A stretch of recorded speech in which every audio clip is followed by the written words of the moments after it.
Muy buenos días a todos y a todas. Son las 9:05 de la mañana y vamos a darle comienzo a este pleno de noviembre. En primer lugar, me gustaría hacer un anuncio que hago normalmente para los vecinos presentes. Y vecinas que nos acompañan, el servicio de interpretación simultánea, por si quieren disponer con los aparatos a tal efecto necesarios. Eta, beraz. Por lo tanto, daríamos comienzo a este pleno con el primer punto del orden del día, el punto 158, propuesta de aprobación, si procede, del acta de la anterior sesión ordinaria celebrada el día 31 de octubre de 2018. Nadie ha hecho propuestas de modificación y si nadie desea intervenir en este punto, daríamos el acta por aprobada y pasaríamos al siguiente punto del orden del día, al punto 159, que consiste en la dación de cuenta del acuerdo de la Junta de Portavoces relativo al Día Internacional contra la Violencia hacia las Mujeres.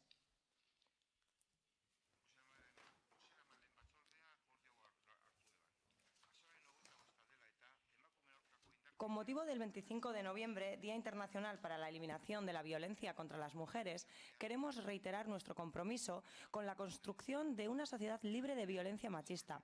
En línea con el marco jurídico internacional, reafirmamos el vínculo existente entre la discriminación y desigualdad por motivos de género y la violencia contra las mujeres, entendiéndola como una violación de los derechos humanos.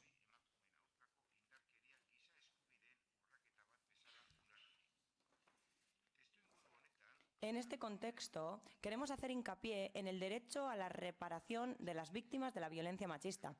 Una reparación que implica el derecho a la verdad, a que el relato de la violencia vivida, la denuncia y la palabra de las mujeres sean legítimamente escuchadas. Todo ello con el fin de conseguir la restitución de los derechos conculcados y el reconocimiento social de los impactos de la violencia sufrida. Cuando se sospecha o se ponen en cuestión los relatos de las mujeres que viven estas violencias machistas, su palabra es infravalorada, desacreditada e incluso silenciada.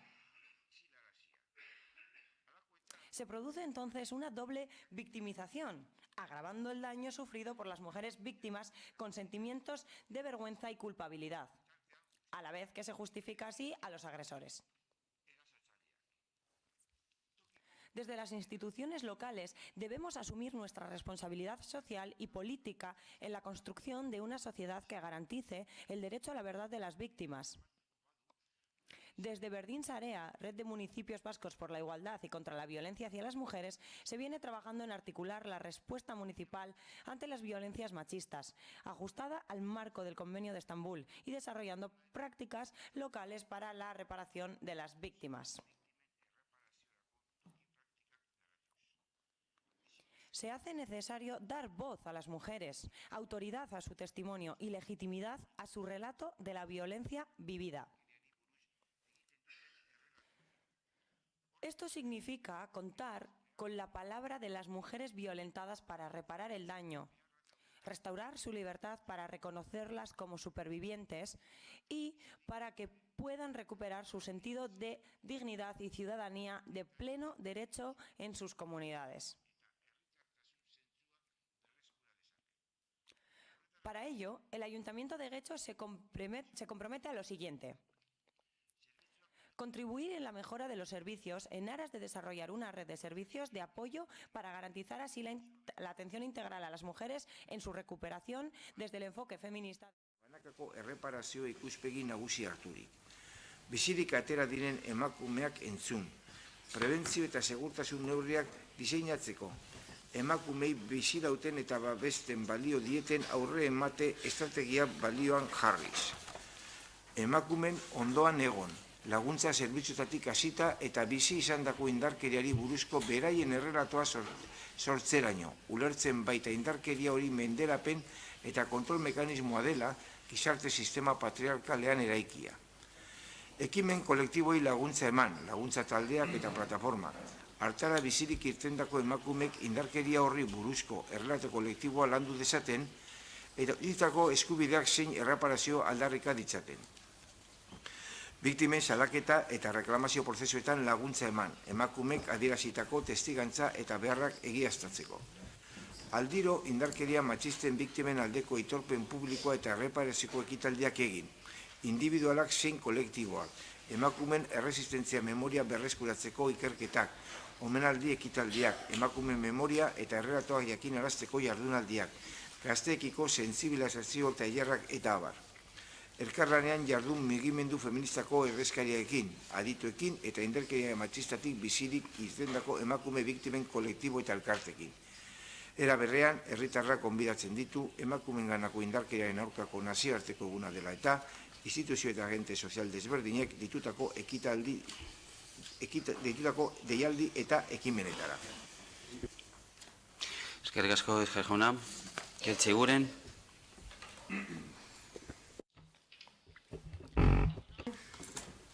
Emakumeen aurkako indarkeriaren kontrako nazioarteko eguna dela eta urtero bezala bozeramaleen batzordean onartu den akordioaren kontu ematea ekartzen dugu. Bozeramaleen batzordeak aho batez onartu zuen irakurri berri den adierazpena. Declaración en la que todos... Adierazpen honetan alderdi politiko guztiok azpimarratzen dugu konpromisoa daukagula indarkeriarik gabeko gizarte bat eraikitzeko eta gainera diskriminazioa eta ezberdintasuna generoarekin lotuta daude eta emakumeen aurkako indarkeria lotuta daude eta gainera giza eskubideen urraketa bat da. Kasu honetan biktimen erreparaziorako eskubidea nabarmendu nahi izan dugu. Kasu honetan positiboa iruditzen zaigu oraingoan Getxoko udaleko alderdi politiko guztiak heldu garela aho bateko erabaki batera gai honetan hain garrantzitsua dena. Izan ere, uste dugu erakundeen gizarte eragileen eta herritargoaren batasuna funtsezkoa dela emakumezkoen eta gizonezkoen benetako berdintasuna lortzeko eta horrela emakumeen aurkako indarkeria guztiak ukatzeko.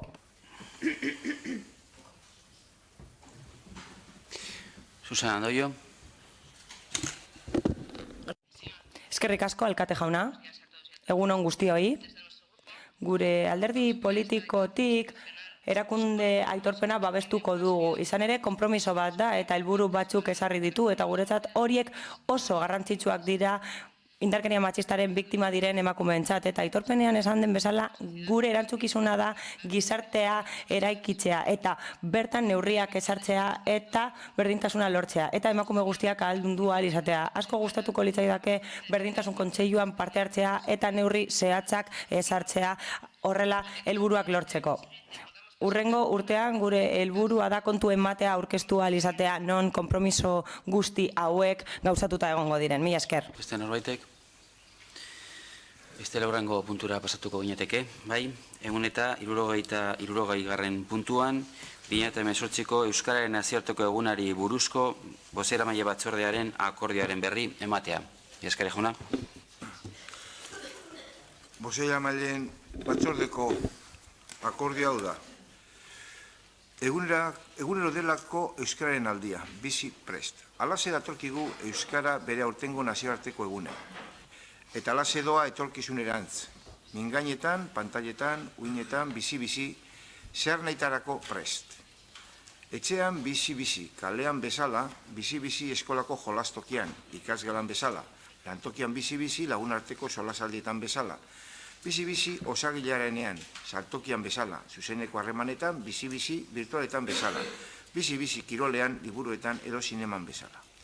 Prest gaudelako gu, Euskal Herritar gehienok hori horrela izan dadin. Prest gaudelako Euskarari gure hitzen egoak eskaintzeko, ahotik berarrira, bihotzetik bihotzera, burutik burura egalda dadin samur bezain indartzu. Dakigula, mintzatzen ez dena baita Euskaraz eskaz bakarra.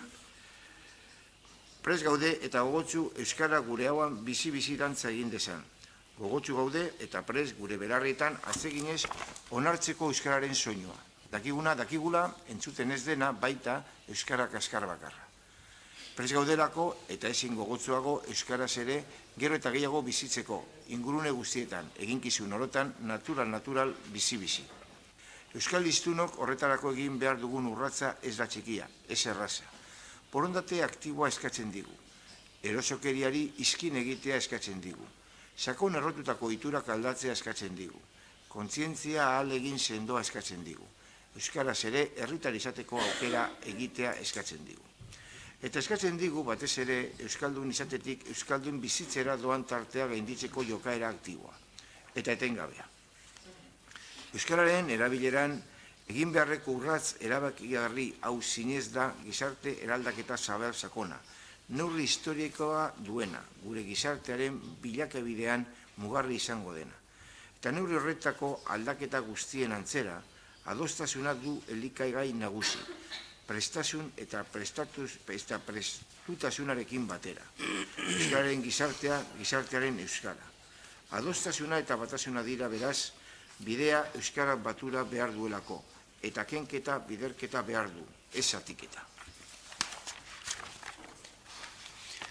Herri aginteak gizartea bere dinamika propiotik sorturiko erakundeak, herritar guztiok eta gutariko bakoitza denok gara aldi berean euskararen erabilera eraginkartasunez areagotzeak ezinbestekoa duen adostasun zibil zabalaren osagai eta eragile. Aldi berean garen bezala haren onuradun eta bultzatzaile, bideratzaile eta babesle. Baina aktibotasuna, praktikotasuna da adostasun horren osagarri nahitaezkoa. Aski ez delako honezkero, aldarrikapen utzen limboan galtzen diren asmo arrenditzuak plazaratzea. Atzean utzi behar dugulako beste inork euskararen alde egin lezakeenaren zain egotea. Lorgarria delako, erabat, euskararen erabilera hazkunde iraunkorraren bidean jartzea. Baldin eta herritar bakoitzak euskara espainetara eramateko bere erabaki pertsonala gauzatzen badu. Hori eta ez besterik delako, azken finean, gizartearen helburu kolektiboa, aukera pertsonal ugarien batura. Eta egingo dugu. Munduari euskaraz ere helduz. Euskararentzat belarria zein gogoa prest izanez. Euskara hoz zein idatziz bizi-bizi eraikinez. Euskarak eguneroko bizitza aberaztu dezan. Eguneroko bizitza euskera bete dezan. Elkarrekin. Elkarreganako errespetu osoz. Elkarregandik oadorea jasoz. Elkarri euskara eskainiz. Euskara bizindarrez sendoagotuz bizi, prest. Egunero delako euskararen aldia. Eskerrik asko, norbaitek hitza hartu nahi baldin badu, ez dela aurrengo puntura pasatuko gineteke. Bai, Santiago Sainz.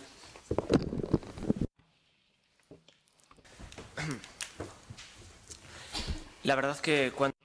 Egia esan, adierazpena heldu zitzaigunean, ados egon behar ginen, nola ez, ezin dugu ahaztu gaur egun, euskara dela hizkuntza bakarra, erromatarren aurrekoa, bizirik dirauena Iberiar penintsulan, eta horregatik babestu eta zaindu behar dugu, gure ondare kulturalaren parte da.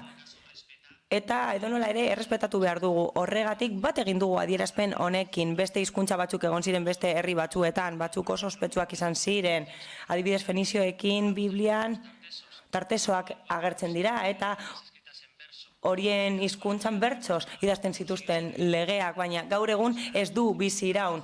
Hori inguruabar ezoikoa da, apartekoa da, eta gurea bada aparteko hizkuntza, eta horregatik zaindu behar dugu. Esan bezala, mantentzeko borrokatu behar dugu, baina horrek ez du esan nahi inposatu behar dugunik. Hala, adostasunera heldu behar gara. Euskararen nazioarteko egunaren adierazpenean hori esaten da. Gainera, euskara hitz egiten ez dutenen aurrean ezin dugu identitate tresna bezala erabili, eta gainera estatuak ezin du baimendu desberdintasunak egotea lanpostu publikoetarako sarbidean, baldintza eta betekizuna da, baina gure iritziz merezimendu bat izan behar da, eta lanpostuaren arabera bidezko moduan exigitu behar da.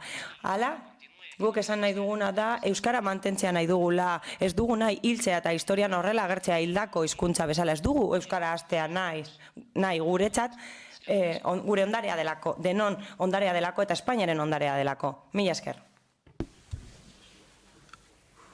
Beste norbaitek hitza hartu nahi baldin badu, Oier Iturralde.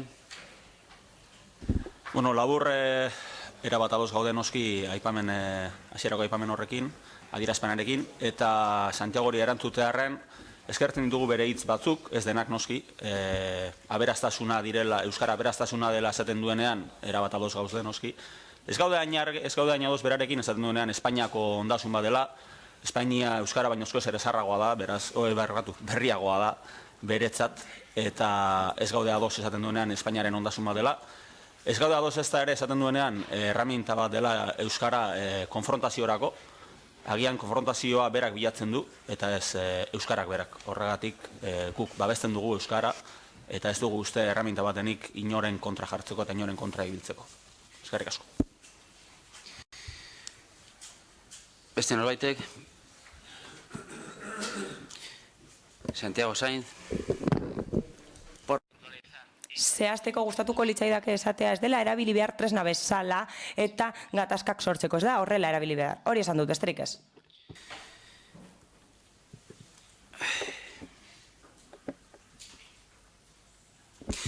Hurrengo puntura pasatzen gara. 171. puntuan udalaren eta erakunde autonomoen 2018ko 3. hiruhilekoko aurrekontuaren burutzapenaren berri ematea, idazkari jauna. Batzordearen proposamena, hau da, 2018ko 3. hiruhilekoari dagokion aurrekontu orokorraren exekuzio egokera jakintza ematea, zeinari buruzko dokumentazioa aipaturiko espedientean jasota dagoen. Ignacio Uriarte. Egunon, alkatea honaz, eskerrik asko. 3. hiruhilekoan zelandoaz udaleko zenbakiak. Plus harretan, bilketa garbiari dagokionez, urteko 3 laurdena igarota aurreikusita zegoen moduan doaz. Izan ere, iraia barne, bildu egin den kopurua 175 da. Zehatzago aztertu nahi badugu, erroldan dauden zerga eta tasen portaera ohikoa da.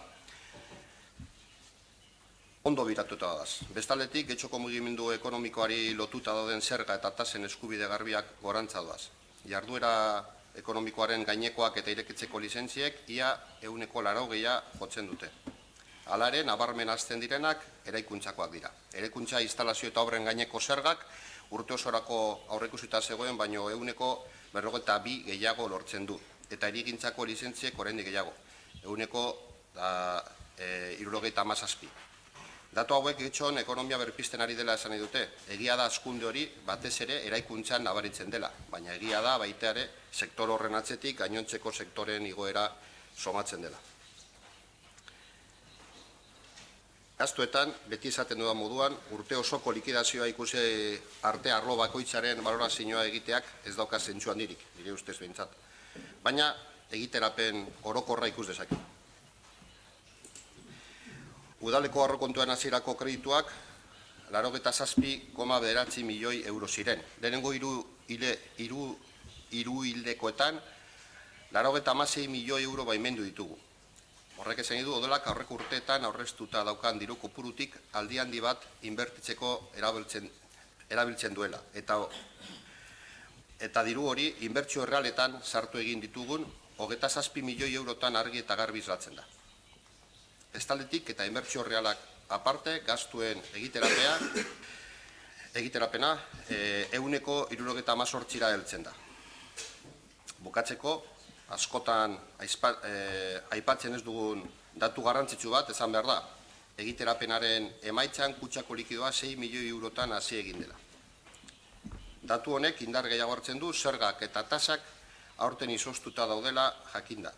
Eta aurten ere udalak sorduen diru kopuruaren murrizketa atzeratu dugula, zehatz 4,6 milioi euro kentzeko urtearen amaiera. Eskerrik asko. Eduardo Andrade. Gracias, señor alcalde. Buenos días a todos y a todas. Egunon guztioi, Alderdi Popularrak beste ikuspegi bat dauka. Alderatuta Ignacio Uriarte baikorrarekin, noski. 3. hiruhilekoan egoera ekonomikoa aipatu da udalak gastatu duena, eta irudi bat da, hau da, gobernu taldearen egikaritzapenaren irudia da, iraileko datan. Ikusi behar genuen aurrekontuaren 175 gastatuta zegoela, baina ikusiko dugun bezala, hori ez da egin 2017an, 2016an eta 2015an ez da hala izan. Hala, urreko urteetan, aurten bezala, gobernu taldea ez da gai zergekin eta tasekin herritarrei kentzen dien dirua ondo inbertitzeko edo ondo gastatzeko. Hala, lusatutako aurrekontu batean 55 milioi euro ziren gastatu, aurretik gehiago izan zen. Baina, aurten 127 milioi euroko aurrekontua zegoen eta 60 milioi dira bete beharrak. Hau da, erdia. Hortaz, gobernu taldeak esfortzu handia egiten duen arren azkenengo hiruhilekoan gastua handienak orain etortzen direlako, gastu maila honekin urtearen amaieran diruzaintzako soberakina 46 milioi eurokoa izango da, 47 milioi eurokoa, eta horiek ez dira gastatuko naiz eta ondasun higiezinen zerga handitu egin den, eta horrez gain zaborrak biltzeko zergak ere handitu dira. Hala, tasak eta zergak igo dira, eta horrela gure herria okerrera doa, eta alderdi politikok baliabide ekonomikoak eman dizkiogu gobernu taldeari bere lana egiteko, baina ez dira gai hori egiteko. Hala, gobernu taldea ez da gai kudeak eta egiteko eguneroko bizitzan, eta gainera 145 gastatzen du pertsiana irekitzean, eta bakarrik 112 gastatzen du inbertsioetan eta herria hobetzeko, eta gaur egun benetako inbertsioetan 8 milioi euro baino ez dira gastatu. 2018an ikusi dugu herritarrak lehiatiletan ilarak egiten dituztela, eta gainera gizarte zerbitzuen oinarrizko zentro bat itxi du udalak, eta adinekoak manifestatu behar dira Romoko adinekoen etxea defendatzeko, eta 56 pertsona bakarrik dituzte Respiro programan. Horrela argi ikus daiteke aurrekontu hauetan eta egikaritzapenean zifrak tamalgarriak direla.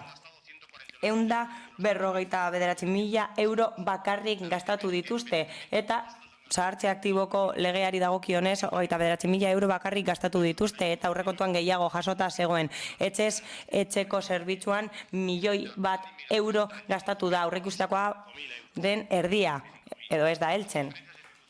Erakundei egindako transferentzietan ere aurreikusitakoa baino gutxiago gastatu da, eta berdintasunezko planetan ere gutxiago. Beraz, 7 milioi euro bakarrik gastatu dira, eta aurrekontuan 12 milioi euro aurreikusita zeuden. Hala, udalak oso diru gutxi gastatzen du inbertsioetan, Getxo Antzokia inauguratu aurretik badago, zaharkituta orain martxoan inauguratuko dela esan da, baina beno, gainera argiztapena ez da bat ere egokia.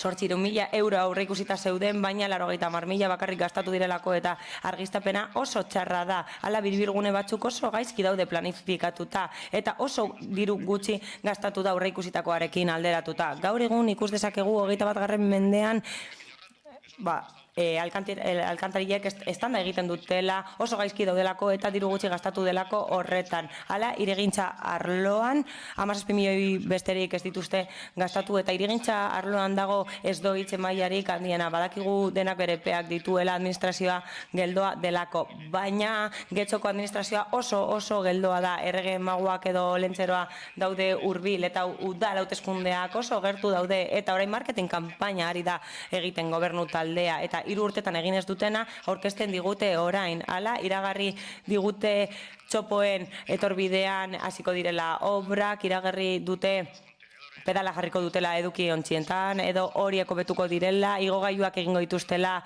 udalegoitzan, eta olala, Getxo Antzokia irekiko dute.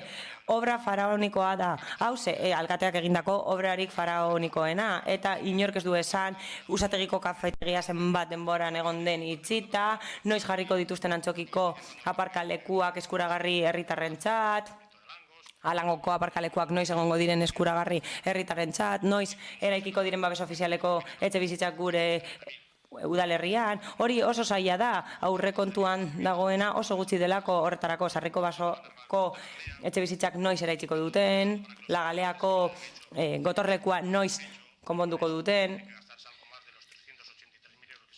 300.000 euro baino gehiago gastatu dituzte horretan, baina ez dute osorik egin. Horretarako, hau da, aipatutako guzti hori egiteko urteak eman ditugu itxaroten. Orain, udal hauteskundeak datozte eta kea saltzen dute, baina hori izango da, kea. 9 hilabete hauek horretan geratu direlako, kea besterik ez dira. Beste norbaitek. Santiago Zain.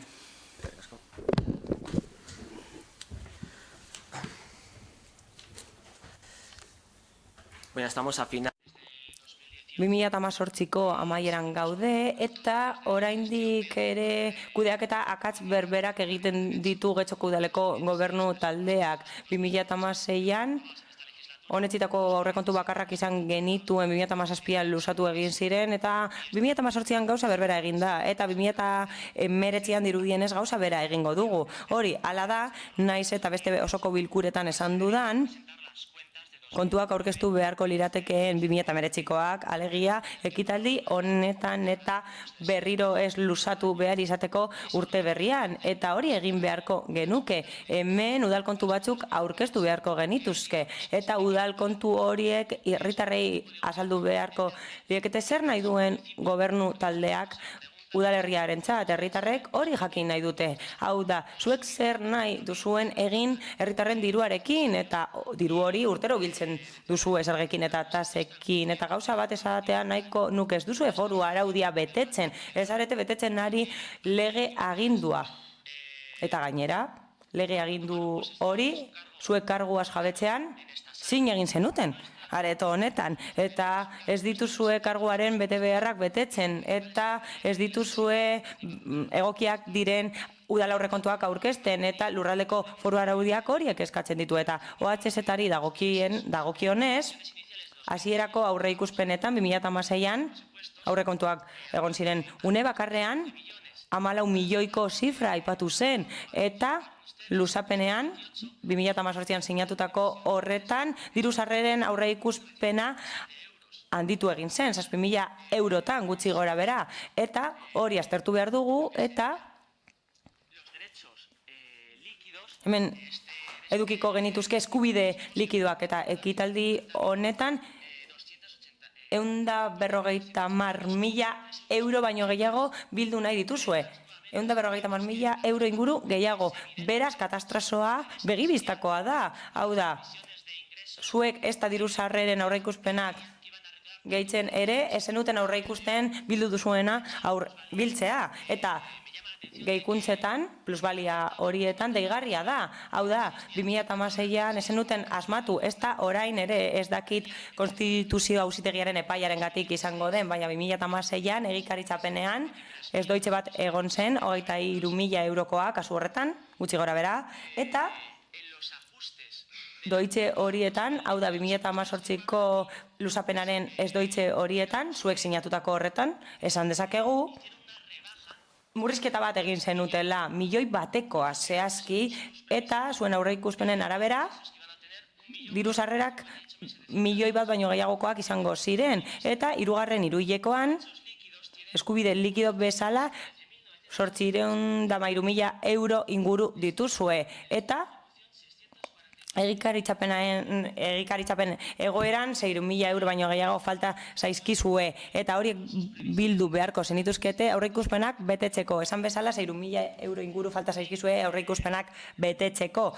Eta errepikatu nahi dut, ez dakit hori zergatik gertatu den, ez dakit kontuak ondo egiten dituzuen konstituzio auzitegiaren epaiaren ostean.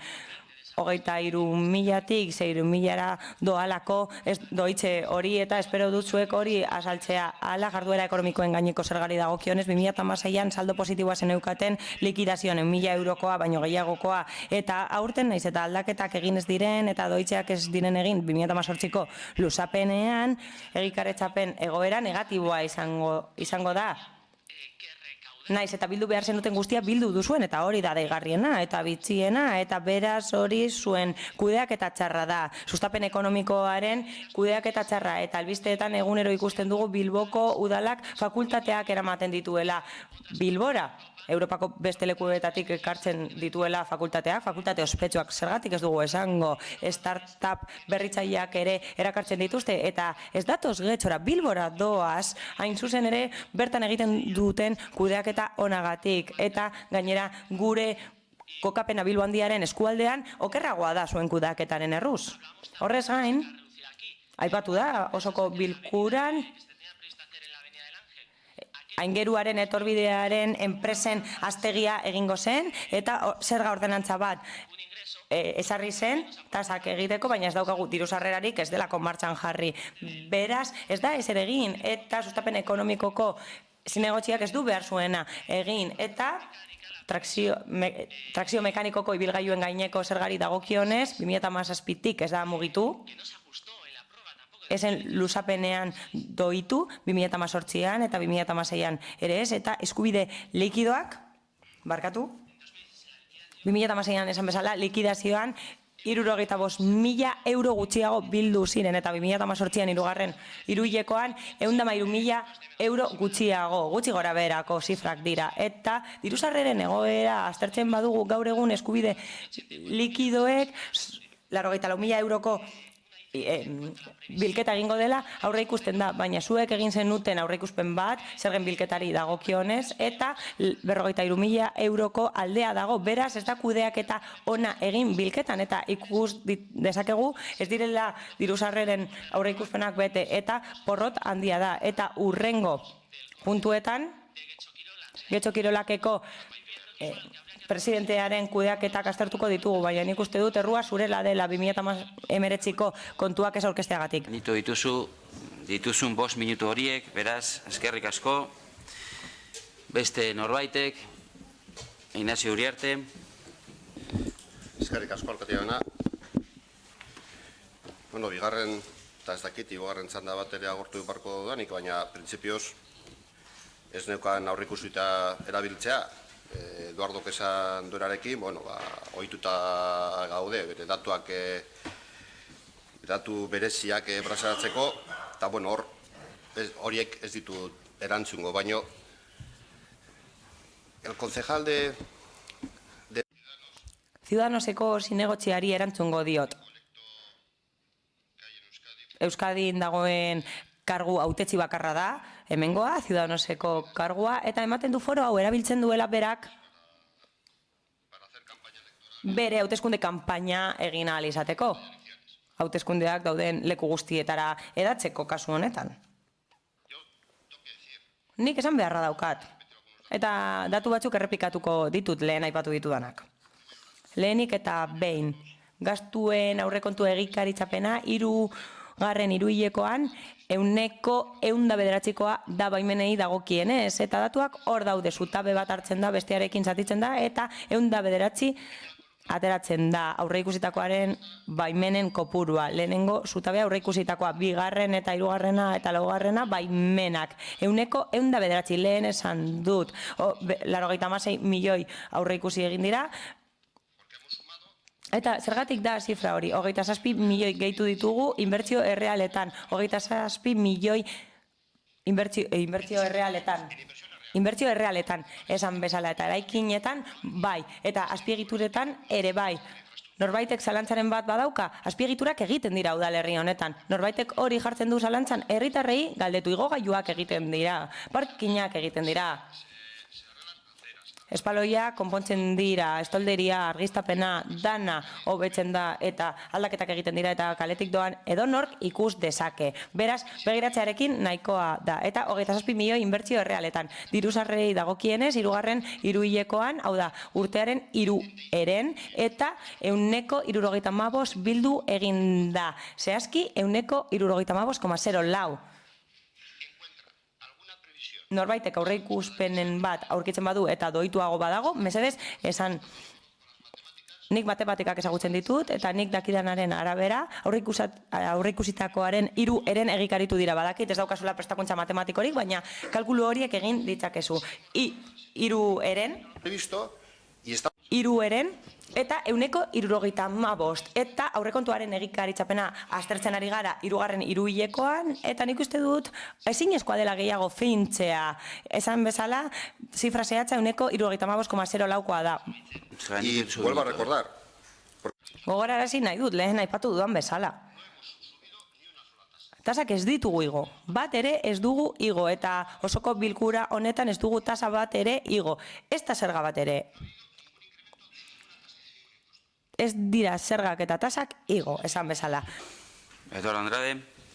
Gracias, alcalde. Pues yo me apunto. Eskerrik asko, alkate jauna, esaten duzuna ez da egia, inork ez du ikusi zuk esaten duzuna, ez da eraikitzen, ez da ezer egiten, bai, Getxo Berrin, bai, gauza asko egingo ditugu, bai, baina zifrek errealitatea islatzen dute, eta errealitatean ez arete gai alderdi politikoak ematen dizuegun dirua kudeatzen ezarete gai kudeatzeko, ez dira gastu baimenak baizik eta aitortutakoak bai, gauza asko baimen ditzakezue, baina ezer ez egin, eta hori egiten duzue, gauza asko baimentzen dituzue, baina ez duzue ezer egiten, egikaretzeko gai esaretelako, eta gainera esarete gai legegintzaldi plana betetzeko diru publikoarekin egiten duzue plana, eta bai programa plan batera pasatzen duzue, eta bai herritarren dirua gastatzen duzue, gero getxo berrin helarazteko informazio hori, eta ikus dezakegu ez dela legegintzaldi plana bete, ez da alokairuko plana egikaritu, eta Domingo Iturrati eta Portu Orduñako gunea ez da egikaritu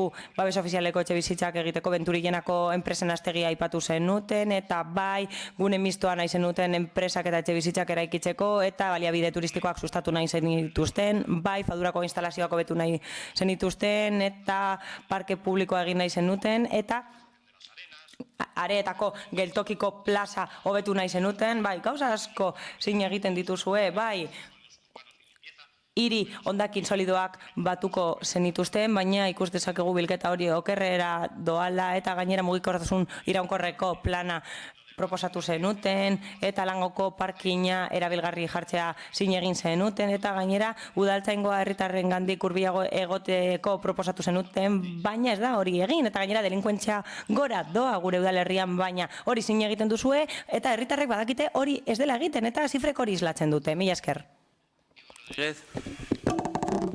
Bai, gu egon gara eztabaida solasaldi hau entzuten eta oso bitxia iruditu zaigu. Ez da batetik, Inazio saiatzen da, behin da berriro datuak ematen eta datuak izan dituzionak, baina gero ere, egia da alderdi popularrak salatu dituen hainbat gauza egia direla. Egia da be alderdi popularrak margosten duela herri hau Siriako herrizka bat balitz bezala edo olako egoera egongo bagina bezala, eta hori ez da horrela, baina egia da Andradeak esan duena, egia da gauza asko ez dira egiten, inbertsio errealak onartu indira, baina errealak izango dira egiten direnean, ez paper batean idatzita dozen bitartean. Egia da, arrazoia daukazu, Inazio, obrak ikusten direla, batez be legegintzaldiaren bigarren 15 aldian, obra guztiak prest, bigarren zatian obra guztia preste egon barko dira martxoa baino lehen hau, eta bapatean rotondak eta jardinak batzuk artifizialak badirare agertu zaizkigun non nahi, baina batzutan beste gauza batzuk ere egin behar dira, eta ozuetan pentsatu inbarra gehiago, eta hori da egiten ez duzuena. Eta egiten dituzue zementotan edo porlanean nahikotzu gastatzen duzue, eta aldiz ez duzu horren beste gastatzen pertsonengan. Atzerapena dauzkazue gizarte zerbitzu batzuetan, arazoa dauzkazue egoitzako kudeaketan, modernizazio bezala azaltzen duzue murrizketak direna, egia da Ciudadanosi ulertu diodan apurren gatik, oso gutxi ulertu diot bi gauzetan uste dute ados egon gintezkela, eta bata da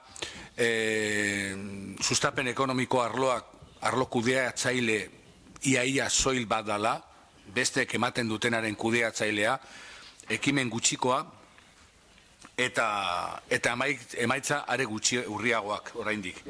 Baina, eta hori bai dela garrantzitsua, egia da ere, oraindik ere, osoko bilkura honek ez dituela ikusi aurrekontuen proposamena. 2019 urterako aurrekontuen proposamena, osoko bilkura honek ez zituen eztabaidatu 2018ko aurrekontuen proiektua, osoko bilkura honek ez zituen eztabaidatu 2017ko aurrekontuen proiektua, eta bilatuko dituzu aitzaki guztiak, botako dizkiguzu zeintzuk zergaitik itxaron duzue, zergaitik pasatu zaizuen epea, eta pentsatuko duzu beste guztiok ez dakigula gauzak nola egiten diren, baina gauzak ez dira horrela. Eta aurrekontuak aurkezteko gaitasuna, horrek bai erakusten duela gobernu talde baten gaitasuna zein den kudeaketarako gaitasuna. Aurrekontuak esan bezala prebizioa dira, eta prebizioa gero batzutan bete edo ez dira betetzen, baina aurrekontuak aurre kontuak dira. Eta aurre kontuak garaiz egiteko gai ez dana, edo aurre kontuak eztabaidatzeko gai ez dana, kudeaketarako gaitasun eza adierazten du. Eta aurrekontuak aurkezteko gai ez dana elkarrizketarako gaitasun eza adierazten du. Eta adierazpen guzti horiek dira zuen jokabideak adierazten duena. Eta oraindik ere gaude aurrekontuak ikusteko zain, ja ez eztabaidatzeko, ikusteko zain. Andradek esan bezala, agian lehenengo ikusiko dugu Getxoberrin, eta gero ikusiko ditugu beste lekuren batean. Baina oraindik gaude aurrekontuak ikusteko zain. Eta aurrekontuak egiteko zuen lana da behar bakarra. Hori da egin behar duzuen bakarra. Eta egin ez duzuena. Eskerrik asko, beste norbaitek. Santiago Sainz. Por concretar, ¿no? No es que haga... Pizka bat zehaztearren, gauza da obrak egiten dituguna, gaizki egiten dituguna, datu hoiek agertzen zaizkigu aurrekontu egikaritzaren 3. hiruhilekoan. Guk guztizko zifrei erreparatzen badiegu, hasiera batean aurreikusten zen, 127.500.000 euro inguru batzea, eta gero kenketa egiten badugu. El programa informático... Programa informatikoa eta beste hainbat aintzat hartuta ikusiko dugu eskubide likidoetan kenketa hori eginda, 84.000 inguru kenduta, emaitza, egikaritze egoera izango zen, 54 milioi ingurukoa. 923,13. Claro, evidentemente... Agerikoa denez, hori agertu egiten da guri bidalitako kontuetan. Gero, erreparatzen badiogu bilketa likidoari,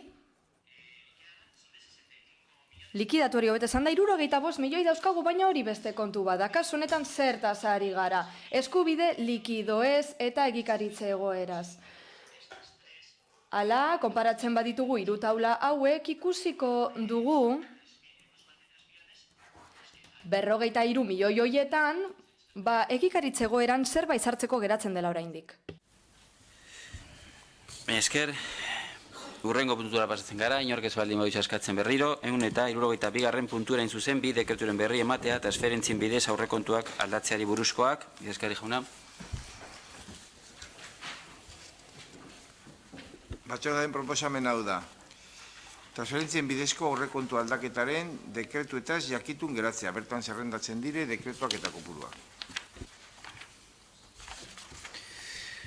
Urrengo puntura pasatzen gara beraz, 173. punturan, 4.416/2018 zenbakidun dekretuaren berri ematea, kreditoa prestatzearen bidez egindako aurrekontuaren aldaketari buruzkoa. Batzordearen proposamen hau da, kreditu prestatzen bidez, egindako aurrekontu aldaketaren dekretuaz jakitun geratzea. Bertan zerrendatzen da, dekretua 4.416/2018 eta kopura da 27.829,47 euro. Urrengo puntura pasatuko ginateke, bai. 174. puntuan getxoko da herriko kanpoko argiteria publikoaren instalazioak mantentzeko zerbitzuaren 2018ko abuztuaren 14 eta 2018ko azaroaren 13 arteko fakturak onartzeko proposamena. Batzordearen proposamena hau da. Elektrika esas motor Uriarte, enpresak egindako ondoren faktura zerrenda onartzea, jarraian azaltzen den xehetasunarekin eta dagokion obligazioa aitortzea, ordainketa egiteko agindu emoteko 2018ko ekitaldiko udal aurrekontuaren kontura. Faktura da Getxe udalerriko argiteria publikoaren instalazioa mantentzeko zerbitzua eta guztira dia 106.683,63 euro. Eduardo Andrade. Sí, gracias, señor alcalde. Pues cuando hace... Alkate jauna, lehen hitz egiten aritu gara, gure gobernu taldearen kudeaketa eskasaren inguruan. Hemen dugu adibide bat. Puntu honetan, gobernu taldeak osoko bilkurari planteatzen dio faktura hau ordaintzeko gaitzeko. Esan dugu zenbatekoa den, eta ikusten dugu kontraturik gabe eta modu ilegalean eskainetako zerbitzu bat ordaintzeko dela. Gaur aurreko adibide batzuetan bezala, kudaketa modu bat abalatu nahi da, gobernu taldearen Akats bat abalatu nahi da, argindarra ordaintzeko epea pasatu zaion honetan, abuztuan bukatu zen kontratu hau, eta gobernu taldetik esaten digut ez dutela denborarik izan pleguak prestatzeko. Baina zein da benetako arazoa?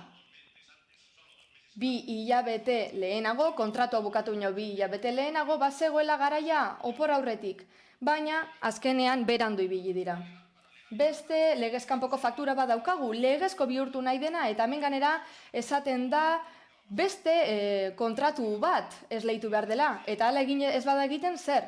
Epaiketara eraman gaituzte, eta ganera gero azkenean argindarraren enpresa honen fakturak ordaintzen amaitu beharko dugu, baina norena da errua? Nor du ardura diligentzia honen aurrean, eta gainera bizilagunak ere tartean sartu ditugu.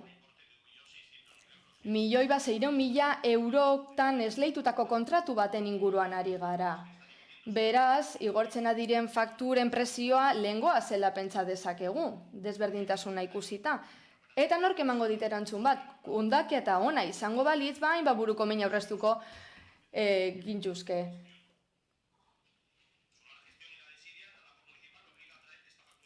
Horregatik daukagu gaurko honetan, faktura hau osoko bilkura honetan. Eta gaurko honetan aurrera ateratzen bada, honesten bada berriro ere kudeak eta txarrau bermatuko dugu. Beste norbaitek, Enrique Olaso. Egunon guztioi. Nos vamos a abstener porque el contratista... Abstenitu egingo gara enpresa kontratista kobratu nahi duelako, eskuhartzailetzaren txostenak erakusten duen bezala, egin dituen lan batzugaitik kobratu nahi du. Hala ere beste behin esan behar dugu, egoera hau ikusten dugula tokiko gobernu batzarrak ez duela aurreikusi lizitazio berria hastea denbora nahikoarekin. Horrela ekidingo genuke horrelako egoera bat. Berriro errepikatu da egoera. Kontratua amaitzen zen, erreparatu datei, abuztuaren 13an bukatzen zen. Beraz, begibistakoa den bezala, lizitazio espediente berriari hasiera eman zitzaionean, ekainaren 19an argi geratzen da aurreikuspen falta hori izan duela gobernu taldeak. Eskaintzak aurkezteko epea uztailaren 24an bukatu zen, beraz begibistakoa da eskaintzak aurkezteko epea orduantze bukatzen bazen, ezinezkoa zela, guztiz ezinezkoa esleipena kontratu bukatu aurretik egitea. Izan ere guztiok dakigu 20 egun hoietan, oporrak diren 20 egun hoietan, legezko izapideak bete behar direla, baina zaila dela opor denbora izateagatik. Horren bestez, gaurkoan, kontratatzailearen profila ematen du informazioa aintzat hartu da, ikusten dugu espedientea izapidetze bidean dagoela oraindik. Beste modu batera esan da, ez da esleitu eta egin baldin bada, ez da kontratatzailearen profilan agertzen.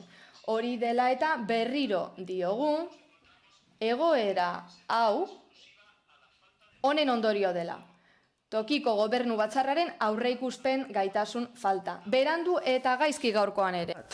Eta da, ohitura bat bihurtzen dena. Ohiturak honelako gauzak ekartzen dutenean, buelta bat eman behar zaio, aldatu behar da, eta oso simplea da, datak daude, aurre ikusi behar da, programa bat egon behar da, eta hori gobernuaren zeregina da. Hori eskatzen dugu berriro mai honetan.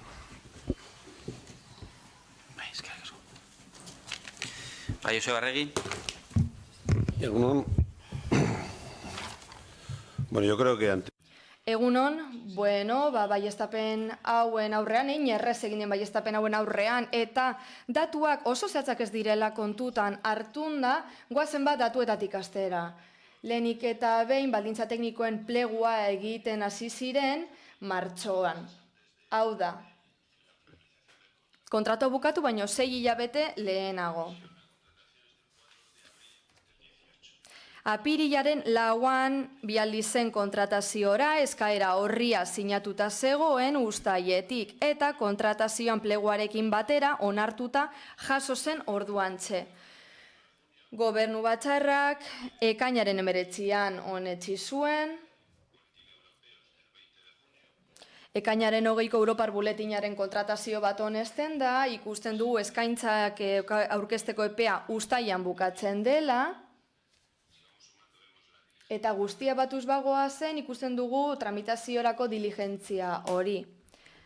Abuztuan irekiera gertatzen da, mahai gainean jartzen da irailaren 6an, 3. gutuna zuela, irailaren 7an iraketzen da, irizpide ez automatikoen gaineko txostena bi egin behar dira, argibideak eskatzen direlako, eta horren data irailaren 14koa eta urriaren 30koa da, kontratazio maila biltzen da urriaren 30an eta azaro hasieran, eta ezoiko balio batzuk antzematen dira aurkeztutako 3 eskaintzetan.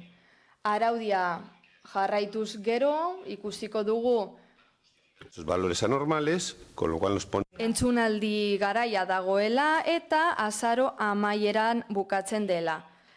Eren egun hain zuzen ere.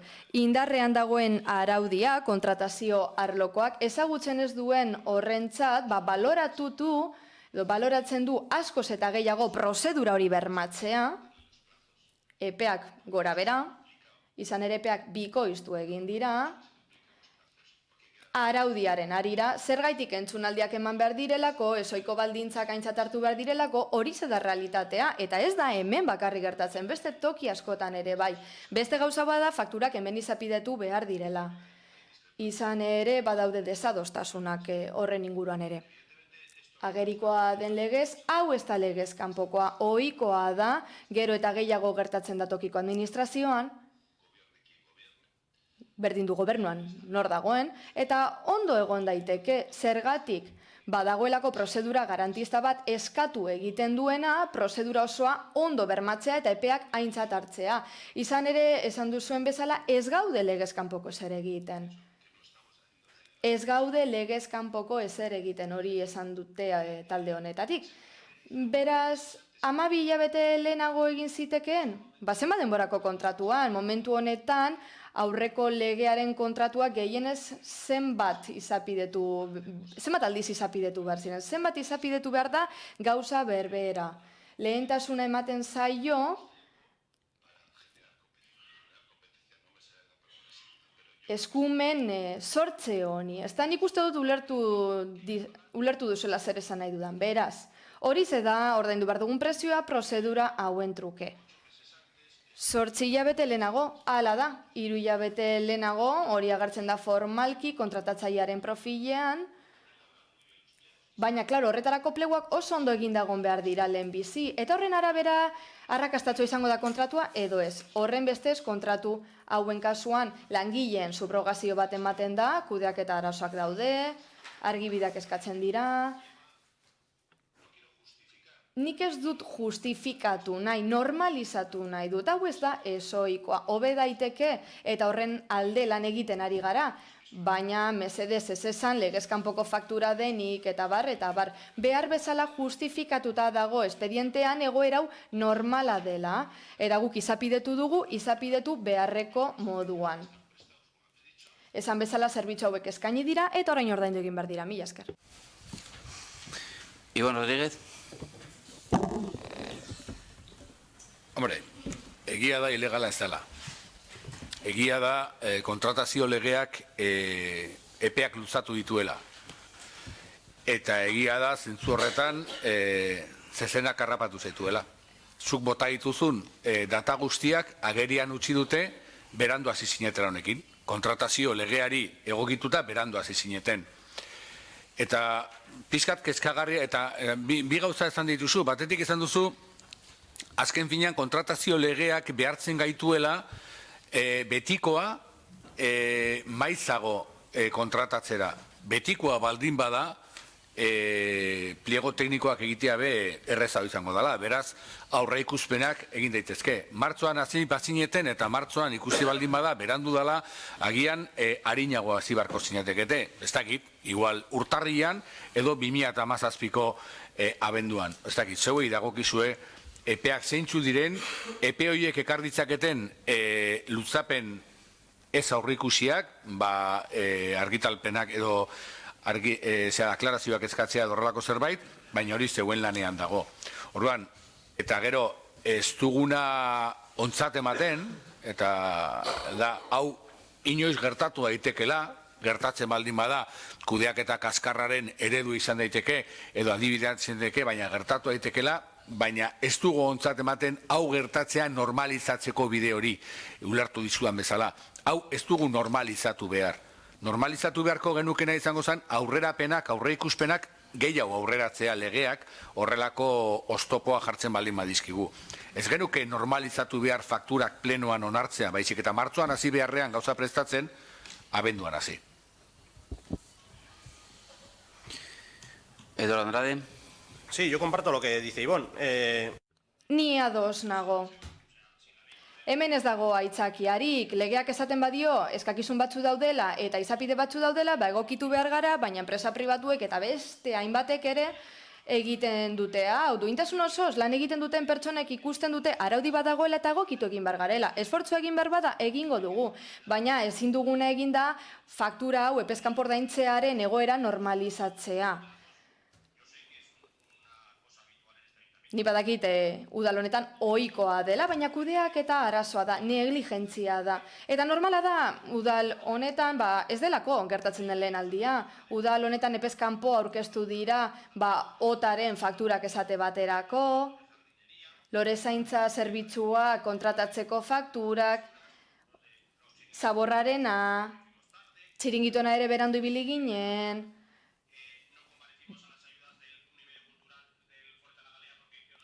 Fuerte la Galeako kontu horrekin ere epezkanpo ibili ginen. Beraz, gauzak epezkanpo ordaintzea edo epezkanpo ibiltzea oso ohikoa da hemen. Baina nik berriro diot, ez da normala. Ez da normala edozein enpresatan.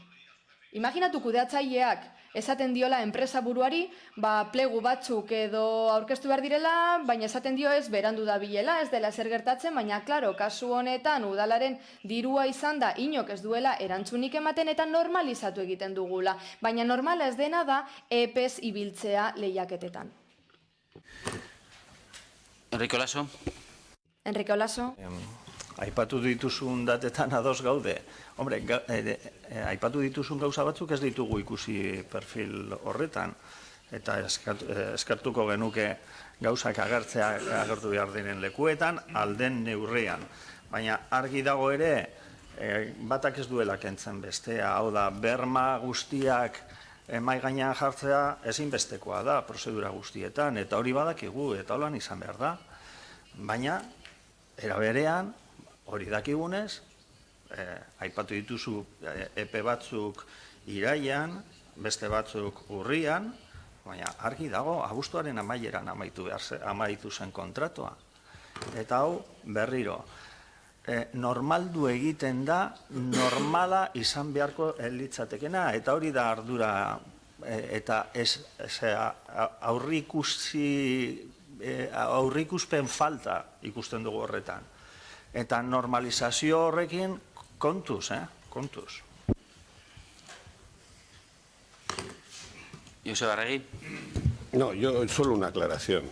Gauza bat argitu nahi dut. Normalizatzeak ez du esan nahi ohikoa denik. Bi gauza desberdin dira. Normalizatzea da, hau gerta daitekeela, eta guk badago euneko kopuru badago eta kontratazioen euneko horren fakturekin etorten gara osoko bilkurara ez daukat hemen, baina ala da. Bartzen gara beraz, proposamenaren alde, jeltzaleak eta sozialistak abstentzioak, guk getxo EH Bildu eta Ciudadanos aurka, alderdi popularra beraz onetsita geratzen da puntua eta hurrengora bartzen gara, hirigintza obrak eta zerbitzuak eta ingurumenen esparruan sartu, 175. puntuan getxoko hiri antolaketako plan orokorren aldaketa zehatza, behin-behineko honesteko 42 zenbakidun normaza arlorako eta egindako alegazioak ebasteko proposamena. Iraskari jauna. Batzordearen proposamen hau da. Lehenengoa, bidaliko den teknikaren txostenarekin bat eginez, ebaztea 2017ko azaroaren 29an osoko bilkurak hartutako 200 zenbakidun erabakiaren bitartez irekitako informazio publikoko izapidetzea. Horren bitartez, onetsi zen hasiera batean Getxoko hiri antolamendurako plan orokorraren aldaketa puntuala 42. zenbakidun hormaza banaketako eremurako. Ondoren agertzen dire, alegazio guztiak eta alegazio guztien erantzuna txostenen, espedientean dagozan txostenaren arabera.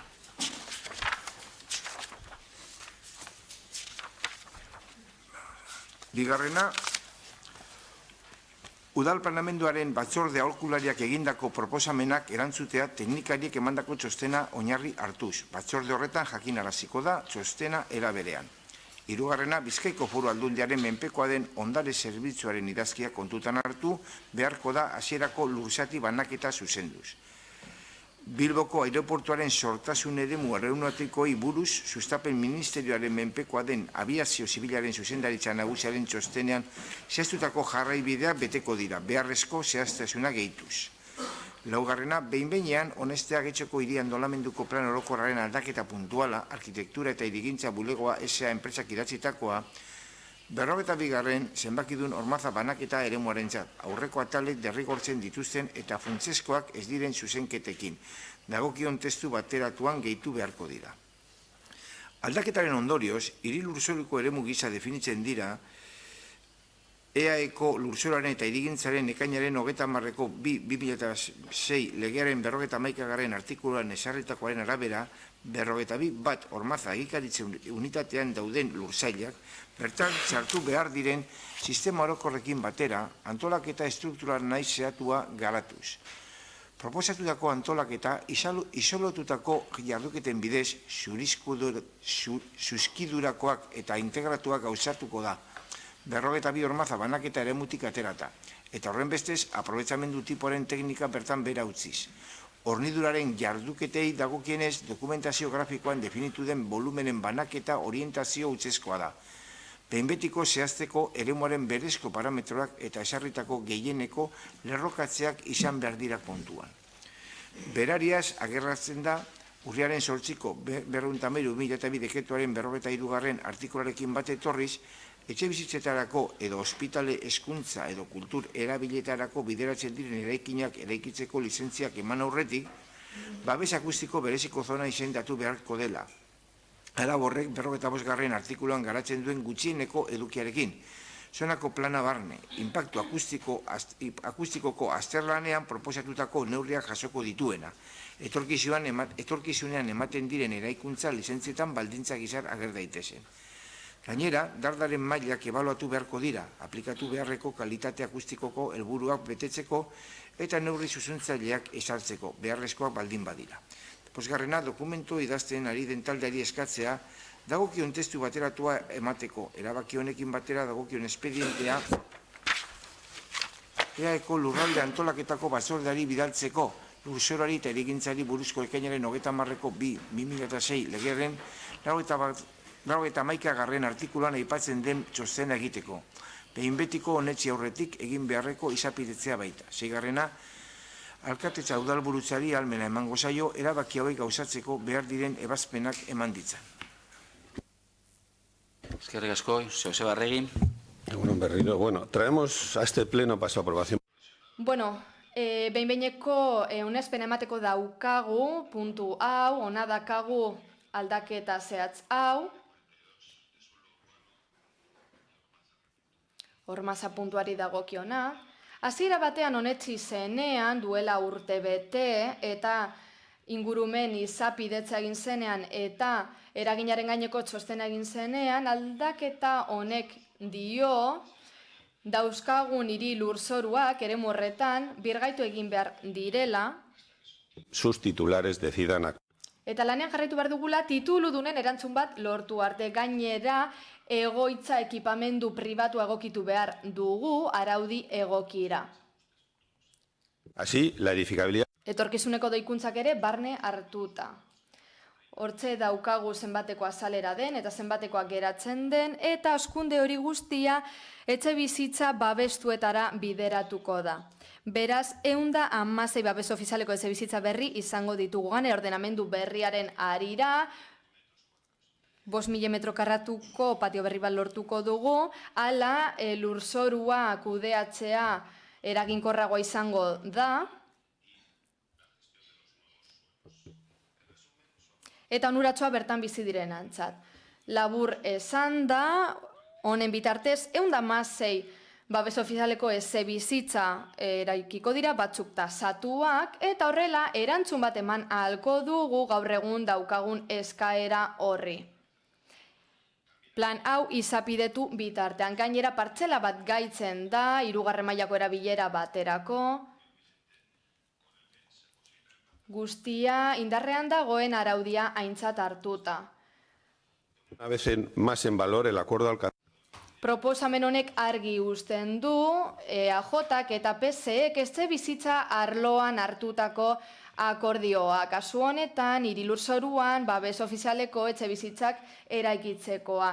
Legegintzaldi honetan Alderdi Popularra batu zaizkigu gai honetan. Guk talde politiko guztiekin elkarlanean jarraituko dugu etxebizitza arloan legegintzaldian zehar. Nik uste dut, Getxon bereziki hau bezalako akordioak behar ditugula. Horregaitik, behin-behineko onespena emateko eskatzen dugu. Daitza? Señora... De nada, Joseba. Ba, ez da zer, kostatu zaiu esatea, gurekin egindako akordio baten emaitza dela esan duzu, baina kostatu zaizu, Gainera, gure babesa izango ez bazenute, hau ez ditzake aurrera aterako. Eta guri ez dugu lotsarik ematen, gure akatzakon hartzeak ez da, kasu honetan, kritikatu behar denean kritikatzeak ere. Kasu honetan, aberastasuna ekarriko du hiriarentzat, 116 etxebizitza egingo dira, hirigintzarletik hobekuntzak egingo dira, lorategiak hobetu, badaukagu gero erabilera komertzialerako beste lurzoru bat. Eta Alderdi Popularrak beti esan du, hemen beti defendatu dugu, hiri-antolamendurako plan orokorra berritu aurretik, hirigune guztietan, aurreko planean agertzen zirenetan, eta garatu gabezetan, eraiki beharra zegoen. Beste akordio bat lortu genuen, Sarriko baso birgaitzeko esate baterako, 74 babes ofizialeko etxebizitza eraikiko ditugu, Algortare aipatu behar dugu, kreditu gehigarriak dauzkagu Iturribarri eremurako, hori da garatzen ari den eremu bakarra, beste kreditu gehigarri batekin babestu genuen 54 babes ofizialeko etxebizitza egiteko proiektu bat, Maidagan, Orduñako portuan, hori falta zaigu, izatez Eusko Jaurlaritzarekin hitzarmen bat daukagu da, hainbat urte beste 74 etxebizitza babes ofizialekoak proposatu ziren, baita ere aparkamendurako zenbait partzela, parke publikoa, ez da zer egin oraindik arlo horretan. Legegintzaldia amaitzera doa, konpromisoa bete eta bukatzea nahi dugu, ez dugu Getxon geratzerik nahi partzela askorik garatu ez denik, eta nahi dugu legegintzaldi honetan egindako aldakete Getxo oso hartzea eta gero hitz egitea honen inguruan zehatzago. Eskerrik asko. Bueno, desde guk Getxo... Bueno, guk Getxotik esan dugu zer uste dugun aldaketa zehatzauen inguruan. Bilera bakarra izan genuen gobernu taldearekin, etxebizitzari buruzko batzordean, eta bertan esan genuen jarduketa oro erlazionatuta egon behar dela plan hau berrikusteko prozesuarekin. Antza zailtasunak egon ziren hau ulertzeko, guk ez ditugu zailtasunak ikusten, eta egia da aldi berean mahai gainean geratu zirela erantzun gabeko zenbait gauza, ez dugu beste zer jakin gobernu taldearen partetik. Plan hau berrikusteko prozesuan gaude eta gu Alderdi Popularrak esandakoaren kontra gaude. Gu beste planteamendu bat daukagu zergatik, hemen komentatu delako lehenik eta behin hirigune bat eraiki nahi dela, baina orduan nola diseinatuko dugu etorkizuneko Getxo? Gure ustez bi kontzeptu daude, berrikuspen honetan aintzat hartu beharrekoak. Hoietako bat da iraunkortasuna. Guk Getxon zesto berri bat egin nahi badugu eta adibidez minbre gabe geratzen bagara, segingo dugu. Gu argi eta garbi Ez gaude hirigunea edatzearen alde, baina getxon badaude arazo gehiago. Adibidez ez dago espazio libre nahikoa eta indarrean dagoen planean agertzen da hori. Gobernu talde gidariak plano badauka, horren arabera lan egiten du, baina gauza da espazio libre modura dirazten direla ezinezkoa diren eremu batzuk. Esate baterako, kaleak, ibai inguruak. En el que no entra el diámetro de 30 metros que establece la ley. Legea betetzen ez duten lurzoruak, eta bar.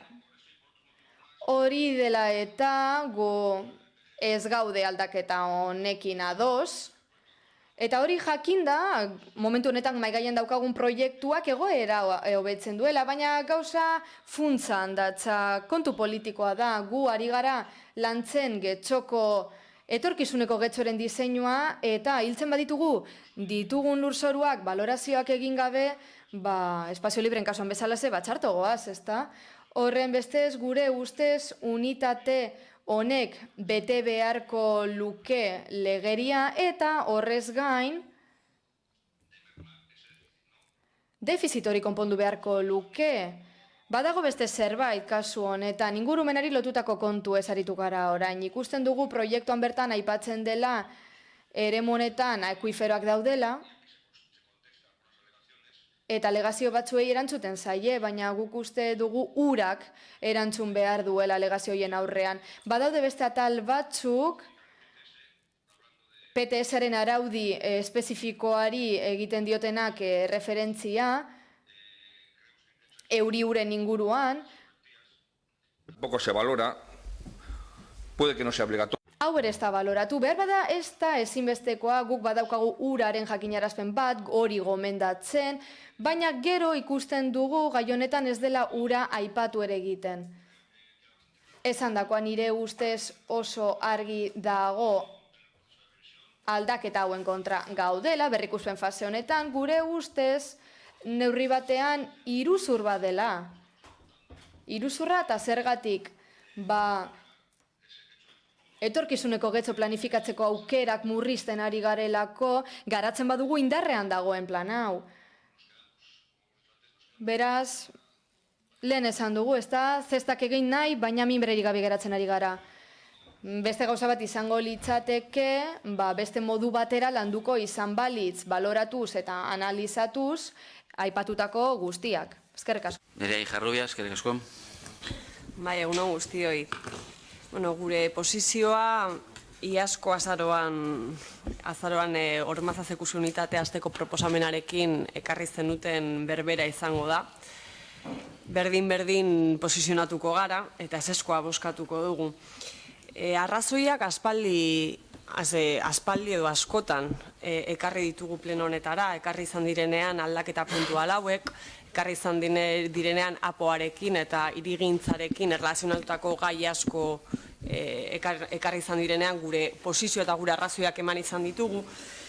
Izan ere, iruditzen zaigu dena alderantziz egiten dela. Apoaren berrikusteko prozesua hazi, eta, ja daramagu urte batzuk horretan sartuta, eta orain ekartzen diguzue, bitarte horretan ekartzen diguzue aldaketa puntual bat. Ez dugu ulertzen nola berrikuspena gertatzen den bitartean aldaketa puntual hori egikaritzeko, gauzatzeko proposamena ekartzen duzuen. Uste dugu, kasu honetan, aurreikuspen falta dela berriro ere, salto de mata esaten da gaztelaniaz, zibiltzen garela nora ezean gai honetan, eta horrek ekarri digu urteetan zehar hirigintza, eraikintzea, oinarri batzuenpean eragin izan duena besteak beste gazte asko herri honetatik alde egitea. Uste dugu aurreikuspenaz jokatu behar dugula, berrikuspen bat gertatzen ari baldin bada, zergaitik ez dugu itxaroten berrikuspen hori gertatzera nolabait, eta hemen proposatzen dena gaur, ekarri nahi dena gaur, zergaitik ez dugu berrikuspen horretan zehar zertatzen, eta erabakitzen zenolako getxo, zenolako aldaketak nahi ditugun, 2001ko apo horretan jasotzen zirenekin konparatuta, alderatuta. aipatzen duzuen hori izango litzateke, askotan esan duguna, ez? Uste dugu apoaren gainean, arau horren gainean eraiki behar dugula getxo, eta hori berrikusten ari baldin bagara, guazen horren gainean oinarri berriak jartzera. Ez ditugu errepikatuko 2001-tik ona, egindako akatz berberak uste dugu ez ditugula errepikatu behar eta ardura daukagula hori ez gertatzeko. Bestalde aipatzen duzue aldaketa puntuala hau justifikatu nahian, etxebizitzaren arazoa, oneria etxebizitza arazoari aurre egiteko argudio bezala erabiltzen duzue. Guri gustatuko litzaiguke ekartzea, azaroan ere komentatu izan genuen udalbatza marko honetan, bertan proposatzen duzuen aldaketaren azaleraren erdia baino gehiago etxebizitza librera bideratuta egongo dela. Beraz, okerrez panago eta okerrez gaude, orain arte egin dena indartzen jarraitzen dugu. Etxebizitza librea eraikitzen jarraitzen dugu, honek ekarri dituen arazo guztiekin. Izan ere gaur egun etxebizitza parkea txikia da gure herrian. Etxebizitza parkea txikia da, desegonkorra da, eta ez daukagu blindatuta datozen 50 urtetara begira. Uste dugu merkatu librearen esku etxebizitzak ustea baldin bada zuentzat etxebizitza EAJPZ eta PP-ri etxebizitza arazoari irtenbidea emateko modua, jakin dezazuela irtenbidea emateko modu hori horrek orain arte jasotako emaitza berdina jasotzen jarraituko duela. Gazteek eta ia milaka dira, getxotik iez egin behar izango dutela, jarraituko dutela iez egiten, etxebizitza bat ezin dutelako eskuratu. Izan ere, berdina egiten dugunean, denboran emaitza berdina lortzen dugu. Eta uste dugu, aldaketa puntuala orain arte egin dugun berdina dela. Goazen planifikazio oso bat egitera, goazen marrasten ari garaia da zonolako getxo nahi dugun, eta horren arabera, goazen erabakitzera non eta zer eraiki behar den. Gure ustez, garrantzitsua da beste aldetik nolabaiteko herritarrek dauzkaten arazoei irtenbidea ematea, noski, ingurumenari begirako oreka berreskuratzea gure herrian, eta hor, oinarri horien gainean uste dugu hasi behar garela hitz egiten. Eskerrik asko. Eskerrik asko, beste norbaitek, Joseba Arregi.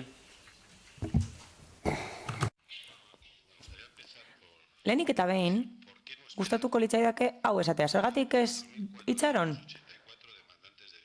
Etxebizitza eskatzaile asko ditugu getxon, 1.000 euron baino gehiago etxebiden eta 2.000 erroldatuta daude getxon. Hauek dira konponbide partzialak, baina konponbideak dira. Hau da, alderdi politiko batzuek defendatzen duzue berrikuspena egin arte ezerrez egitea. Eta nik uste dut, zuek udalerritik kanpo aterako duzuela horrela aurrengo belaunaldia. Hala, berrikuspen prozesu batek denbora zehatz bat behar du, orain aurrerapenean gaude. Zein da apo onartzeko aurreikuspena edo epe aurreikuspena? Zein da zuen proposamena udalerrian pertsona horien etxebizitza arazoa konpontzeko? Horregatik, zergatik ez diogu eskubide baten pertsonei, hau da, batzuek diru gehiago irabazten dute eta horiek etxebizitza librea behar dute. Zein proposamen daukazue horretarako? Batzuek ezin dituzte babes ofizialeko etxebizitzak erosi. Begibistakoa den bezala, getxon diagnostiko horrekin ados gaude. Bai, arazo bat daukagu getxon, ez dute errepikatuko, baina bai, argia da arazo hori. Beraz, zein da aukera? Guk getxori ez zaio gustatzen, baina 3 urtez ez da etorri eta ez du ezer proposatu. Hala, zuzkidura etxebizitzak egiteko proposatu du Aiboa institutuan. Hori da etxebizitza konpontzeko ematen duten konponbidea guk getxotik. Beraz, nik uste dut ez duela merezi gehiago lusatxa. Nola ez, Eduardo, bai, noski. Ez dakit entzun duzun, baina errepika dezaket, bai, Ormaza eta beste leku batzuetan arazorik gabe ziur gaude, konponbidea hori dela, hau da, gehiengoak behar ditugu. Horiek beharrezkoak direlako hirigintzaren eremuan. Kike, urak ez du ezer esan behar. Hala, Eusko Jaurlaritzako ingurumen sailak esaten du egin behar dena dagokion aldaketa espedientea eurekin izapidetu delako. Gainera, ez dago espazio libreen defizita, agian ez zaio gustatzen. Ezaizu gustatzen idazle taldeak egin duena teknikariak dira, eta horiek egin dute, beraz ez dago defizitik. Esan bezala ez dago defizita. Eta besterik gabe hori zen esan nahi nuen guztia. Hortu dituzu, jada, bai, Kike Prada. Eskerrik asko. Bueno, voy a empezar por... Lehenik eta behin amaieratik hasiko naiz esazteko. Josebak esan du idazle taldeak plan bat egin du eta berdez markatzen du Aiboako aldapa, txopo eta txakursulu artean eta 25ko aldapa dago eta asfaltatuta dago. Ondo, berdez markatzen ditu Gobela ibaiaren ertzeak, orain zaindu gabe daudenak, sartzekin eta zuaitzekin eta sastrakekin eta belartxarrekin eta espazio libreen sistema orokorra da eta horrela definitzen dituzte inklinazioa 1,4koa baino handiagoa daukaten espazioetan eta gainera oinarrizko arauak 30ko diametroa eskatzen du eta ez dute hori betetzen. Esan nahi duzuena, baina bat-batean idazle taldeari berdez margotzeko aukera ematen badiozu eta horrela ez badago defizitik eta lasai geratzen bazarete horrela, bai, arazo bat daukagu eta argi dago arazo bat daukagula. Horrez gain esan beharra dago gobernu talde honek aipatzen dituela bai, Getxoko gazteen etxe bizitza eskatzaileak, orain dela zenbat ari dira itxaroten etxe bizitza bat. Ahazten duzu ezuek zaretela egiturazko arazo batzuen errudunak, adibidez gaztentzako etxe bizitzarik ez egotearen errudunak, zuek zarete eta espazio libreak ez sortzearen errudunak zuek zarete naiz eta errotuladore berdeak erosten dituzuen hori alakoa da.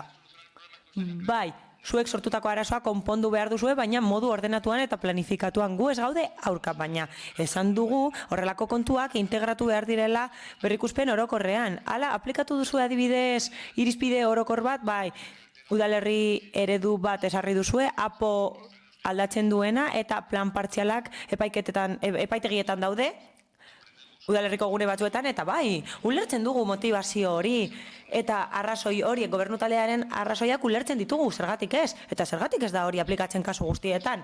Gauza batzuentzako bai, eta beste batzuentzako ez dugu ulertzen. Guk uste dugu proposatzen duguna nahiko zentzuduna dela, etorkizuneko getxo diseinatu beharko da kontuan hartutak gaur egun daukaguna, eta agortzen badugu hiri lurzoru guztia, indarreko apoan oinarrituta, zer eukiko dugu etorkizunean diseinatze aldera Andramari okupatzea? Hori izango da aukera?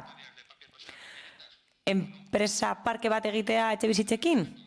Errespetu handiz hitz egiten dugu, zuek eta zuen babesak gehiengoa dira, eta hori da zuen planteamendua, eta aurrera joango da, baina gure jarrera politikoa argi gera dadin nahi dugu, eta nik uste dut nahiko argi geratu dela jadanik. 2 minutu gainitu dituzu, amaitu. Akio, eskerrik asko. Bai, Nerea Ijarrubia. 15 urte baino gehiago. 15 urte baino gehiago apoa berrikusi barik. Ez gara gu izan eta ez gara gu izango belaunaldiak herritik kanporatu ditugunak. Inondik inora. Beraz, ez jarri gainerako lepoan ez gurak ez diren ardurak. Argi eta garbi, gu ez gara izan belaunaldi asko jada kanporatu dituen ardura kasunetan erantzule nagusienak. Ez gara izan eta ez gara izango. Apoa berrikusteko eta prozedimendu hori luzatu izana, urteetan luzatu izana, motel luzatu izana prozedimendu hori guztia, horren arduradu nagusienak zuek zarete. Beraz, guazen gauzak argi ezatera. Gu hemen planteatzen ari garena zera da. Guazen ez egitera orain arte egindako akatzak. Guazen planifikazioa eta ordenazio egoki bat egitera. Herriko gazteek pairatu ez ditzatela gehiago etxe bizitza arazoa. Eta hori da argi eta garbi utzi nahi duguna, baina ez zaigu inondik inora, ez egokia, ez da justua iruditzen gure gainean jartzea urteetan, hamarkadetan zehar udal gobernu honek eragindako arazoen erantzukizuna. Ez dugu hori onartuko eta ez dugu onartzen. Bestetik ezaten duzue, bai, etxe bizitza librea beharrezkoa da, orain arte etxe bizitza librea izan da nagusiki herri honetan eraiki izan dena. Eta emaitzak hauek izan dira. Milaka eta milaka gazte joan behar izan dira beste herri batzuetara. Beraz, gure apostua beste bat da. Guazen parke sozial bat eraikitzera gazte hoiei behar dituzten beharritzanak betetzera. Ez dugu uko egiten, badirela pertsona batzuk eta badirela gazte batzuk badituztenak baliabide ekonomiko gehiago, baina gure herriaren errealitatea hein handi batean bada gazte askok ezin diotela aurre egin etxe bizitza libre baten erosteari. Eta hori da daukagun errealitatea eta hortik ere abiatu behar gara. berandu heldu gara ere lasterketa honetara, izan ere esan bezala lehen parke soziala urria da, eta gainera ez daukagu blindatuta parke sozial hori. Ez daukagu 50 urtera begirako parke blindatu bat. Eta kasu askotan, guk esan bezala askotan, EH Bilduk esan bezala askotan, parke sozial horren bizirautea arriskuan dago. Izan ere, ez daukagu 15 urtera begirako alokairu soziala dago, bai bukatzear nago. 15 urte begirako alokairu soziala da, eta 15 urte barru egoera berberean topatuko gara. Pasatzen da esku pribatuetara etxe horiek eta egoera berberean topatzen gara. Kasu honetan ere, edo kasu horretan ere gertatuko dena izango da gazteriak alde egin beharko duela beste herri batzuetara. Eskerrik asko, beste norbaitek. Joseba Arregi. Txefo Landa. No, una cosita. Besterik gabe gauza bat aipatu nahi nuke, Eduardo Andrade, eskerrik asko. Eduardo Andrade, bai, eskerrik asko. No, una aclaración. Ez, gauza bat argitu nahiko nuke. Etxebizitza ituna sinatu zuen EAJak eta PSEek eta aurreko legegintzaldikoa da, non PSE oposizioan zegoen, eta bertan aurreikusi ziren etxebizitza batzuk, lurzoru batzuk ez dira kudeatu, eta beste batzuk aurreikusita zeuden. Ez da Josebak esaten duelako irigintza zinegotzia dena, baizik eta bai, irigintza prozedurak luzeak izan ohi dira, eta ez bakarrik luzeak. Nik uste dut hori argitu beharra dagoela. Bai, gauza bat zehaztu nahi nuen. Erantzulea gobernu taldea da, bai, 15 urtez, ez da eguneratu apo, ez da berrikusi, baina irigintza izapideak geldoak dira eta gehiengoak behar dituzte, edo gehiengo simpleak kasu honetan, eta nik dakidala, gobernu talde batek ez du gehiengorik izan hemen orain dela asko, ez dut ventiladorea irekin nahi, guztiak ez gara neurri berean erantzuleak. Legegintzaldi honetan egon gara gu gobernu taldean, baina kontua zaharra da, atzetik dator. Eta ez dago bakarrik lotuta gobernu taldearen kudeaketa onarekin, txarrarekin edo kudeaketa esarekin. Alkateen edo irigintza zinegotzien kudeaketa esarekin. Nik uste dut badagoela lotuta arrazoi desberdinekin eta arrazoiak aldatu dira. Orain dela 15 urte arte immigrazioa ezkerraldetik zetorren. Udalerri honetik eta bai, hori gelditu egin da. Geroago exodo bat egon da eta horrek guztiak eskatzen gaitu ala, 30 urte baino gazteagoak asko joan dira udalerritik eta harrigarria da, eta bai, akordio batzuetara heldu gara legegintzaldi honetan etxebizitzaren eremuan. Eta akordio zehatzak egin ditugu eta beste batzuk hartu ditugu urte askoz eta horiek lotura estua daukat etxebizitzarekin, emantzipaziorako laguntzak, alokairu sozialeko etxebizitzak, sozialak ez direnak, eta bar. Bai, etxebizitza askea, librea sortzen da, bai. Babestutako etxebizitzaren 140 izaten da, badago lurzoru lege bat, eta hori nahita ez bete behar da, eta abantaia batzuk ditu zehatzak direnak, eta nik uste dut nahikoak gainera. Badago beste etxebizitza lege bat, eta hori garatzeko bidean dago, araudiari dagokionez, beraz, arazoa ez da bakarrik eraikitzea eta eraikitzea, eta bai, getxon hori bada funtsesko arazo bat. Hain zuzen ere ez dagoelako etxebizitza asko libre, utzik dauden etxebizitzak gutxi dira, pentsatzen genuena baino gutxiago dira, baina ezin da eskaera bete. Horrek esan nahi du egoerak konplexutasuna daukala, hau da, eraiki arren ez dago nahikorik eta ez da nahikorik egongo eskaera asetzeko eta gainera alokairuek alarma sortu dute gaur egun oso garestiak direlako edonorentzat, ez bakarrik gazteentzat. Hau da, 130 edo 40 igo dira alokairua ordaindu ezin duten pertsonen kopurua. Eta arazoa oso larria da, bai.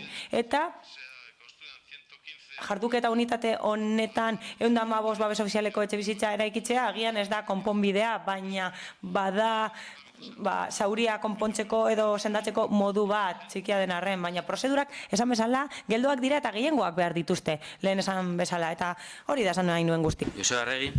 Bueno, yo... Lezkeneko txanda. Bai, bueno, el plan... 2001ko plan orokorra, eta indarraldia 2008ko da, baina 2006ko legearekin egokitu egin behar izan zen, eta iragana ondo ezagutzen dugu. Nik ez dizuet errua bota nahi, ez diet alderdi politikoei botako errua, ala 2001an osoko bilkura honek gauza bat honetzi zuen, eta bai, gaur bagara erantzuleak, eta gara etorkizunaren erantzuleak, eta asko gustatuko litzaiguke jakitea zein den zuen proposamena. Adibidez, guk Getxoren proposamena eta Bilduren proposamena zein da eremu horretan lan egiteko. Gustatuko litzaiguke ezagutzea eta akordioetara heltzen saiatzea, akatsak ez errepikatzeko eta Getxoko etorkizuna oraina baino hobea izan dadin etxebizitzari eta jarduera ekonomikoari dagokienez, mugikortasunari eta iraunkortasunari dagokienez, hobea izan dadin, mila esker. Nengo txanda. Eskerrik asko. Bai, Joseba, falta zena. Gu ez gara horren erantzuleak. Batzuk ez ginen, ez da existitu ere egiten garai hartan, beraz, hori argi dago, exodoa bai, orain dela asko hasi da, eta bai, harrapatu gaitu hemen, aurreikus ziteken, ez dakit. Barrutik ikusi dudanaren arabera nik uste dut baietz. Akats bat izan da eta plangintza zehatz bat egin zen eta horren emaitza izan da. Eta egitateak direnak dira, ez da behar bezala erantzun urte askoz. Eta Getxo gizarte etxebizitzaren azkenengo bagoian dago herrialde honetan eta bai badakigu presaka dabilela gobernu taldea begibistakoa den behar bat asetzeko. Baina berriz ere esan nahi dugu. Vísteme despacio que tengo prisa, gaztelaniaz esaten den bezala. Horrela jarduten ari gara. Gauza zehatzak aipatu nahi nituen. Bai, etxebizitza plana. Bai, bilera bat izan genuen eta bere garaian aipatu genuen. Zen iguten erantzun eta hemengo zinegotzi batek ausardia izan zuen eta esan zuen. Guk horri alde honekin etortzen da osoko bilkura honetara. Eta hori ezen bat ere ondo egon. Horrez gain gazteei gauza bat esatea gustatuko litzaiguke. Hau da, Getxo antzokiaren inbertsioa, 52 milioikoa, ordaindu da gizarte kontuetara bideratutako diruarekin, eta hori ez da orain egin, orain dela urte asko egin zen hori, eta bai, Getxo antzokia horrela ordaindu egin da. Eta finantza ingenieritza egiten du gobernu taldeak, eta horretaz arro dago, eta horren 122 gizarte etxebizitzara bideratutako diruarekin ordaindu egin da. Esan, gazteei, jakin dezaten zer egin den. Eta azkenik Iturribarri aipatuko du hori da, adibide paregabea. Hau da, apo zaharraren akats guztiak biltzen dituen adibidea da. Eta espazio hori ez da baterea aprobetsatu, eta bai egia da, guk beste gauza bat proposatuko lukeela, Getxok hiribilbean behar zuen parke bat, baina hori zen gure aukera. Eta esan bezala egikaritu dena da 2001ko apoa. Hala, etabeak eraiki dira, igerilekuarekin, eta Getxoko gazteentzat. Horiek ezin dute alokairua ordaindu, beraz, nola ordainduko dute erkidego igerileku hori? Hiru altuera, sortasun bat, Metro Bilbaorentzat, eta gero nola ez aipatu beharra dago. Babes ofizialeko etxebizitzak proiektatu dira uholdeen arriskua dagoen gune batean. Eta hori ebasteke dago eta ikusiko dugu benetan gukek arrazoia zeukan. Iturribarrik Getxoko hirigarapenaren okerrena islatzen du eta oraintxe hemen daukagu 2019a helduko da eta hor daukagu adibide bat desastre hutsa da. Bai, bukatzeko. Azkenengo txanda, bai. Bai, gu beti prest gaude hitz egiteko, apoa berrikusteko eta apo berri bat eraikitzeko oinarrien inguruan, gure oinarrien inguruan. Nik uste dute, argi daukazuela, behin baino gehiagotan hitz egin dugu, baina, prest gaude berriro ere hitz egiteko eta saltzeko gure proposamenak zeintzuk diren. Baina, ja neurri konkretu bezala, eta uste dugu garrantzitsua dela, Zefokera aipatu ditu hainbat kontu, esaterako, gero eta eskaintza, edo eskaria, edo jendeak ezin duela, edo gaztek ezin dutela, edo zeinek ere ezin duela etxebizitza, lokairuzko etxebizitza batera paso edo aukera hori lortzeko, horien artean, eskaintza ere handitzea litzateke modua, eta horretarako egiten ditugun ofizialesko edo babeseko etxebizitza horiek alokairuzkoak izan behar dira. Esaterako hori izan daiteke neurri bat askotan defenditu duguna hemen ere bai, ez saltzeko, salmentan ez jartzeko, baizik eta alokairuzkoak izatea, sortzen dugun parke sozial guztia alokairuzkoa izatea. Hori besteak beste. Baina, bueno, uste dugu gure oinarriak eta gure neurriak pasatzen direla gaur hemen onartu nahi den edo ekarri nahi den aldaketa puntual horri baiezko boska ez emateagatik. Izan ere, esan bezala, badaukagu errealitate bat eta hori aztertu behar da aurrera pausuak eman aurretik. Integrala izan behar da proposamena eta uste dugu partzialki ari garela nora ezean berriro ere urratzak ematen. Nora ezean edo hobe izan da aurreko apoari jarraipena ematen. Uste dugu hori akatza dela. Hori akatza dela aurreko apoak, aurreko hirigintza planeamenduak ekarri digulako gaur egungo egoera. Eta hori baldin bada ekidin nahi duguna, ez goaz bide honetik. Eskerrik asko, beraz, bozketara bartzen gara. Proposamenaren alde, jeltzaleak, sozialistak eta alderdi popularra abstentzioak, Ciudadanos aurka, guk Getxo eta EH Bildu, beraz, onetsita geratzen da proposamena eta urrengo puntura pasatzen gara. 176. puntuain zuzen, lehenik dauden egoitza eraikinetan irisgarritasuna gauzatzeko baldintzak arautzen dituen udal ordenantza behin-behineko onesteko proposamena. Idazkari jauna. Batzordearen proposamena hau da. Lehenengo hasiera batean onestea egoitzako eraikinetan irisgarritasuna eraginkor egiteko baldintzak arautzen dituen udal ordenantza.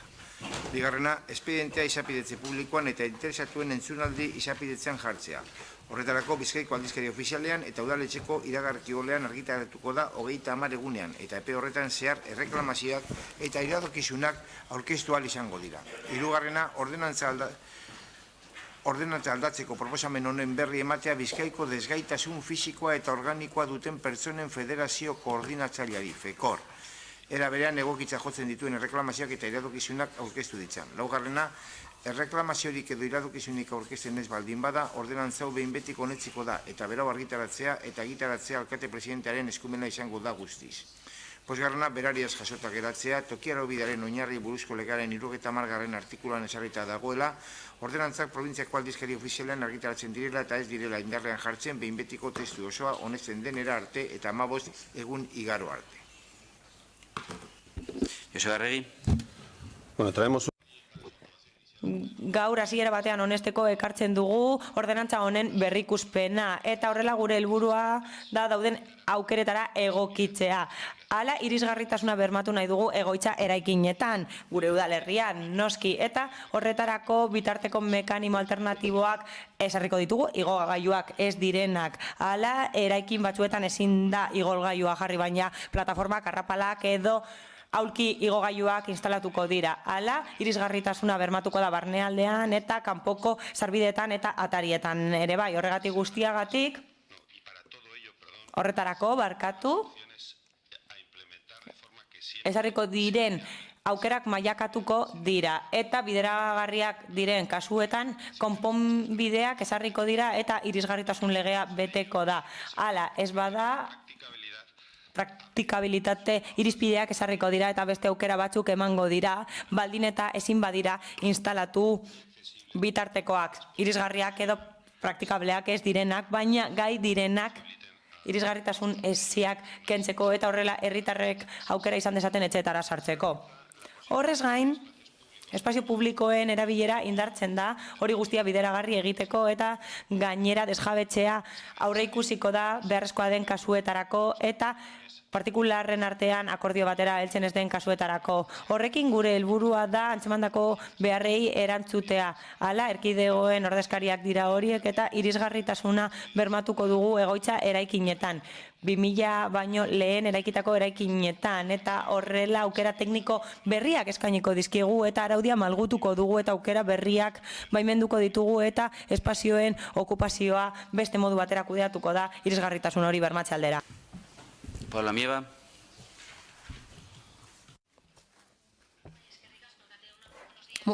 Sí, a todos. Eskerrik asko eta egun on guztioi.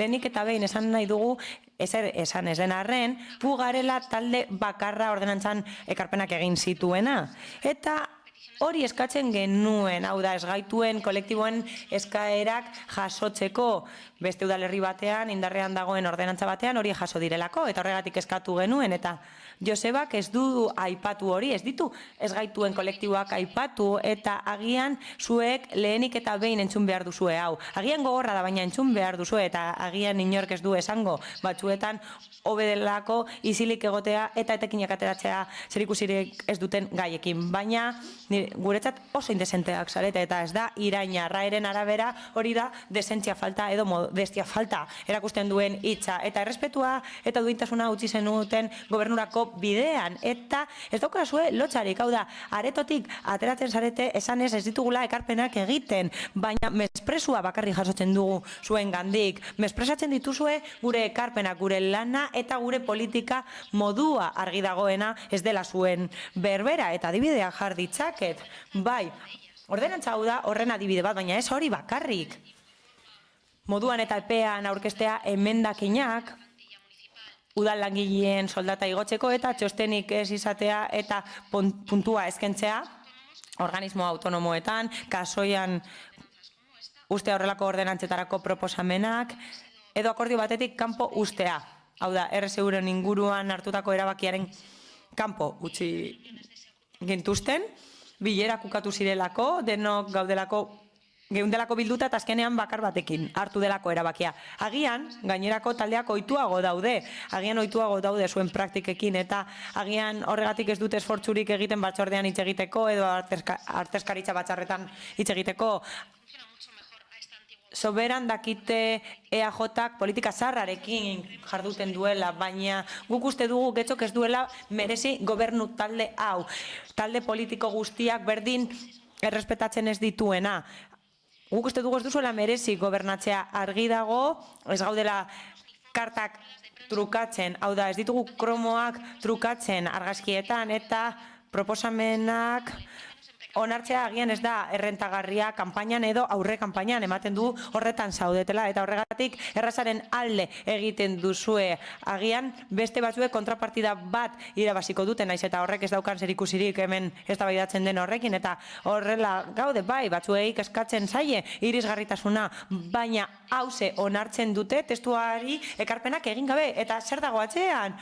Gutxi barru ikusiko dugu prentsaoarren bat, sorpresa batzuekin, eta getxo berriren batean ikusiko dugu, eta zuek horretaz kesatzen zarete, baina bertan ikusiko dugu, eta hori ez da errentagarria guk getxorekin, eta ez du konpentsatzen politika jendearen gana hurbiltzeak. Orain jende berria eta gaztea sartu da politika egitera, eta ez dugu nahi zuek bezala egin, ez dugu zuek bezala negoziatu nahi, hobe da betikoekin egotea. Gainerakoak ematen dugu ipurdiko grano bat garela behintzat. Asko, beste norbaitek?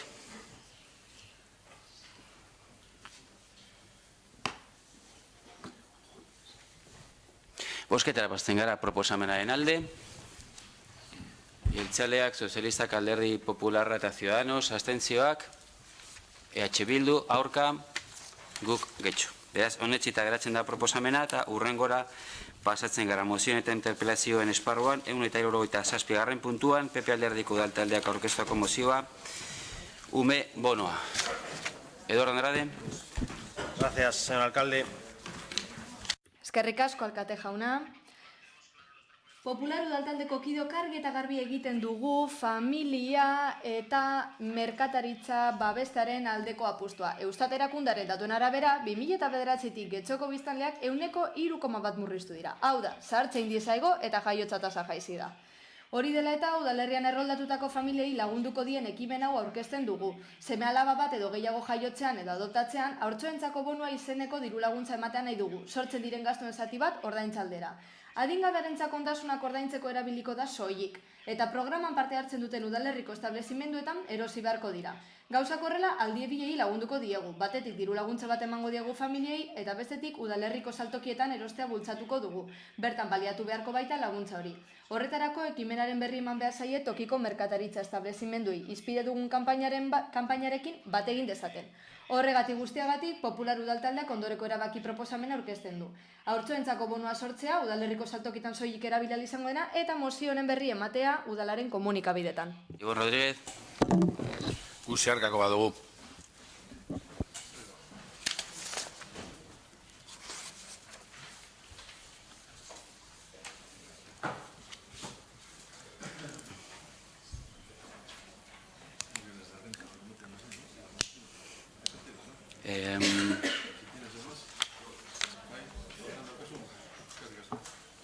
Bai, Inaziori.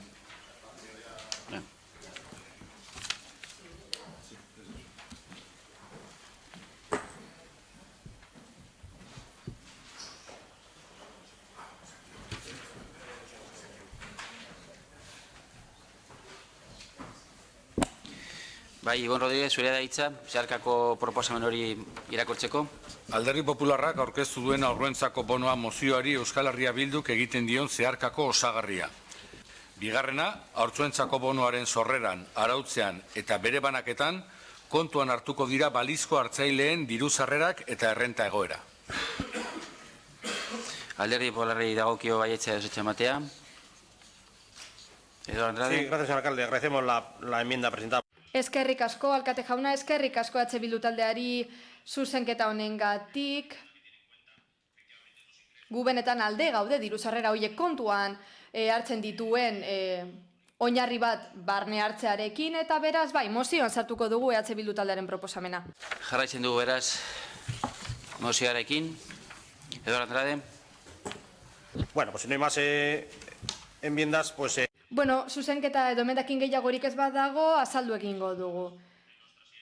Gure oinarrizko ideietako bat, legegintzaldi honetan zehar, izan da familiei mesede egitea eta merkatariei ere, bai. Familiei lagunduz, esan bezala, familien errenta estenderizatua barne hartuko dugu, horrela kontuan hartuko dira, bai diru sarrerak eta bai etxebizitza batean bizi dien egoiarren kopurua.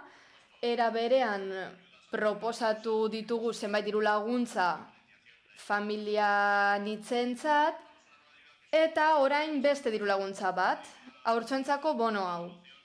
Mozioan esan bezala, argi dagoen gisa, Getxoko biztanleria zahartuz doa oso azkar gainera, eta beraz, udal honetatik, osoko bilkura honetatik uste dugu zerbait egin dezakegula, nolabait pizgarriren bat eman jaiotza tasa areagotzeko, kasu honetan haurtzuentzako bonoa daukagu. Positibo izan daiteke Getxorako. Pasan urtean 600 haur bakarri jaio ziren Getxon, eta honekin aurrera jarraitu nahi dugu. Hemos visto en otros municipios... Beste udalerri batzuetan ikusi dugun bezala, posible liteke 300 euroko diru laguntza bat ematea, jaiotako seme-alaba bakoitzeko. Pasan urtean 600 haur izan ziren, ikusi dugu zenbat diru izango litzateke. Nik ikusten dugu pasan urtean 45 milioi euroko soberakina izan genuela, beraz udaletxonentzat ez litzateke beste munduko ezer. Gainerako taldeen ideiak eta proposamena jasotzeko prest gaude. Esan bezala, gure politika hildo nagusi bat, merkataritza izan da legegintzaldi honetan, eta honen bitartez lortu nahi dugu, Getxoko familia hauei emango zaien dirua, gure udalerrian aurrak izan edo adoptatzagatik, tokiko merkatarien eskuetan geratzea gero, ez da? Horren bestez, ekintza honen bitartez, helburu bikoitza beteko da. Gure ustez ekintza positiboa da, eta espero dugu gainerako talde politikoen babesa lortzea. Eskerrik asko. Beste norbaitek? Ibon Rodríguez. Parkatu, Ibon, zeharkako bat aurkezteko da edo? Bale.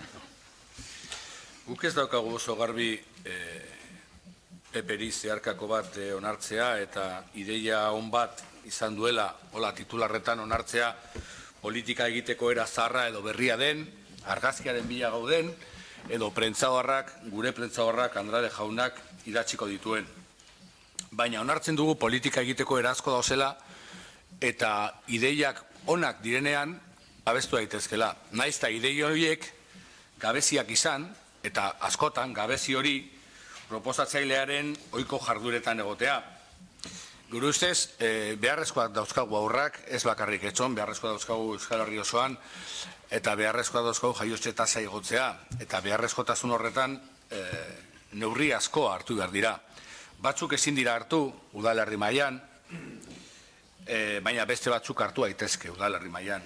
Udalerri mailan eratu daitezke ludotekak, prestatu daitezke kirol instalazioak amatasuna eta aitatasuna babesteko eta kirola konpartitzea eta denborak horrela konpartitzeko umeekin.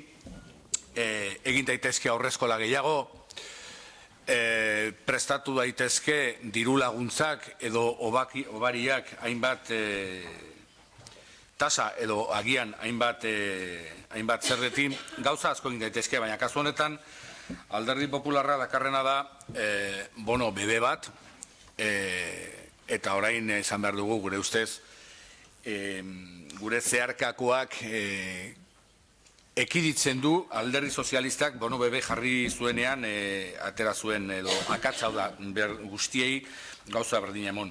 Eta gero ona iruditzen zaigu ere dirua udalerrian gastatu behar izatea. Ona iruditzen zaigu. Hala ere, eta ezango genioke Alderdi Popularrari beste erakunde batzuetan egon denean, boterean egon denean, gobernuan egon denean, gauza asko egin daitezkela, gobernutik ere, askotan udalerritik baino gehiago, tokiko komertzioen alde, multinazionalen alde egin beharrean, elektriken alde egin beharrean, TTPI bezalako akordioek alde egin beharrean, zentru komerzial handien alde egin beharrean, gauza guztioi kontuan hartzen dira eta gauza guztioi ere badira gure inguruko komertzioa kaltetzen dituztenak. Hala ere, ezan bezala, ekimena ikusi genuenean, proposamena ondo zegoela iruditu zitzaigun, gauza batzuk zuzentzeko zeudela pentsatu genuen, aurkeztu dugu, onartu dute, gure ustez ekimena hobetu indala, eta horregaitik babestuko dugu. Ez dakigu politika zaharra, ala berria den, baina egokia iruditu zaigu. Beste norbaitek, Kike Prada. Eskerrik asko. Desde Gu getxok uste dugu proposamen hau funtsean egokia zela guretzat, baina funtsean zalantza asko izan ditugu, EH Bilduren hildo beretik balorazio bat egin dugu, familiaren errenta kontutan izatearen hori oinarrizkoa da, ezta? Era berean zalantzak dauzkagu, esaten denean tokiko saltokiak programan daudela, eta zergatik ez saltoki guztiak. Edozein modutara ere egia da, EH Bildur gehitutakoa kontuan hartuta, mozioa babestuko dugula, hori bai, funtsa bera kontuan hartuta. Guk zalantza batzu ditugu esan bezala, baina horren gainetik daude borondatea eta funtsa beraz aldeko bozka emango dugu. Santiago Sainz. Nosotros anunciamos. Guk ere proposamena babestuko dugu, gure ustez EH Bildu gehitutako bekuntzarekin orain gehiago egokitzen da gure ideetara eta horregaiti babestuko dugu.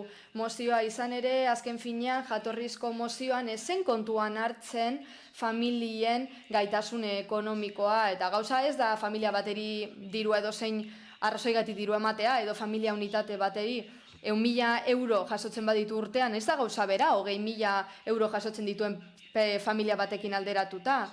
Beraz, guk uste dugu diru hau diru publikoa da, gure bizilagunena, diru publikoa, Carmen Calvo ministrak esan bezala, ezin da edonola erabili, eta kasu horretan guk uste dugu EH Bildun emendakin honen bitartez asko hobetzen dela Alderdi Popularraren jatorrizko proposamena. Horregaiti babestuko dugu. Era berean, kontuan izan behar dugu jaiotze tasa baxua izatearen arazo hau ez dugula konponduko ekimen hauekin. Laguntzen dute bai, baina kontuan hartu beharra dago, gaur egungo gazte, gure udalerrian batez ere, independizatu egina, ezin direla independizatu, etxe bizitzen merkatua dela eta saltzeko eta erosteko zailtasunak daudelako etxe bizitzarloan. Era berean, kanpoko finantzak eta falta da, esate baterako etxe bizitza erosi nahi denean. Horrez gain, enplegu sistema edo lan arloko araudia asko bedaiteke. Horren ondorioz, lan merkatua prekarioa da gaur egun eta gainera aldi baterako lanpostuak nagusitzen dira. Horregatik ezin dute seme-alabarik izan gazteek eta horregatik ezin dute etxe bizitzarik erosi. Hori da herrialde honen arazo nagusia. Hori dela eta estatuko parlamentutik arazo honi erantzun globala eman behar zaio. Gauza da, ezin ditugula partxea jarri une oro. Hori ez da bidea. Esan beharra dago, baita ere, kuriosoa da, Haurtxoen bonoen kasu hau, Zapateroren alderdi sozialista proposatu zuen behin, eta nik zerbait gehitu nahi dut. 2007an alderdi popularra garai hartan esan zuen txekeboska bat zela, ez zela onargarria, eta horren getxon gertatzen da, getxon proposatzen da, baina guk alde boskatuko dugu izan ere Bilduren hobekuntzarekin, guk uste dugu askoz gehiago egingo dugula, eta egingo dena errespetagarriagoa dela, horregaitik baietz boskatuko dugu, eskerrik asko. Beste norbaitek, Ignacio Iriarte. Eskerrik asko. Argi dago eta eskertzekoa da, Bilduk aurkeztutako aldaketarekin hobetzen dela proposamena. Hala ere ez da nahikoa gure baietza emateko inolarez. Neurria berak ez du jasotzen naiz eta ez du gantetzen naiz eta hobekuntza hori sartu, ez dauka horrela saltuko dut zergatik ez dauka zentsurik. Egia da, eta gu ados gaude, kontuan hartzeko balizko hartzaileen diru sarrerak eta errentagora horretan ere ados gaude. Baina, adira joango naiz eta orain sartuko dut hildoan zuek proposatuko aldaketa ere bai. Getxoko udal gobernuan familiai eta komertzioei laguntza eman behar diegula oso garbi daukagu. Hori dela eta legealdi osoan ikasteko material erosteko diru laguntzak urtero argitaratu ditugu, 150.000 euro. Aurten, 2.994 diru laguntza onartu dira lehen edo bigarren hezkuntzan egiten ari diren ikasleentzat, hori alde batetik. Eta urtero ere getxo bono ateratzen dugu. Aurten, 3.000 izan dira. 150.000 euro herriko komertzioetan erosteko ahalmenarekin. Zandako bi neurri hauek eredutxat aipatu ditut beste askoren artean. Ez dut uste PPren asmoa, mozio honekin, ia norden familia eta komertzioa gehien defendatzen duena denik. Ziur nago, osoko bilkura honetan, eta hemen ikusi da, familia eta komertzioei laguntzeko prest guztiok gaudela. PPek neurri zehatz bat proposatzen du, edo hobeto esan da neurri baten izena proposatzen du. Izena bakarrik. Orain Bilduk beste ezaugarri bat sartu du mozioan. Mozioan ez baita ezer esaten neurriaren ezaugarri buruz esan dudan moduan. Bono bebe izendatu duzue, Rodríguez Zapaterok txeke bebe atera zuen Espainian, eta gaur getxo PPek Zapateroren urratzak jarretzen ditu. Izenak dena esaten duela suposatu behar dugu. Eta izenaren atxean, suposatu behar dugu zer dagoen. Hemen ez baita ezera saltzen. Seriogoak izan margaila irutzen zaigu. Bono bat badaukagu. Getxo bono deritzona. Neurri honek emaitza ona ematen du. Eta zerbait indartzekotan getxo bonori izan marko litzateke. Bestaletik ez da bat ere erraza sartzea bono batetan Bilduk sartutako baldintza hori. Zera ningu dugu. Jendeari esango diogu, errenta itormenak harri eta bono bat emango dizuegu. 10 eurokoa. Horrelako neurriak hartu behar dira errenta itorpenan, obarietan, baina bono bat, beretan zera ikusten duzu, bono hori zela manatuko dan. Kajerotan sartu ibarko da eta esan barko da hori, Kutxabankeko kajerora joango gara, eta hori esango dugu, nire errenta hau da, hori kajeroari izango dugu, edo zera ningu dugu. Esaten darraz, eta neurri hori Bildu prostatutoko aldaketa hori argi ikusten da Euskal Autonomia Erkidegoko familiei laguntzeko erakunde arteko laugarren plana 2018-2012 deritzonak 116 neurri horien artean 53 hori da Eusko Jaurlaritzak argitaratu duena eta guk ere ontzat hartzen duguna. Baina 116 neurri horien artean ez da bono beberik inondik ere agertzen. Ez da antzeko zerbait. Irizpide hori bai. Eta hori da, adostasun horretan, osoko bilkura honetan, garbi dago osoko bilkura honetan, bide horretatik joaten garela. baina ez bono baten sartzeko. Ez baita operatiboa. Ez dauka zintxurik praktikan. Esan daiteke, osoko hirukorenetan esango da, behar bada onartuko da, baina gero ezin da egiazko bizitzera eraman. Edo eramatekotan, zailtasun handiarekin eta diru kopurua erdian geratuko da. Horretarako asko zerrazagoa da getxo bono indartzea, hori baldin bada bidea, ikusiko dugu hori beharrezkoa bada, egia esan ondo funtzionatzen du, eta hori da gure apostua, getxo bonoa. Bono bat martxan jartzeko.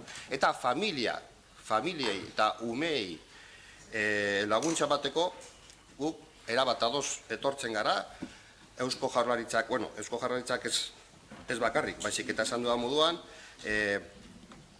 erakunden arteko laugarren plan horretan, neurri batzuk, 116 neurri horien artean udalok, martxan jarri baritugu, haietako bat, 53 hori da, EH Bilduk ekarritakoa, eta guk ere, proposatu dugu martxan jartzeko, baina bono batetan ez, mesedez. Bono batetan, hori martxan jartzeko, las vales de, ekarri zure diru sarrerak zeintzu diren eta bono bat emango dizut. Hori ez da horrela egiten, hori kajero batetan egiten da operatibo izateko, bestela ezin da egin. Edo oso zaila da, edo asmatu egin behar da beste bide bat.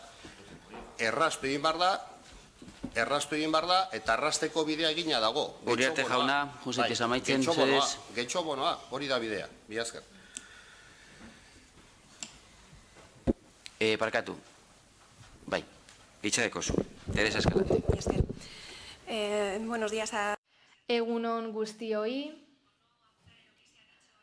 Bueno, esandakoan ez dut sakonduko, baina gure ustez proposamen hau asko hobea da EH Bilduren ekarpenarekin.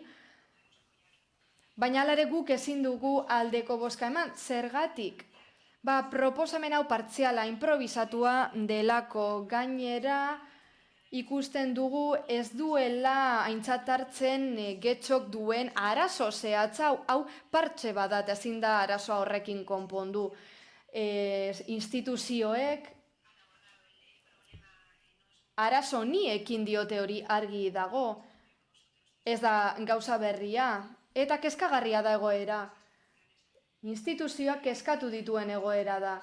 Esan beharra dago, badagoela Eusko Jaurlaritzak eta Aldundiek sinatutako hitzarmen bat, arlo honetan, eudelen babesa duena, eta hori da, esan modu batera esateko, gidalerroa lan hau egiteko.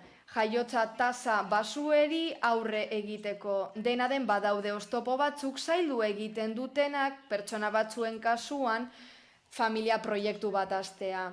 Aipatutako hitzarmena lehenago aipatutako plan interinstituzionalaren baitan sartzen da, eta helburu du arazo hauek errotik konpontzea. Arazoien artean daude etxe bizitza bat lortzeko zailtasunak, familiako bizitza uztartzeko arazoak, eta bar. Beraz guk uste dugu haurtxoentzako bonau ondo dagoela zuentzat, baina dena den ez du eragin handirik izango arazoan. Horren bestez kontra bozkatuko dugu. Eskerrik asko, Eduardo Andrade. Gracias, señor alcalde. Eskerrik asko, alkate jauna. Egia esan, hori egiten ari gara, bezalako erantzun bat espero nuenik. Baina, bueno, gobernutik egiten ari ez direnez, edo gobernu taldea egiten ari ez denez, eta Eusko Jaurlaritzako gauzak aipatu dituztenez, bueno, nik esan behar du getxoz ari garela, eta gure bizilagunak lagundu nahi ditugula. Eskerrik asko, gainerako taldeei, mozioa babestearren, nik espero dut honestea, baina ikusita getxoko alkateak hemengo agintea ez duela betetzen, eta behin eta berriro herriak eskatutakoa betetzen ez duenez, osoko bilkura honetatik jakinda hemen daudela ordezkatuta gure bizilagunak, esan beharra dut, niretzat ez dela bat ere arazoa ikustea esan dutena, ez da, ezingo dute hau kudeatu. Nola kudeatuko dute bono bat? Ene bada, zer nolako lana, 600 haur urtean, 2 haur egunean, dira hori. Horren beste hor pasatuko zaizkigu hemendik laguntzak eskatzera, ene bada zelako lana. Gobernua ez da gai horrelako kudeak eta egoki bat aurrera eramateko eta baliteke esfortzu handiegia izatea honako hau haientzat. Baliteke bulegoa itxi behar izatea kolak daudelako kanpoan diru laguntza lortzeko. Ignacio, getxo bonoa ezin da konparatu haurtxoentzako bonoarekin. Aldundiak emandako laguntzaz ari gara, Alderdi Popularrak babesa eman zuen bere garaian, eta familientzako bono bat ari gara orain. Ez dauka zer ikusirik getxo bono honek aurrak izan zeinez erabil daitekelako, eta hemen familientzako bono bat ekarri dugu. Ez da horren zaila.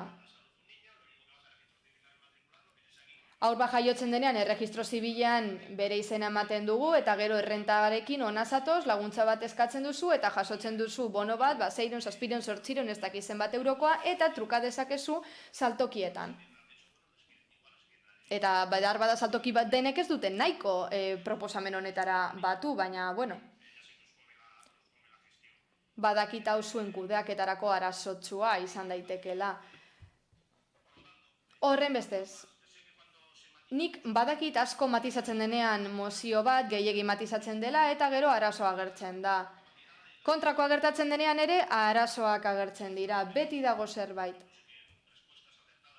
Erantzun egokiak ematen ez direnean edo zer esan ez dakigunean, beti topikotara jotzen dugu. Ez da asko landu edo gehiegi matizatu da, eta bueno, hemen dago mozioa, berriro ere eskerrik asko talde politiko guztiei, eta ikusi dut EAJ gure udalerriko saltokien eta familien aurka dagoela. Bueno.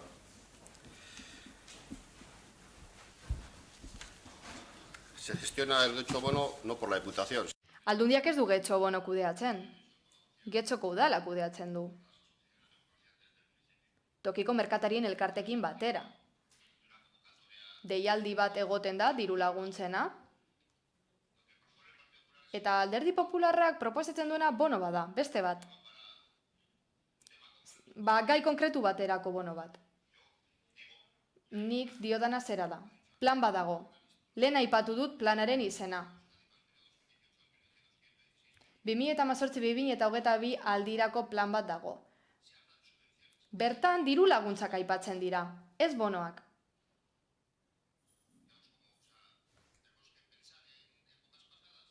Iraganean pentsatzen aritu behar gara? Baleak eman behar dira? Diru laguntzak eta obariak. Obariak zergak ordaintzeko orduan, tasak ordaintzeko orduan. Gehiago proposatuko dira, nola ez? EH Bilduk sartutako aldaketan ikusi dugu, etorriko dira, gehiago. Esan bezala, proposamen honek izena baino ez du. Bono eta urtsoa, bi hitz nazten dira, esateko familia eta merkataritza. Baina, saltokiek getxo bonoa behar dute, saltoki guztientzako delako. Zergatik bideratuko dugu sektore bakarrera? Zer ditzagun sektore guztiak? Bono hori da funtzionatzen duena, oso ondo funtzionatzen du. Alderdi Popularra, matos dago, bai, eta guk kudeatzen dugu, eta oso ondo. Zein da arazoa hori dibertifikatzeko?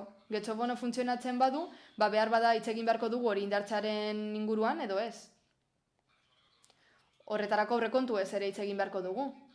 Baina, zerga obariak, diru laguntzak ere eman aldira. Baina, instituzioen arteko plan horren barruan, familiei laguntzeko diru laguntza asko, Eusko Jaurlaritzak, Aldundiak eta udaletxeak barne hartzen ditu, eta hemen ematen ditugu.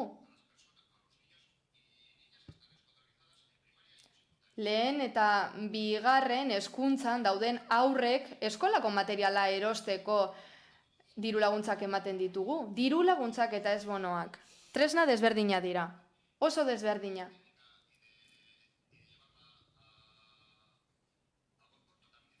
Eta horiek gauzatzea ere, gauza desberdina da. Proposatzea gauza bat eta gauzatzea beste bat. Hori da. Beren neurria defendatzeko badago Alderdi Popularra nahiko ondo egin dau, baina, claro, Inazioren erantzuna egia esateko espero genuen. Zeuen ez den proposamen bat daukazunean, edo jasotzen duzuenean, azten zarete egiten dituzuen neurriak zerrendatzen, gauzak oso ondo egiten dituzula azaltzeko. Kasu honetan, arazo bat izan duzu, hasi zara neurriak zerrendatzen eta bi zerrendatu dituzu. Bi. Gero ja juntzara erakundeen arteko plangintza horretara, baina getxon bi. Horretan geratu da zure zerrenda. Eta lehenengo neurriak akats badauka. Hau da, egia da, hezkuntzar materiala jasotzeko diru laguntza daudela. Baina hizkuntza materiala jasotzeko beharrezko gauza bat gertatu behar da lehenengo, jaiotza. Eta gero gotxo bono aipatzen duzu, eta getxo bono indartzeko bidea izan daitekela. Pues perfecto, pero es que nadie lo ha puesto en duda. Pero el problema... Perfecto, inok ez du zalantzan jarri, baina getxo bonok funtzionatzen badu, zergatik ez dugu beste bono bat martxan jarriko, ez delako komenigarria zuentzat, ez zaizuelako gustatzen. Getxo estarra proposatu genuen guk, txartel hori, baina gauza bera gertatu zen. Esaten zenuten getxo bonorerantz gehiegi duela, getxo bono indartu beharra dagoela, eta bar, diru laguntza deitzen diozu, bai, baina gero, diru laguntza hoiek udalerrian gastu bihurtzen badira, baskoso beto. Eta inori ez bazaio hori bururatu bazegingo dugu. Kudeatzeko zaila dela. Bueno, hainbat eta hainbat lekzio eman dizkiguzu gauzak nola egin behar diren esateko, uste dut zuri, otuko zaizkizula beste lauz, boz, zailtasun, diru laguntzen inguruan. Diru laguntzak 1000 dira, eta irtenbideak ere bai. Arazoak dira 1000, irtenbideak ere bai. Esaten da, ez dut abestuko proposamen hau ez delako nirea, baina hori ikusi dugu zure esku hartzeetan, erridikulo egin duzu. Erraza da. Getxo bonak funtzionatzen du? Ondo. Haurtzuentzako bonak nola kaltetzen du getxo bono? Hori da galdera. Saltoki batentzako onuragarria da getxo bono erabiltzea? Bai, getxo bono bakoitzeko 20 euro gastatzea, edarto, baina haurtzoen bonoarekin beste 10 gastatu alba dituzu, hobeto saltokiaren txat. Beste norbaitek. Eduardo Andrade. Sí, para terminar. Azkenengo txanda, bai. Amaitzeko, hala da getxo bono, nola ez? Lehenengo getxo bono Bizkaiko Foru Aldundia jarri zuen martxan, bertan aurrekontuak honetzi zirenean, lehen biziz proposatu zen getxo bono, eta gero Alderdi Popularraren proposamen bat heldu zen getxora.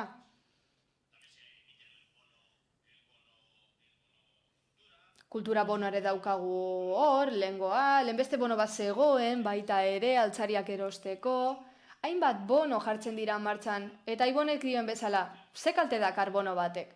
Kudeatzeko zaila dela, bueno, beste gauza bada ezin duzuela kudeatu. Esan horrela, ez gara kudeatzeko gai, ez dugu kudeatuko. Eta listo. Esan.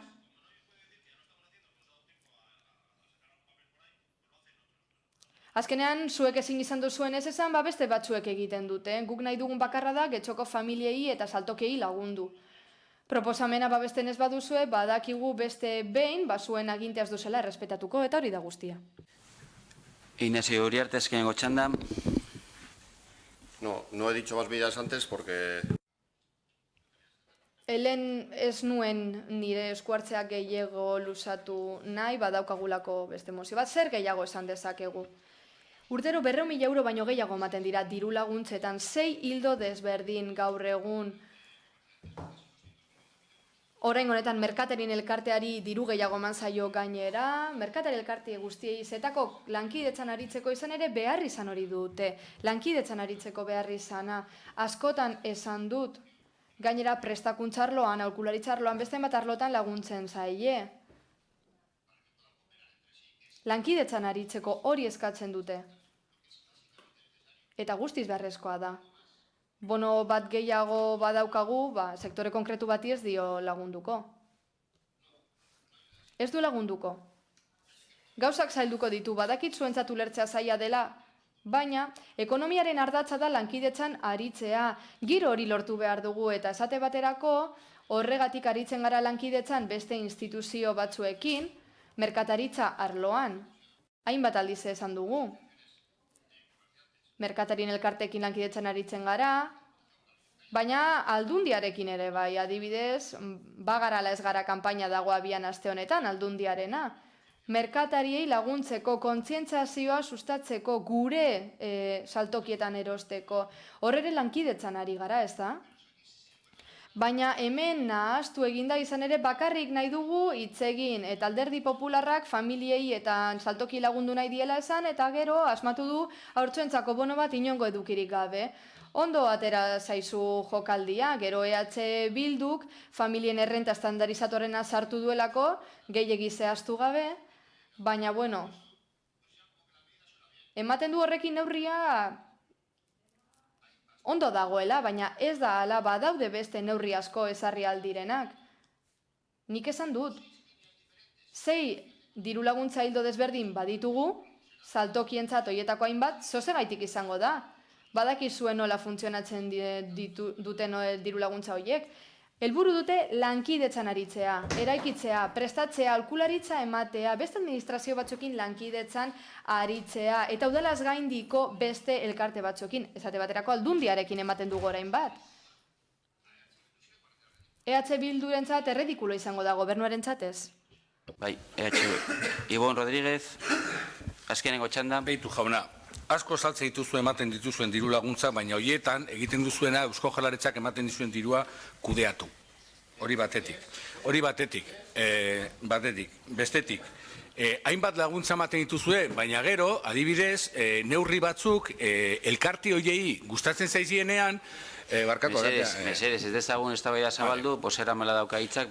Neurri horiek elkartei gustatzen zaienean, neurri horiek ez dira aintzat hartzen. Elkartekin dauzkazun harremanetan, bi elkarte gode, por cierto, ez dakizen olako eraginkorra den, baina badakigu ere zuk ez dituzula ikusten algortan lonja itxiak, baina Ginoentxekok algortan eta erromon eta areetan gero eta lonja itxi gehiago topatzen ditugu. Eta ez dut uste, iruditzen zait, ez duzula zebezonar ulertu. Hau da, bono bebe ez du esan nahi umea jaio dalako dirua emango dizute soilik umeentzako gauzak saltzen dituzten dendetan. Hau da, komerzio osoari. Horri deitzen baldin badiozu sektore bater bati laguntzea, agian ere zure laguntzak banatzerakoan aztertu beharko zenuke nola banatzen dituzun. Kontua da esan duguna, zuek proposatzen ez duzuena, ez duzu aurrera eramaten. Eta gero hitz egiten duzue akordioaz eta hitz egiten duzue konsensuaz eta gezurrutza da. Eta bukatzeko, guri, aldundiak komertzio txikiari egiten dizkion kanpainak, gorde dezake guztiak. Kanpaino berena izango litzateke Anduldianentzat adibidez Megapar edo Artea edo Berangoko zentro komerzial guzti horiek ez egitea. Hori izango litzateke benetako kanpaina. Edo dirutza ez gastatzea halako proiektu arraroetan eta gero ikusteko nola izatea. Edo MTV famatua etortzen danean taxistekin adostea eta ez Uberrekin eta antzeko gauzekin. Beraz, kanpainak beharrezkoak izaten dira, baina kanpaina horrek koherentzia bati erantzuten diotenean. Eta aldundi hau, zuek hain goratzen dutzuen aldundi hau, eredu neoliberal gero eta zakarrago dakar. Eta komertzioan egoera neurri oso handi batean, aldundiaren eredu dira. Beraz, gurra itzatera berain kanpaina. Eskerrik asko. Beste norbaitek edo bosketara pastzen gara, mozioaren alde, Alderdi Popularrak, EH Bildu, Ciudadanos eta guk getxo mozioaren aurka, jeltzaleak eta sozialistak beraz honetxita geratzen da mozioa eta hurrengora pastzen gara, eta 78. puntuan PP Alderdiko udaltaldeak aurkeztuako mozioa saltegi mintegi algortan. Euro Andrade. Gracias, señor alcalde. Vivero de... Eskerrik asko alkate jauna. Saltoki ugari izten ari dituzte getxon eta ondorioz, saltokirik eta jenderik gabeko auzo mortu bilakatzen ari dira gure kaleak. Izan ere, hala dio esaerak, saltokirik egonezean ez da bizitzarik egongo. Horren erakusgarri da Algortako Amesti kalea, gaur egun 14 saltoki itxi baitaude bertan. Kale horretako ate eta erakusleio guztiek islatzen dute udalak orain arte egindako jarduketak ez direla nahikoak. Udalak merkataritzaren alde egiteko unea da. Lanean hasi behar da ura sortu mantendu eta garatzearren. Gure ustez, merkataritza sustatzeko modu bat kale horretan saltokien astegi bat sortzea da. Proba pilotu gisa izango litzateke, etorkizunean beste kale batzuetan ere ezarri ahalko litzatekeena. Udalak honako baldintza hauek bete beharko ditu astegi hori sortzeko. 14 lokal komertzialak alokatu aldi berean. Udalerrian jardun nahi duten 14 ekintzaile hautatuko ditu getxolanen bitartez. Lokal horietan merkataritza jarduerak ezartzen lagunduko eta irakatsiko du. 4. Lokal horiek ekintzailei azpierrentamenduan eman ahal izateko baremo batzuk ezarriko ditu, askotariko presio eta iraupenekin, komertzio bakoitzaren proposamenen arabera. 5. Ekintzaile horientzako laguntzen eta diru laguntzen lerroa ezarriko du. Helburua kaleak merkataritza jarduera berreskuratzea da. Horren ondorioz bertako bizitza ere berreskuratzeko. Horregatik guztiagatik Popular Udal taldeak ondorengo erabaki proposamena aurkezten du. Lehenengoa, Getxoko Udalbatzak gobernu taldeari eskatzen dio Algortako Amesti kalean saltokien astegi bat jar dezan martxan ahalik eta arinen. Mozio honetan jasotakoarekin bat etorriz. Eta bigarrena, mozioa udaleko edabideetan jakinaraztea. Eskerrik asko. Beste norbaitek? Maite Arraiza? Bai, egunon. Mozio honetan azaltzen den kezka baita ere EH Bilduna da. Askotan azaldu dugu zein kezkagarria den Algortako zonalde askotan dendek eta merkatariaek bizi duten egoera. Mozioan proposatzen den neurria beharrezkoa eta interesgarria iruditzen zaigu, hau da udala lonja hutsen jabe bilakatzea eta horiek errenta merkeagoan jartzea, ekintzailei negozio aurrera eramaten laguntzeko. Baina, gure ustez hutsune badauka, edo behintzat azten ditugu jada martxan dauden dendariak.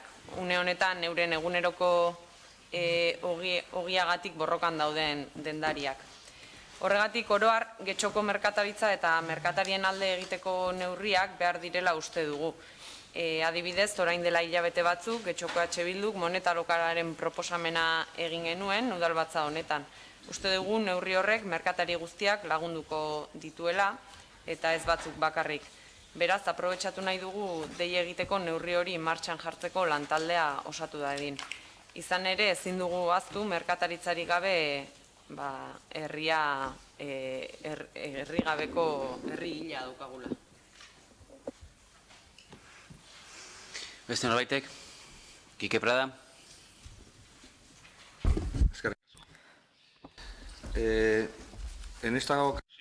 Oraingoan, guketik honakoa uste dugu.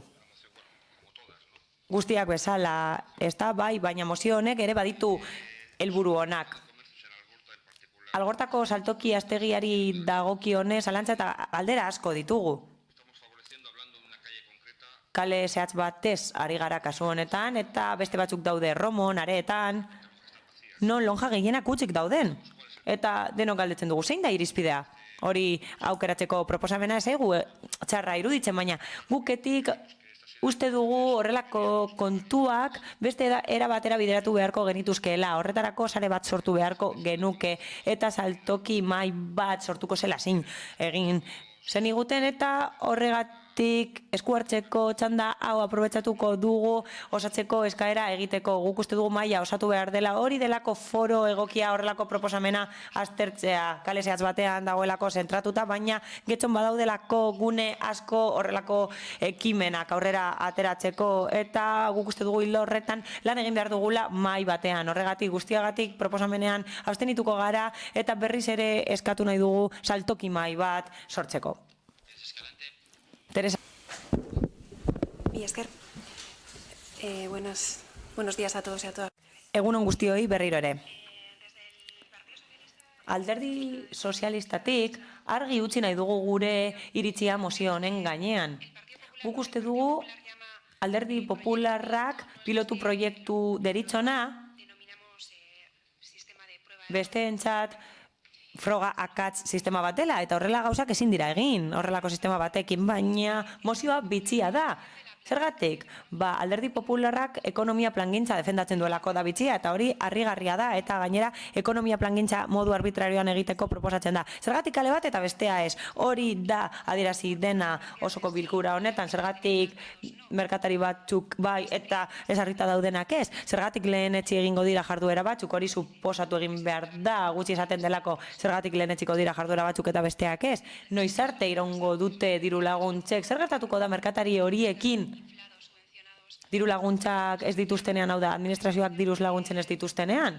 Zer gertatuko da horiekin? Mozio honekin aurrekoaren gauza bera gertatzen da. Alderdi Popularrak nabarmendu nahi du merkataritza babesten duela, eta zenbait neurri babesten dituela nabarmendu nahi du, baina horretan geratzen da. Hau da, ez du zehazten eta ez da sakonean sartzen gaian. Horregatik aurka bozkatuko dugu. Azaldutako guztiagatik, mila esker. Santiago Sainz. En la moción. Mozioan, zioen azalpenean, 14 saltoki itxi aipatzen dira, bai, horiek utxik geratuko dira. Eta gogorarazi behar da, udalerria lokal asko daudela negozio bat zeukatenak, eta gaur egun existitzen ez direnak, hau da kalei bizirik ematen ez diete gaur egun, eta erkidegoari zerbitzurik ematen ez diote gaur egun, herritarrei ez diote zerbitzurik ematen, eta guk uste dugu sustapen ekonomikoko zailetik zerbait gehiago egin liteke gure kaleetan bizitza hori mantendu ahal izateko, eta garai batean izan zuten bizitza hori berreskuratzeko. Hala, alderdi politiko batzuek aipatu dute gauza bat, gogorarazi nahi dudana. Bai, merkatalgune handiak eta erraldoiak eraiki dira, eta horrela tokiko merkataritza zapusten ari da, baina horrez gain internet aipatu beharko genuke, tokiko merkataritzan eragina duena, eta horren aurka borrokatu beharko genuke, eta gainera baldintzak ez dira berdinak, eta horren aurka egin behar dute esan bezala. Legegintzaldiaren hasiera mozio bat aurkeztu genuen, jakiteko zeintzuk ziren utzik zeuden lokalak, eta ikusteko horiekin zer egin zitekeen. Oraindik ere zain gaude, hau da, gobernu taldearen ekimenaren zain gaude, hau da, antzeko zerbaitean lanean zaudela esan ziguten, baina legegintzaldiaren amaieran hasieran bezala gaude, ez dute ezer egin. Eta horretaz guztiaz aparte, Alderdi Popularraren mozioari erreparatuz, guk uste dugu ondo dabiltzatela, hau da, diagnostiko zuzena egin dute udalerriaren egoeraren gainean, baina esan bezala beste gune batzuk daude gure udalerrian, eta horiek arazo berbera pairatzen dute gaur egun. Izan ere, Romoko auzokideen elkarteak hori helarazi zigun alderdi politikoei, eta kontuan hartu behar dugu, udalerriaren kontu endemikoa da, eta horretan lan egin behar dugu ikuspegi global batetik. Kezkatutan nago, kezkatzen nau zerbait entzuteak, aipatu da alokairuarena. Horrek esan nahi du aurretiazko gastua egin behar duela udalak lokal horiek erosteko algortaren erdigunean. Hori oso leku privilegiatua da, eta proposatu dute gero horiek alokairuan jartzeko, ez dakit zer nolako alokairua izango den, eredu desberdinak daudelako horretarako, eta zentzu horretan ziurgabetasuna badaukagu. Badakigu beste eredu bat dagoela kudeaketaren esparruan eta merkataritza aztegiak sortzearen esparruan. Adibidez, bat egiteko aurreikusi egin zen legegintzaldiaren hasieran, eta zerga ordenantza bat onetsi zen, zerga ordenantza bat onetsi zen, aingeruaren etorbidean eraikin bat gaitzeko eta enpresastegi bat egiteko, eta 2005-etik ez da ezer egin. Gobernu taldeak ez du ezer egin instalazioak birgaitzeko eta bertan gaztekintzaileak hartzeko aukera izan dezaten bere enpresa proiektua garatu ahal izateko, lehenengo urratsak emateko eta apur bat aurrezteko. Hola, enpresa horiek guztiak Getxon kokatuko dira, zergak ordainduko dituzte, auzoa berpiztuko dute eta bizikidetza berpiztuko dute, eta gainera gure kaleak berpiztuko dituzte. Beraz, hori ez da sustapen ekonomiko sailetik egin, eta gobernu taldearen desidia nabarmendu behar dugu, eta gogorarazi behar diegu, zergatik ez. Hala beste ekintza batzuk aipatu egin dira tokiko merkataritza sustatze aldera Getxon, eta guk bere garaian zenbait ekarpen aurkeztu egin ditugu. Mozio bat bigarren aukerarako, mozio bat merkatarien belaunaldi aldaketarako, saihesteko hain zuzen ere Getxoko merkataritza edo saltoki historikoak utzik gera ez daitezen, diru laguntzak tokiko merkataritzaren txat, eta oinarriak definitu genituen, eta hori kontuan hartu ahal ziren, gure berezko oinarriak idazteko, ideia bezala, gainera landuak daude, eta eztabaidatu egin ditugu osoko bilkuran, eta horietan ez genuen babesi jaso, hau da, osoko bilkurak ez zituen babestu horiek, ez Alderdi Popularrak ere, eta asko sentitu genuen hori, bai. Baina guk eraikitzailea den hitzaldia egiten dugu, horretan lan egin behar dugu, horrelako kontuetan, belaunaldia aldaketa, irekitzeko laguntzak eta bigarren aukerarako laguntzak. Mila esker. Zuri, este norbaitek, Inazio Uriarte. Bai, alkatean eskerrik asko, onartzeko bizizuek eta aipatuko ditut, mozioan amesti ez idatzita gertzen da, amesti zetaz idazten da, amesti kalea, eta bestaletik nik ez dut zenbatu 14 lonja itxita, o 14 lonja komertzioa izan zirena, bezik eta 10 lonja ikusi ditut itxita, batzuk ematen dut itxita daudela, biltoki moduan erabiltzen dutelako, baina ere berdin da. 9, 10 edo 14 berdina ez izan da, kezkagarria da, eta hori onartu egin behar da. Bai, Iboni esango diot, lehen ez dut txandarikoki, hor nahazte borraste bat egin duzula, komertziorekin lotuta doala, aurreko mozioa komertziorekin lotuta zegoen, eta hori bai, eta horregatik, horren esango dizut. Zuk aipatutako diru laguntzak beste motakoak dira. Eusko Jaurlaritzak ematen dizkiguten diru laguntzak, 240.000 inguru urtean, horiek dira pertsonala kontratatzekoak. Nik aipatu dituden 6 lerro horiek etxoko ekonomia martxan jartzekoak dira. 250.000 euro inguru. Aurrekontuetan onartuta daudenak. 16an ere bai. Diru kopuru horiek gehitzen joan gara. Orain lehen baino diru kopuru gehiagoa da. Martxan jarri genuen legealdi honetan, zeuden, harrera ona daukate, eta ja 6 lerro dauzkagu. Azkena, lehen esan dudana, komertzioen elkarteak indartzeko. Baina ez dira berdinak ibon, nahaztu egin dituzu. Hori bakarrik adierazteko. Ezken nien nago puntu honetan hitz egiten, eta zuzenean zuzendu natzaio, niri zuzendu zait. Orduan nik uste dut erantzuteko aukera daukadala. Ni puntu honetan ez dut itxik ere esan, eta zuzenean aipatu niri erantzuteko zerbait. Rodríguez jauna, bozera maleak ez du bere txanda amaitu. Ez dut amaitu, Orduan, mesedez isildu zaitez utzizu bere txanda amaitzea, behintzat. Segituko nerean jozeten? Ez ezin duzu, bozera lematek hitza daukanean ezin duzu sartu, alkatearen baimenik gabe. Osea, mesedez, karo, bai, baina eske bere diskurtsoa eten egin duzu, eta hori ezin da egin. Osea, utzizu amaitzen, gero nahi baldin baduzu, eskatu hitza, eta estertuko dugu ematen badizudena ez, baina mesedez, ez eten beste bozerame baten hitzaldia, hori onarte zina da. Mesedez, Uriarte jauna, jarraitu zure hitzaldiarekin. Eskerrik asko alkatea ona. Horrendik aurrera ez dut izenik esango. Bakarrik EH Bilduko bozera maileak esan duena esango dut. Nahi baldin baduzu. Lehen EH Bilduko bozera maileak esan duena oker zegoen. Diru laguntza ezberdinak nahaztu egin baitu. Baititu. Eta hemen eskatu da, bai, konpromisoa izan zen, udazken honetan, mai inguru hori deialdia egitea. Eta ingo dugu, udazkenak oraindik ez du bukatu, bukatzear dago, oraindik ez du bukatu, datorren jabetean, deialdi hori eukiko duzue, alba duzue, baldin badat, uste dut posible izango dela, data zehaztuko dugu gutxi barru. Hor lan teknikoa gogorra izan da, lan teknikoa polita izan da, eta uste dut emaitza ona izango dela, benetan parte hartzeko asunto hauetan, ekonomi arloan, komertzio arloan, herrialde honetan. Ez da itxurazko gauza bat, baizik eta oso sakona da, eta horrela ikusiko duzu aurkezten dugunean. Baina proposamen barruan sartuta, zehatzago, bai esan nahi duela, PPek proposatzen duenak ez doaka zentsu handirik. PPek proposatzen du udalak lonja batzuk alokatzeko, gero beste bati azpi alokatzeko. Gainera, prezio merkeagoa izan behar da. Bide hori mesedez zeuek egin. Hori administratiboki, nik ja aurreratzen dizuet, hori, vamos, ez daukal inolako zentsurik. Eta berriz itzultzen gara leku berberara.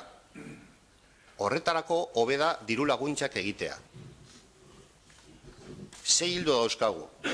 Akorde batera altzen baldin bagara, edo lantalde horretan ikusten baldin bada beharrezkoa dela, 6. hildo bat jarriko da, inolako arazo barik. Baina hemen proposatzen dira, benetan enrebesatua dela. Ze joako aragu? Jabe guztiekin hitz egingo dugu aldi berean gainera proposatzen da alokatzeko? Kale bakar batetan gainera? Jabez berdina dira. Eta gero kontratu horretan sartu behar dugu haiek onartu behar dute azpi alokairua? Hori normalean ez da onartzen. Inolare ez. Eta gainera, hemen txosten juridikoak egin behar dira eta txosten ekonomikoak nun administrazio publiko batek merkeago alokatzen duen gero, hori diru laguntza ditzen da. Ez da inbeste pentsatu behar. Ematen zaio diru laguntzari jabei, ematen zaie edo alokatzen dutenei. Asko zerrazagoa da, asko zuzenagoa eta asko garbiagoa. Ez da inbeste asmatu egin behar.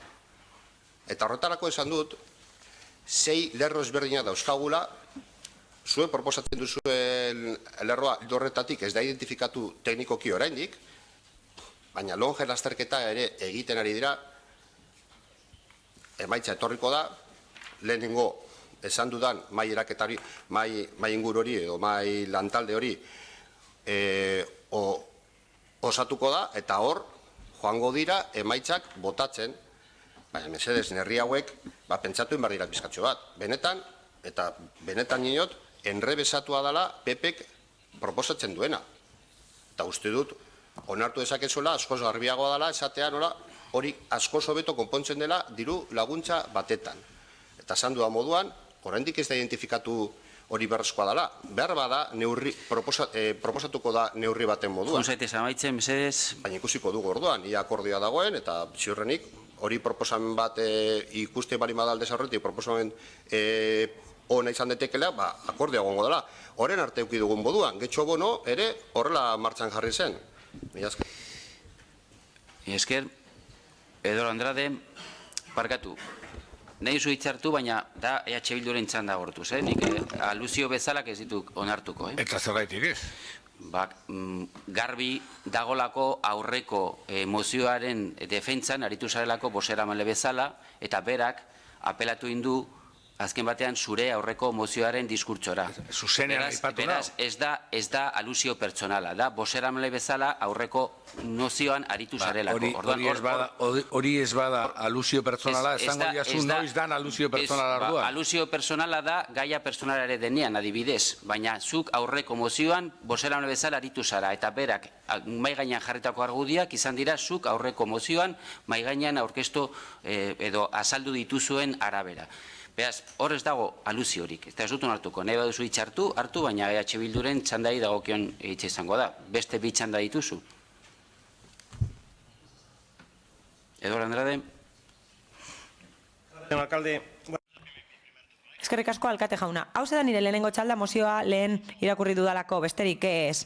Hala birpasatu egingo dut besteek esandakoa. Eskerrik asko parte hartzeagatik. Lehenik eta behin hitzaldien gauza bat nabarmendu nahi dut. Inazio Uriarte. Ez da ezer egin getxoko merkataritzaren alde eta beste alderdien babesarekin egin denak ez du esertarako balio. Baina horrez gain EAJak ez du ezer egin nahi getxoko merkataritzaren alde. Egitateak eta datuak argiak dira.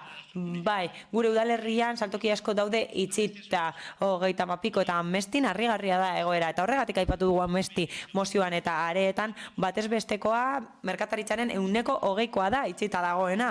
Eta EH Bilduk adibidez esan du ados dagoela gure jarrerarekin eta iritziarekin, baina zerbait gehitu du eta arrazoia dauka. Bai, proposamen hau egin da ekintzak abian jartzeko eta horrela Amestikalean martxan jartzeko eta bai, arrazoia daukate. Martxan daudenak ez ditugu babesten, bai, arrazoia daukate. Horretarako badaude beste ekimen batzuk.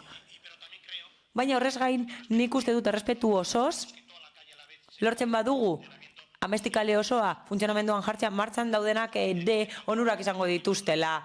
Hala, ekimen honekin babesten ez ditugun arren azkenean nik uste dut etekinak izango dituztela. Kikek aipatu du, zergatik Amesti eta ez beste kale batzuk, bai, arrazoia dauka Kikek ere bai. Amesti aipatu dut batekin hasi behar nuelako eta mozioan pilotu proba aipatu dugu eta nik nahiko nuke udalerriaren kale batean esarri izatea eta gero beste leku batzuetara edatzea baldin eta ikusten badugu eragin positiboa dauka la proposamenak, eragin negatiboa badu, ez.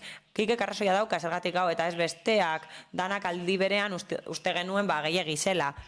Alderdi sozialistako kideak esan du pilotu proba egitea dela proba akatsa, bai, eta hori da proba pilotu bat egitea, bai, proba eta akatsa gustatzen bazaizu garatzen duzu eta bestela ez. Gure kideak esan du zergatik batzuk bai eta besteak ez, zein saltoki, nortzuentzako diru laguntzak, horrelako irizpideak esartzen dira enpresa aztegietan bentu dilenakoa irekitzeko dago, baina beno, guk erabakitzen dugu nor dagoen, zenbat denbora dagoen, zenbat ordainduko duen, zenbateraino partekatuko dituen gastuak eta bar. Eta gero, ez dakigu Teresak esan bezala, inbertsioa egin ostean, udalaren inbertsioaren ostean, emaitza ona den edo aurrera jarraitzen duen astegia utzi eta gero hala, udalak tutoretza hori egin beharko du eta norberak defendatu beharko du berea hortik aurrera. Hala, Ciudadanosetik esan da baietz, bai, aurretiazko gastua egin behar dela, bai, jarri gara harremanetan Amestikaleko merkatariekin eta alokairu kuotak aztertu ditugu eta batez besteko kuota 17.000 ingurukoa da hilean eta horrek esan nahi du urtean 400.000 euro gastatu beharko genituzkeela eta kontuan hartu behar dugu diruzaintzako soberakina 45 milioikoa dela eta gobernu taldeak hori kudeatzen ez dakiela. Beraz nik uste dut zenbateko hori oso txikia dela eta gainera tasa ona egingo genukeela hori sustatzean. Orain EAJarekin hitz egingo dut, bai, hasieran esan dudan bezala, erakusten du ez dakitela zer egiten duten merkataritzaren alde eta egiten dutena gaizki egiten dutela, hori argi geratu da eta gainera ez dutela egingo merkataritzaren alde. Esaten du apur bat bihurria dela proposamena. Hori esan du Inaziok eta txosten juridikoak idatzi behar direla. Hori esan du bai, noski, lan egin behar da eta bai, beldurra diozue horri kudeak eta oso negligentea delako txostenak egitea gauzak prestatzea beldurgarria da zuentzat eta errezana da esatea. Bai, diru laguntza bat esango dugu eta nahi duena aurkeztuko da, bai, 6 diru laguntza hildo daude, lerro barkatu udal honetan eta bai, oso bihurria dela hau ematen du, lan asko edukiko zenuketelako, baina diru laguntza horiek egon arren ikusten dugu merkataritzaren egoera gero okerragoa dela, lonja asko izten ari direla eta saltokia guztiz galtzen ari direla udalerrian, bai. Alokairu formula komplexua dela? Bai, enpresastegi bat egiten dugunean, eraikin bat egiten dugunean, Benturillenan, areetan egiten dugunean, enpresastegi bat, adibidez, inbertitzen dugunean gure dirua gastatzen dugu, bai. Bai, dirua gastatzen da, eta gero, hori alokatzen diozu beste bati, kuota bat ordaintzen du, beste kuota bat, jardueraren arabera, getxolanek aukeratutako enpresak egongo dira bertan, eta gauza bera da. Eraikin oso bat egin beharrean, bai, asko gustatzen zaizu, eraikin handiak egitea are eta handiagoa, hobe, baina eraiki beharrean lonja itxiak daude eta alokatu daitezke eta udalak alokatu egin ditu historikoki eraikin asko eta administrazio askok dituzte lokalak alokatuta ez dago arazorik eta beste bati alokatzea getxolanen baldintzenpean, beno, adibidez. Amesti kalea kulturara bideratuko dugu eta sustatuko dugu.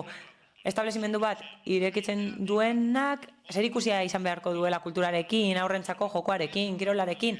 Bai, hori izan liteke getxolanen lan hildo bat, eta horrela bilagen nitzake horretan lan egin nahi duten pertsonak, ez dute esango zer zehazki, baina aukera bat izan daiteke, eta ideia bat proposatzen da, besterik ez. Eta gidalerro batzuk esartzen dira, eta irekiak dira horiek gara daitezen, baina esan bezala, udala oso pozik dago egiten duen horrekin, eta udalerriko merkatariak oso egoera txarrean daude, eta horregatik gure merkatarien egoera hobetzea da gure helburua. Mila esker, Eduardo Andrade. Aclarar mi intervención, ¿no? O la postura que vamos a tomar. Nosotros no, sintiéndolo mucho, no vamos a poder apoyar esta moción. Nos surgen dudas de modelo de gestión y que en realidad nosotros estamos más... Eta egia esan, ados gaude beste jarrera batzuekin eta merkataritza babesteko beste formula batzuk babestu nahi ditugu guretzat egokiena delako, besterik gabe. Bai, Katiana, eskerrik asko. Bueno, al portavoz del Partido Popular. Alderdi Popularraren bozeramaileari zera esan nahi diot.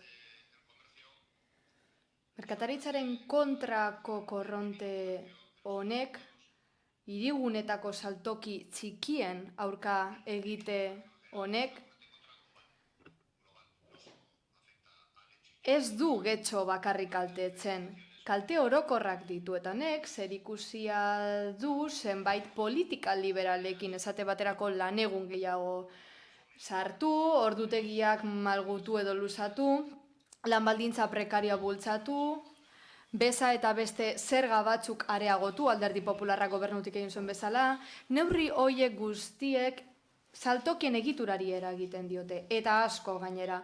Antza denez, Getxoko Alderdi Popularra gero ganera eskuartzaile bilakatzen da. Honakoa dio, udalak aloka edo erosi dezala erosi jartzen ezaketen, bestela zifrekin igual disparatu egingo da, ezta? Gauza da ez dela gauza bera,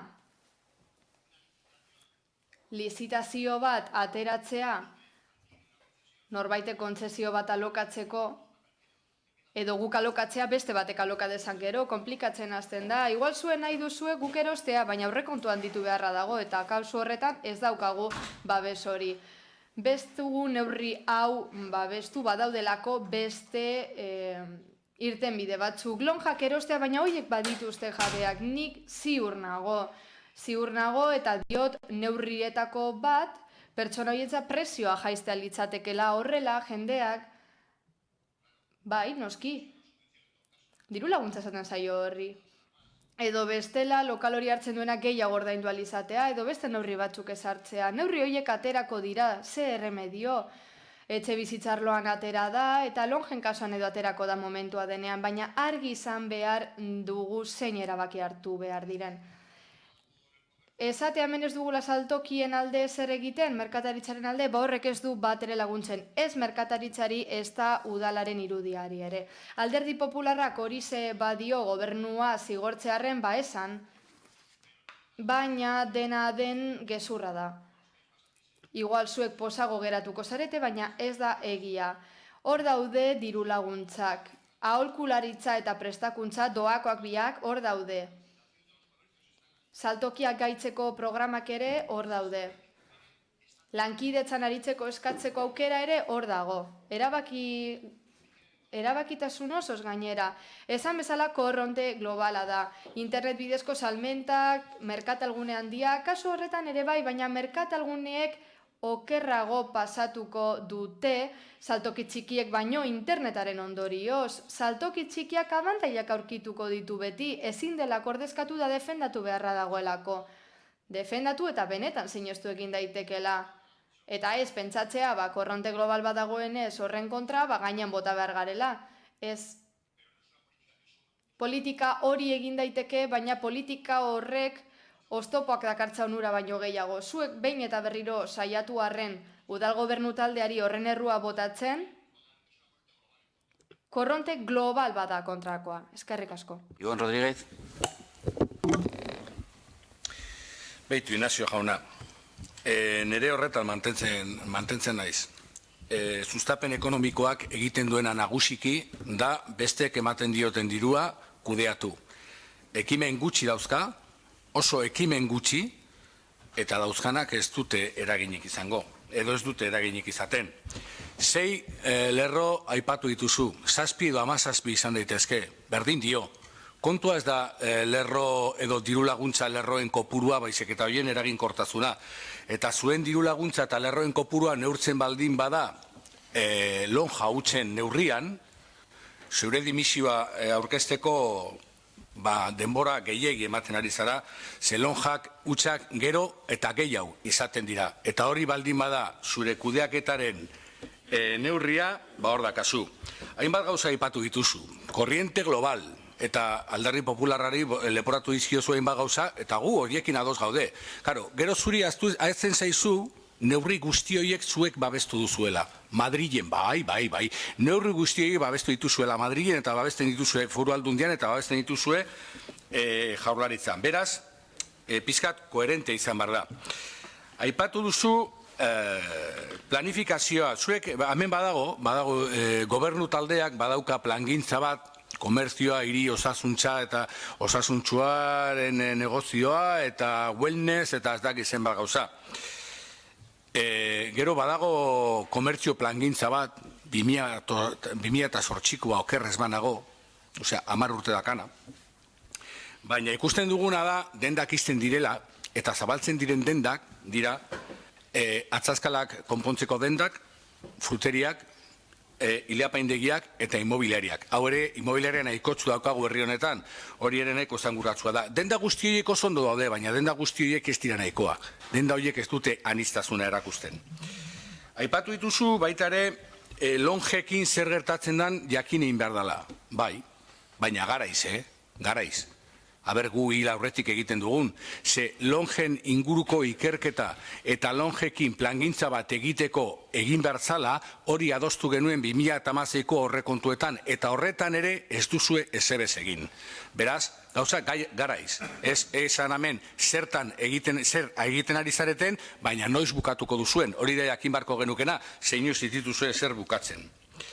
Aipatu duzu komertzio maila. Beitu, komertzio mailaren inguruan hemen egon dira hainbat proposamen. Komentatu zen Alderdi Popularrak eginiko proposamen batekin, komentatu zen aurretik gut taldeak ere egin zuen beste proposamen batekin, komentatu zen guk proposatu dugun getxostarra tarjetarekin.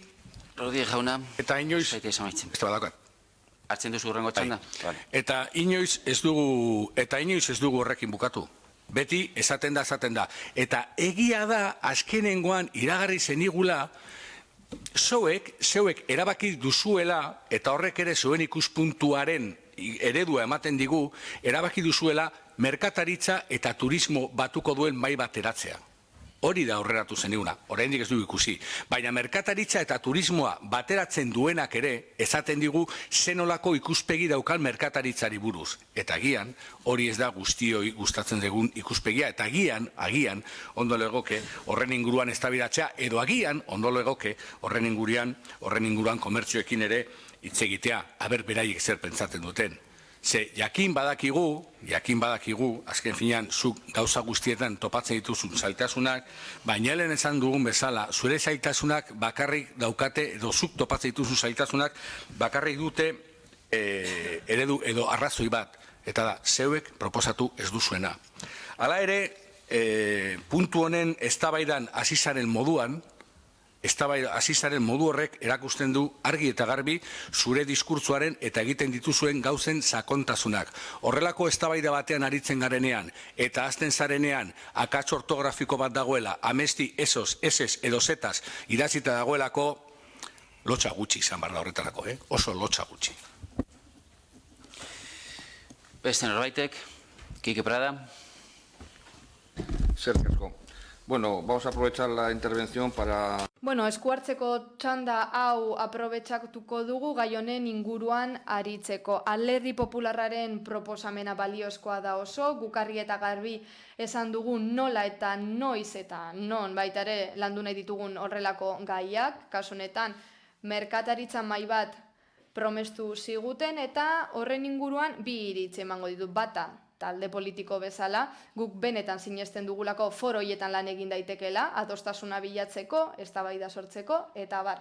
Kasu honetan, ni naiz ongi informatuta dagoen optimista, beraz pesimista naiz, Eta ikusita hondakinen foroarekin zer gertatu den uste dugu, hau ez dela egokia, ez dagoela ondo zer gertatu den, ikusita gure lankidek zer nolako lana egin duten,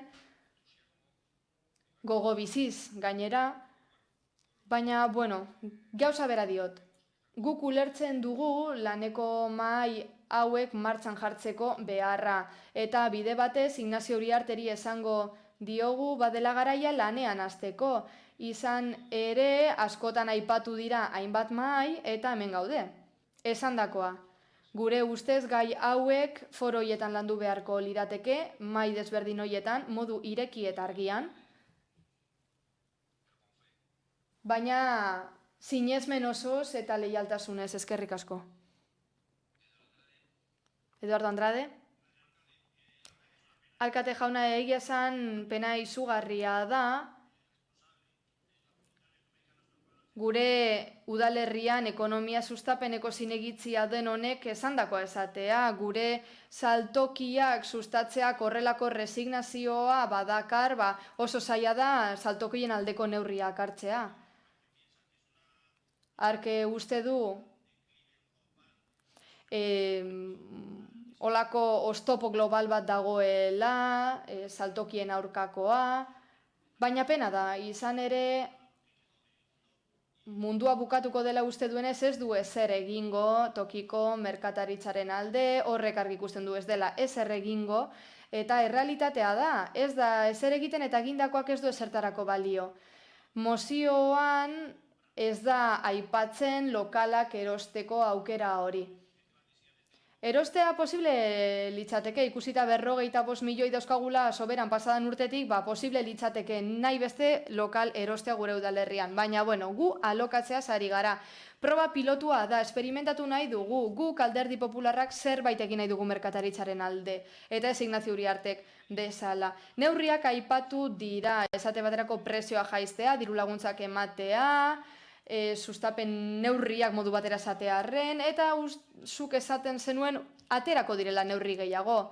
Baina ezin gara eseri eta esan aterako dira, noiz aterako dira. Duela gutxi etxe bizitza arloa saritu gara, hormaza egikaritza unitateaz eta bar, eta gobernu taldeak esan du egin beharra zegoela, apok eskatzen zuelako eta aurrera pausoak eman behar zirelako, baina zergatik eman behar ditugu aurrera pausoak arlo konkretu batzoetan, Alderdi Popularretik egin dugu eta ondo egin da ganera, eta zergaitik ez dugu egingo bestetan merkataritzarloan esate baterako. Zergatik, gauzak ez dira gertatuko munduak getxo ondo tratatzen duelako, eta bar, getxoko saltoki batzuek ondo funtzionatzen dute, beste toki batzuetako batzuk ere bai, Malaga eta bar, eta benetan pozgarria da horiek ikustea. Ez getxoren egoera ikustea, getxon ikusten dugu saltoki asko izten ari direla. Ignazio, egia esatearren, ni badakit Alderdi Popularraren proposamena dela eta zuk babestu nahi ez duzula, baina nik benetan eskatzen dizut merkataritzan pentsatzea eta hausnarketa egitea gaur eztabaidatutakoan inguruan arrela, aldeko botoa eskatzen dizugu. Ignazio Uriarte, azkeneko txanda. Yo lo que pido a la oposición es que apoye las medidas que el gobierno... Nik esaten diot oposizioari gobernuak emandako neurriak babesteko. Gogo biziz, optimista izateko eskatzen diot. Oposizioaren ganako optimista, berriro diot, horretarako lehenik eta behin ez hasi horrela hitz egiten tokiko saltokien inguruan. Osoko bilkura honetan mozio bat aurkezten den bakoitzean. Nik lehen esan du pentsatzen dudana eta Alderdi Popularrak ere esan du normalean ekartzen dituen proposamenak merkataritzaren ingurukoak izaten dira. Eta hoietan beti dio ze iritzi duen merkataritzaren inguruan, eta iritzi pobrea da oso Alderdi Popularrarena. Nik beti defendatzen dut gure merkataritza, kalitate altukoa, ondo gaitutakoa, nire ustez gainera merkataritza hau familietan oinarritzen dela, minorista dela eta familietan oinarritutakoa. Horrek aberastasuna islatzen du gure udalerrian, eta zuk aipatutako hiri batzuetan Malagan esate baterako ez dago hori. Ezaugarri bakana da oso getxon. Oraindik daukagu, eta saltoki minorista eta familiarrak dira garrantzitsuak. Hemen ez dako saltoki handirik edo merkataritza kate handirik. Beste hiri hoietan, bai. Eta hoiek kanporatu dituzte merkatalgune minoristak. Zuk aipatutako tokietan eta udalerri guztietan, korronte global hori dago lehen esandakoa, baina nik nahi dudana da oposizio honek mantentzea gure optimismoa, babestea, lehen interneta aipatu dugu, ez da, hirigunetako merkatalgune minoristek ez dute sufrituko, handiek sufrituko dute, gure apustua argia da, udalerri honen apustua argia da, indartsua eta nola gauzatuko da diruarekin eta gobernuaren parteko borondatearekin. Horixe da optimista izatea. Behin eta berriro da oposizioa, ona datorrena esanez, ez dela ezer egiten, egindakoak ez duela emaitzarik, merkataritza gainbeheran dagoela, ez dela kalitatezkoa, ezinean dabilela, eta ez, hori ez da ala, berriro diotsut. Azkenengo txanda guk, Kike Prada. Eskerrik asko. Inaziok esan bezala borondatearekin, diruarekin eta abarrekin lortzen da, baina gainerakoa kontutan izan gabe, ez da? Ez duzu behin ere aipatu merkataritza mahaian gaudenok. Nik uste dut eztabaida honek ez gaituela inora eramango. Eta, bueno, berriro diogu guretzat albiste txarra dela zuk esandakoa, guk eskuartu dugu bi aldiz eta esan dugu pentsatzen duguna. Behar bada horrela lan egiten duzu ezuek eta punto, baina bueno, gu jarraituko dugu honetan lanean. Laneko mahai bat behar dugu merkataritzaz eta beste hainbat gauzataz hitz egiteko, ondo etorriko litzateke, gero gobernuak aukeratuko du, baina gure ustez hori da bidea. Nire iritziz eztabaida honetan komentatutako guztiak ez dute esango alperrikakoa denik, baina ez dugu ezer lortzen. Guk esan dugu merkataritzarloko lan mahai hori nahi dugula eta gero gobernuak erabakiko du. Baina bueno, benetan beste giro batekin egingo genituzke ekarpenak, bai merkataritzarloan da beste hainbat arlotan. Gero guztiok egiten ditugu akatsak, edo ez dugun modu egokian jarduten. Baina momentu bakar batean ere ez duzu gure eskaria erantzun, ez duzu aipatu, guk eskatu dizugu lan egiteko eta ez duzu aipatu. Eskerrik asko. Bai, azkeneko txanda, Edor Andrade. Eskerrik asko. Ni ez nagoa do zuk esandakoarekin, Kike. Nire ustez eztabaida hau emankorra da. Gure udalaren gaiak lantzeko lekuaz ari zinen. Hemen internet bidez egongo da ikusten Getxoko udalerri osoa guzer esaten ari garen. Guk uste dugu hemen eztabaidatu beharra dagoela. Eta ez bulego itzietan edo batzordeatan. Horren bestez, nik ez dut uste esterila denik eztabaida hau interesgarria da guztiontzat. Bakoitzak berarena defendatu du, giro honean, eta horren bestez ez nagoa do zurekin. Inazio, guk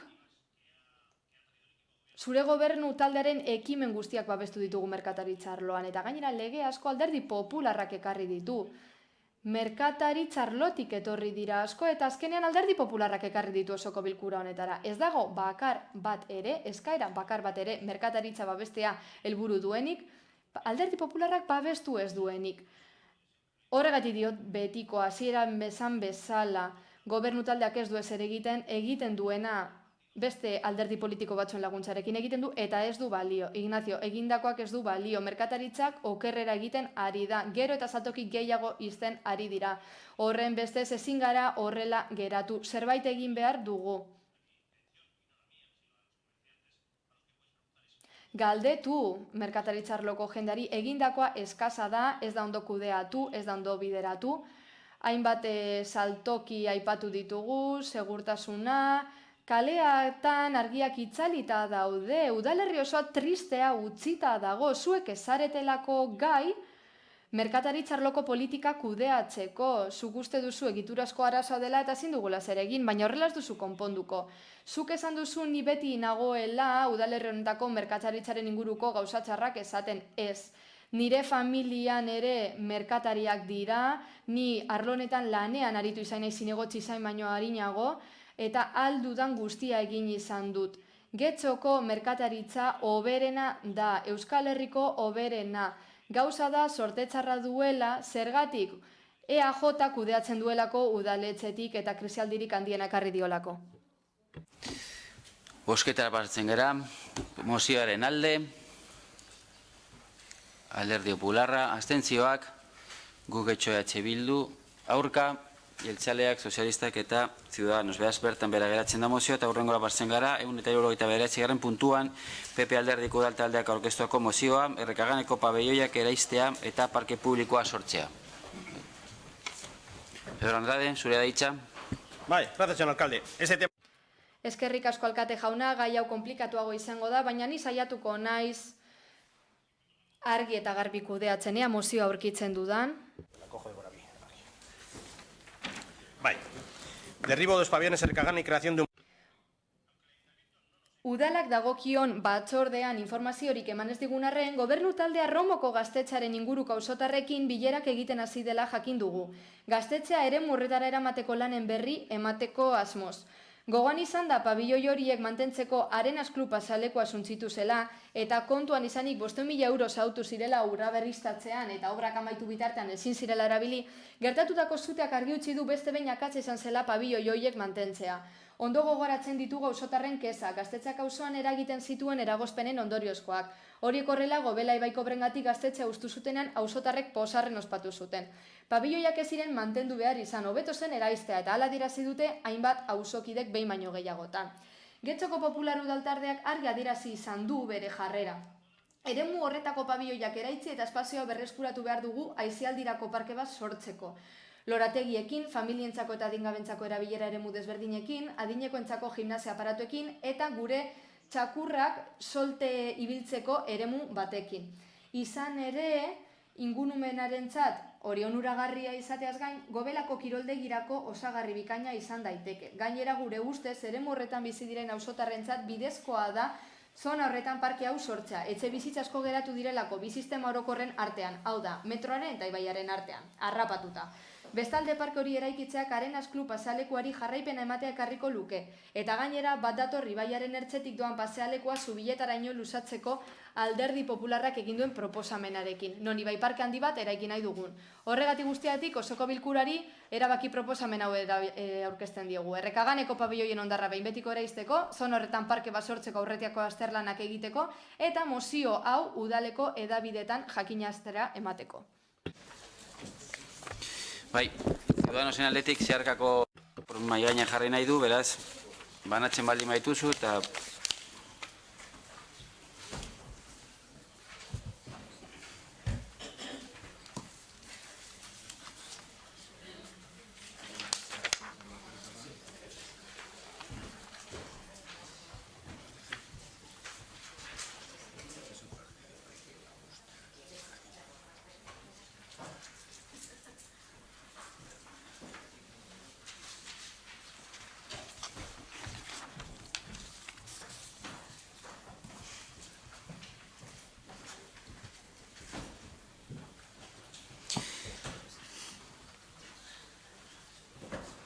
Bai, Santiago Zain, zurea da hitza saltzeko zeharkako proposamen hori.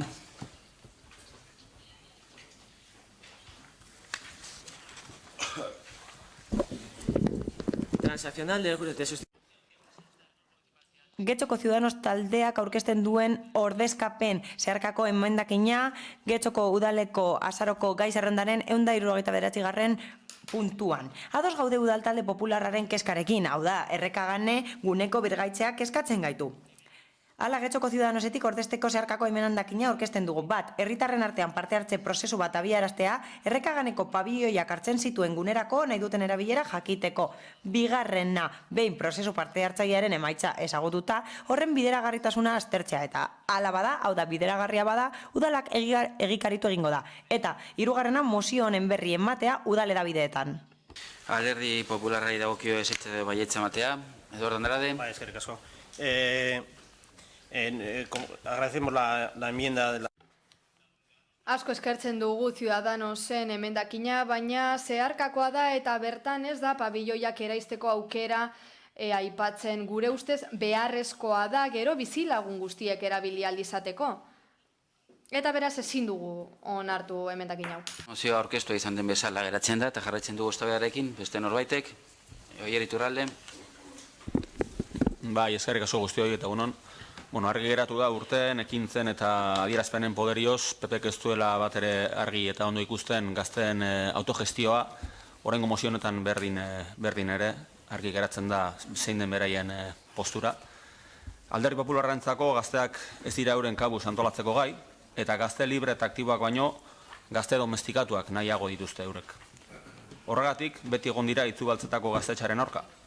Gogoratu besterik ez, Errekaganeko pabioietan izandako sutea aprobetxatu zutela, era maltzurrean gainera, berriro gaztetxaren proiektuaren aurka jotzeko. Oraingo honetan, mozio hau ekartzen dute osoko bilkura honetara, eta Errekaganeko pabioien ondarrak behin betiko eraistea eskatzen digute.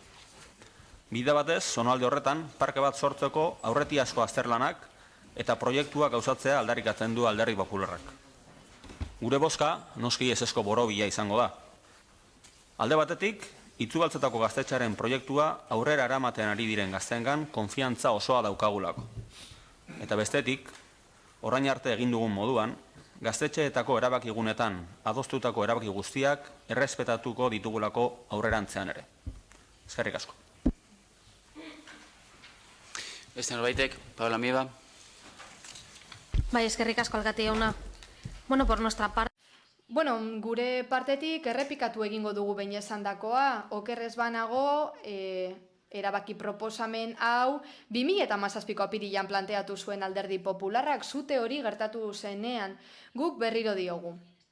Ez zaigu proposamen hau ondo iruditzen, badaukagu gure proposamena, eta gainera negoziazio hori ikusita, gaztetxearen jendean negoziatzen ari da udalarekin, gobernuarekin, eta gu konfiantza daukagu negoziazio horrekin, espazio guztia emango diegu, aurrera eramateko, eta duintasunez autokudeak eta edo kokudeak eta hori lortzea espero dugu, hala izango zela esan zigutelako, eta gu beti planteatuko dugu kolektiboek norbere espazioa izatea aliketan modu erosenean bertan egoteko, nagusien etxaren inguruan berdina esan genuen, eta berdina diogu beste, behin 2017 Alderdi Popularari galdetu genion, espazio horretan pabelloirik nahi ezean, non kokatuko zituen gazte hauek, ez genuen erantzunik izan, ez dakigu kokapen zehatzik pentsatu duten, eta oraindik ere azterlan tekniko horien zain gaude, gobernuak aipatu zituen, metroak eta ibaiak eragindako eremuen ingurukoa. Seguruenik informazioa eman zaie inguruko bizilagunei, baina talde politikoei ez zaigu ezer iritzi, egia da, gaztetxetik esaten digutela, antza denez nahi zutena lortzeko bidean doazela, beraz gure partetik hori errespetatuko dugu eta baitaren nahi dugu espazio hori errespetatzea eta haien helburua lortzea. Egia da aldi beran guk ez dakigula zein den epea, urte eta erdi uste dut, baina informazioa falta zaigu. Antza denez lehentasuna emango zaio antzokiari ikusita gaztetxe honek itxaroten daramala urte eta erdi eta oraindik berdin jarraitzen duela dirudi. Horren bestez, informazio gehiago jasotzea espero dugu, bai guk eta bai bizilagunek, eta eraberean nahi dugu kolektibak errespetatzea. Ez hau bakarrik etxoko guztiak, eskerrik asko. Koldo Iturbe. Eskerrik asko eta egunon guztioi.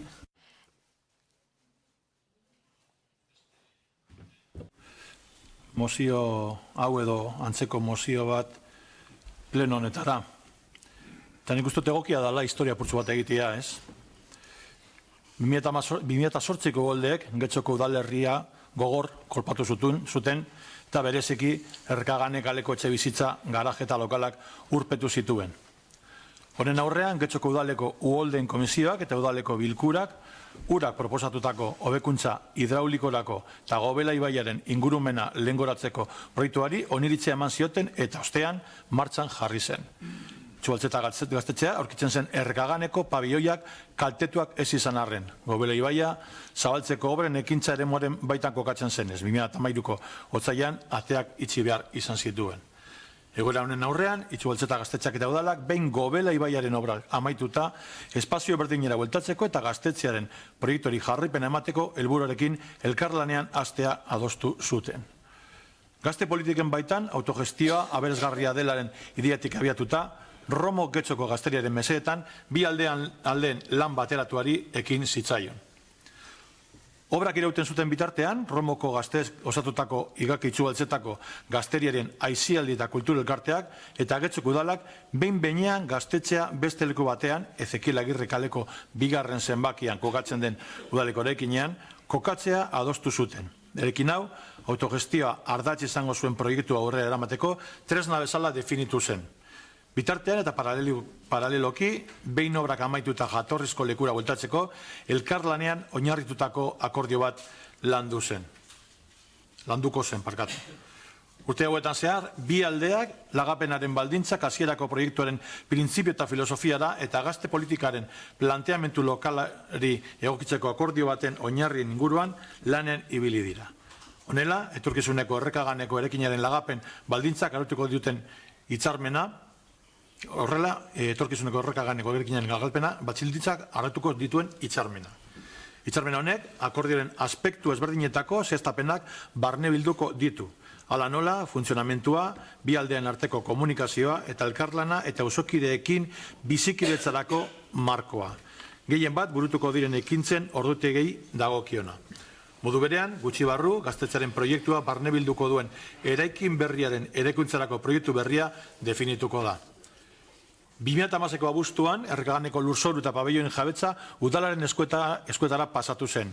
Gero konpromisoei erantzunez. Errekaganeko pabelloiak erosteko konpromisoa gauzatu zen eta baita pabelloiak beraien hiri-ingurura egokitu eta estetikikoki doitzeko konpromisoa ere. Erabilera mistoa izan dezaten.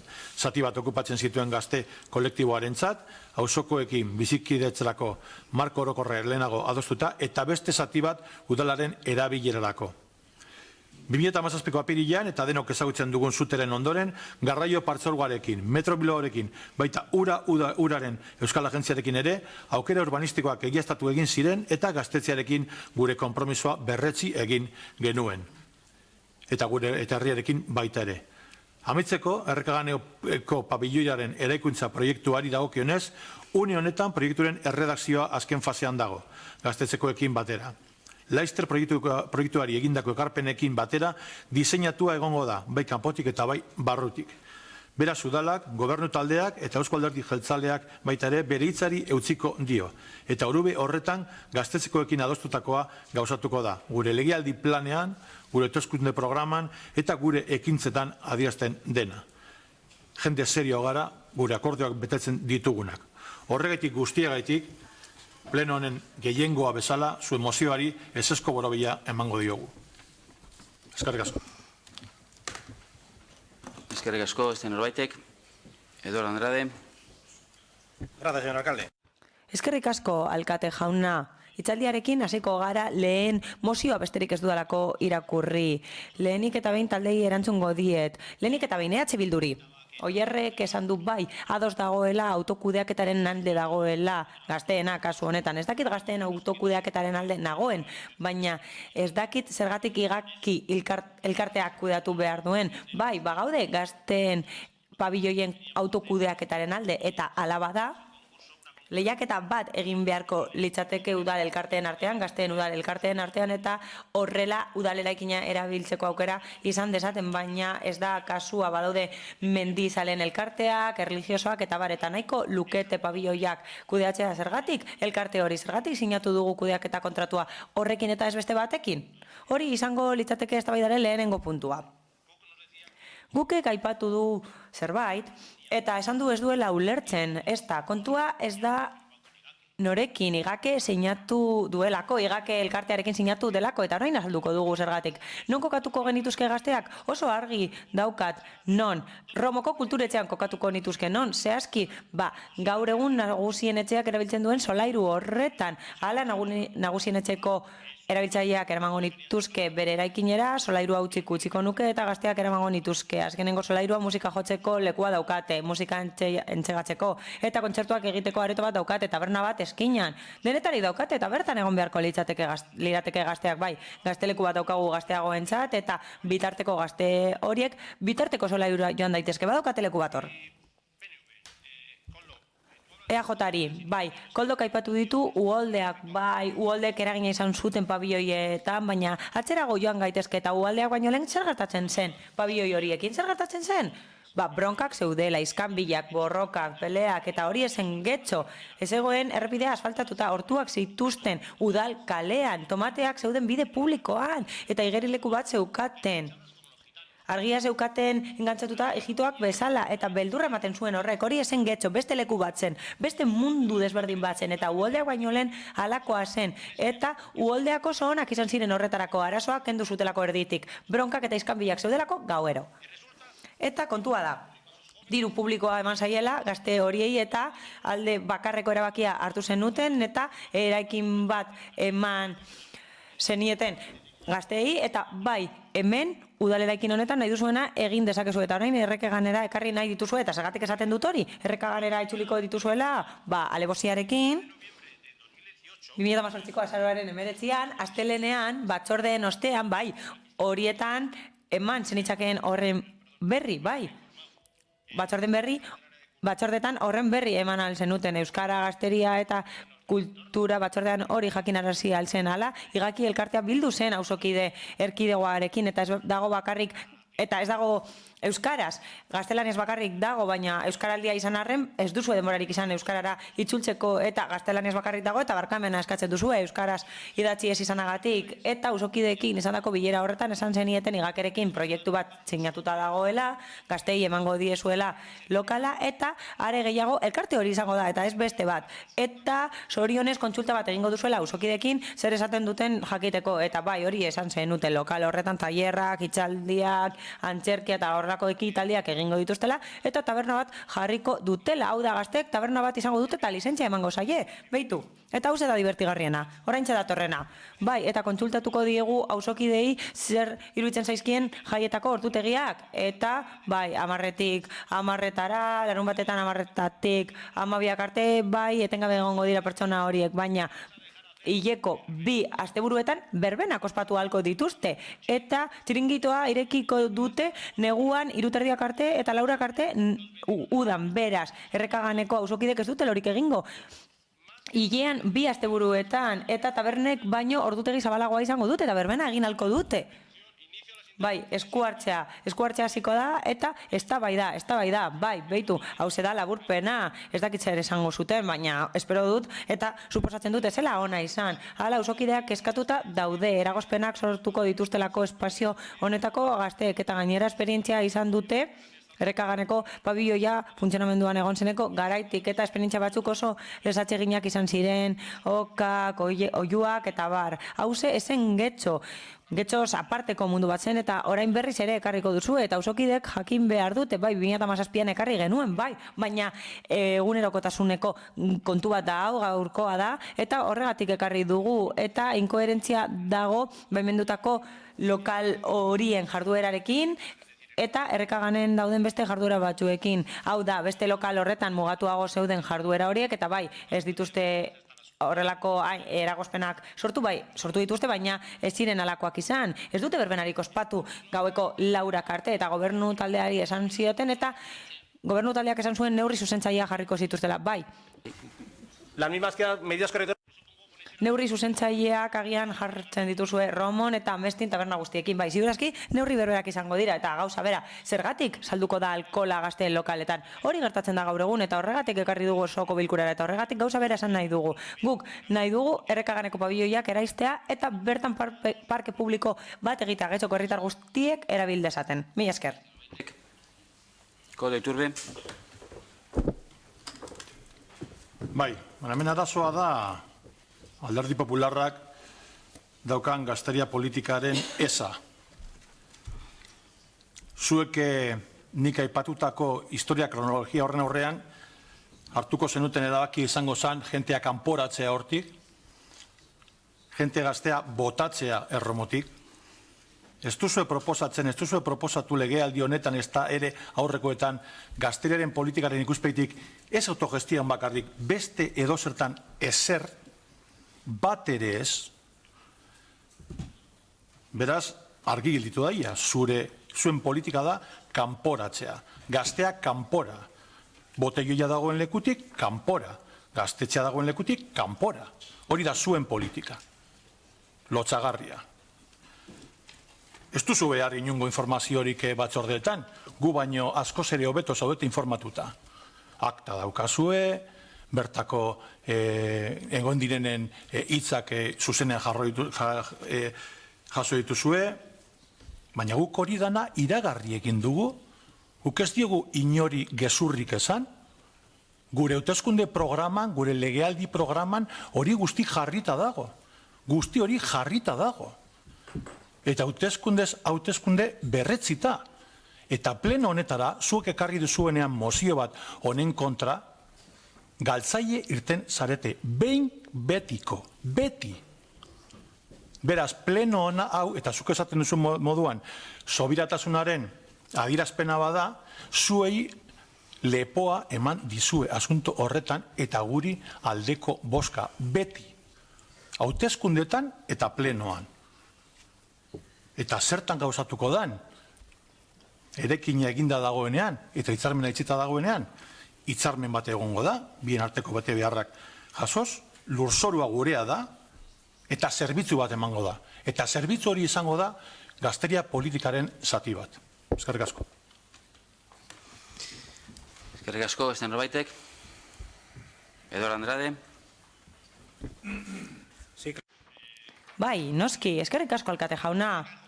Gazteria politikarik ez daukagu, Alderdi Popularrak proposatzen duena da gazteak botatzeko romotik. Nik esan dut nagusien etxean egon behar direla, Romoko kulturetxean. Joan daitezela ara, eta bai, autokudeak eta egin dezakete 3. solairuan. Berdin dit, benetan, baina bertara joan daitezela.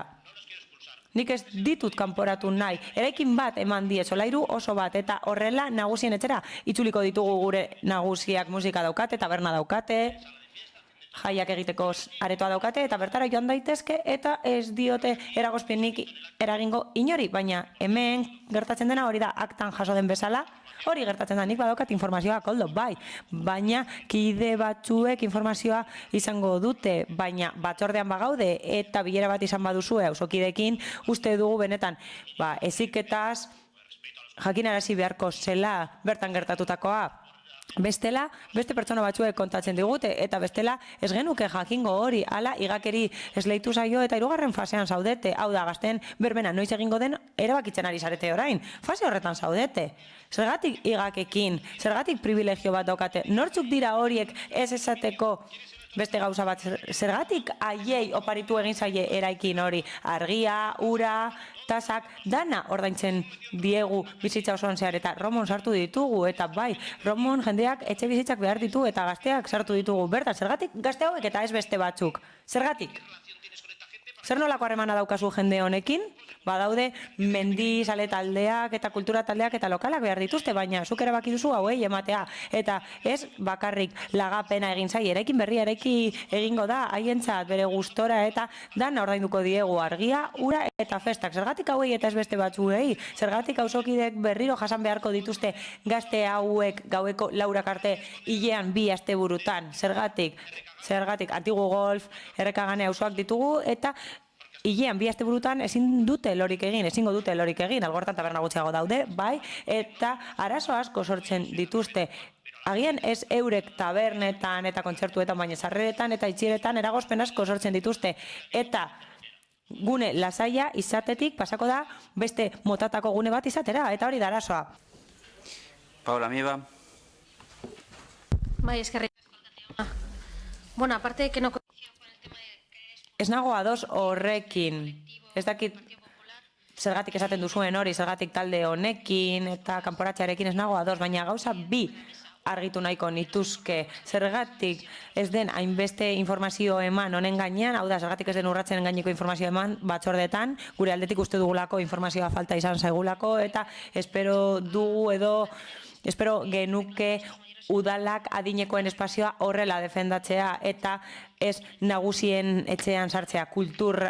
Aretoan eta kulturetxean sartu dituzte, eurek nahi ez duten arren, beraz nahiko genuke gogo berberak izatea kontu guztiekin eta horrelako kolektiboen koordinazioa sustatzea nahiko genuke, baina ere guztietan, ez bakarrik kasu honetan. Ez, Oia Iturralde. Eskerrik asko. Bueno, ulertzen dugu auzokideek hau dira ez ezaketen kezka hori, beldur horiek normala dira, ez ezagunaren aurrean ulergarriak dira, baina ez dugu uste horretarako motibo horik dagoenik. Are gehiago udalarekin hitzartuta dagoenean, amankomunean landutako proiektu bat, eta bermatuta daudenean beharrezkoak diren neurri guztiak. Beraz, auzokide horientzat lasaitasun mezu bat ere zabaldu beharko genuke hemendik. Hori esan da, mozio hornek daukan kutsu atzerakoi eta errepresiboa ere berriro ere salatu beharko genuke. Koldok berak aipatu du, Alderdi Popularrak ez daukala inolako proposamenik gazteriaren arloan, eta hori agerian geratu da berriro ere esaten duenean akordio hau igakerekin, itxubatzotako gaztasanbladarekin eginda dagoela, eta antza denez euren ustez, eurek baino ez daukatela eskubiderik gaztetxo horretan sartzeko. Ez da inundik inorare horrela, beste aipatu dituen beste erakunde eta antolakunde guztiek hor sartzeko eskubide eta aukera berdin-berdinak dituzte, eta gainera gonbidatzen ditugu hor parte hartzera, eta beraz, gure boska berri hori ezezkoa izango da, eta bide batez animatzen dugu bai gobernu lantaldea, bai itzubaltzetako gaztasanbladako kide guztiak, bide horretan segitzeko, eta herri honetako gestio eta kudeaketa amankomun bat, eta bide honean doan kudeaketa bat egiten jarraitzeko. Eskerrik asko. Zuri, bosketara pasatzen gara beraz, proposamenaren edo mozioaren alde, Alderdi Popularra, abstentzioak, aurka, jeltzaleak, sozialistak, EH Bildu, guk Getxo eta Ciudadanos, beraz, bertan behera geratzen da mozioa eta hurrengora pasatzen gara, 150. puntuan guk udaltaldeak aurkeztutako mozioa Gaitzetsi Getxo Kirolako presidenteak egindako ekintzak 2016 urteen artean familiekin kontratazio prozeduretan egindakoak. Bai.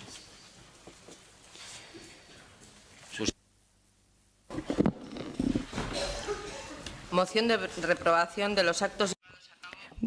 Guk udaltaldeak aurkeztutako mozioa, Gaitzetsi Getxo Kirolakeko presidenteak egindako ekintzak 2010-2016 urteen artean familiakideen kontratazio prozeduretan egindakoak. Jakina eta ezaguna da, 2010 eta 2016 urteen artean, Getxo Kirolak tokiko erakunde autonomoak zenbait administrazio kontratu esleitu eta lusatu zizkiela erakundeko presidentearen 2. mailako zenidei, eta horien bitartez zenidei 409.272,50 euroko kopurua ordaindu zitzaiela, pesik gabe. Jakina da, halaber, zenide horiek enpresa eta elkarte baten jarduna eta egoitza soziala partekatu zutela eta bolada luze batez kontratuak garatu ziren bitartean Getxo Kirolak erakundeko presidentearen eskontideak administratzaile eta diruzainkarguak izan zituela. Urren ez urren, enpresa eta elkarte horietan. Horrez gain, izapidetutako administrazio espedienteen ondorioz jakinda, 2010 eta 2013 urteen artean, Getxo Kirolak erakundeko presidentea ez zela abstenitu izpide ditugun kontratazio prozeduretan esku hartzeaz. Eta kontratazio erakundearen titularraren eta esleipendunaren artean, interes gatazka existitzen zela edo existitzen ez zela aitortzeko prozedura ezen ez da bideratu 2014 eta 2016 artean. Azken buruan, Álvaro González jaunak prozeduran esku hartu zuen, sinatu egin baitzuen 2014an sinatutako kontratua lusatzearen aurka, guk Getxo taldeko zinegotxiek aurkeztutako berraztertzeko errekurtsoa baztertu zuen ebazpena. Argi dago aipatutako jarduketa guztiek legea urratzen dutela, besteak beste, urratzen dituztelako administrazio prozedurako legea eta Getxoko udaleko toki gobernu batzordearen gobernu onaren kodea.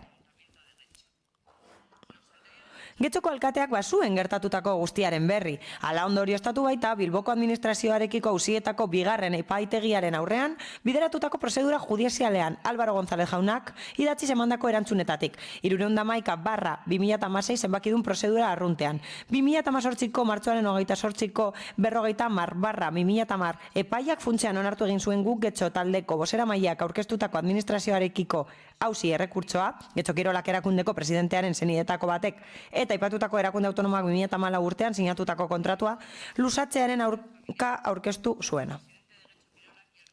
Organismo autónomo. Por todo ello, en el Horregatik guztiagatik, urriko osoko bilkuran Getxoko alkateari hurrengo galdera egin genion.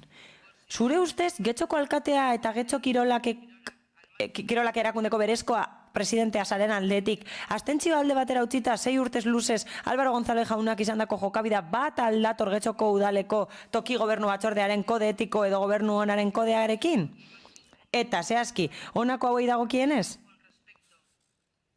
Ordenamendu juridikoa respetatuz jokatzea eta jarduketak egokitzea printzipio etikoetara, objektibotasunetara, integritatera, neutraltasunera, erantzukizunera, sinesgarritasunera, inpartzialtasunera, konfidentzialtasunera, zerbitzu publikoaren dedikaziora, gardentasunera, eredugarritasunera, austeritatera, irisgarritasunera, eraginkortasunera, ontasunera, elkartasunera eta kultura ingurunearen emakume eta gizonen arteko berdintasunaren eta demokrazia parte hartzailearen sustapen eta defentsara.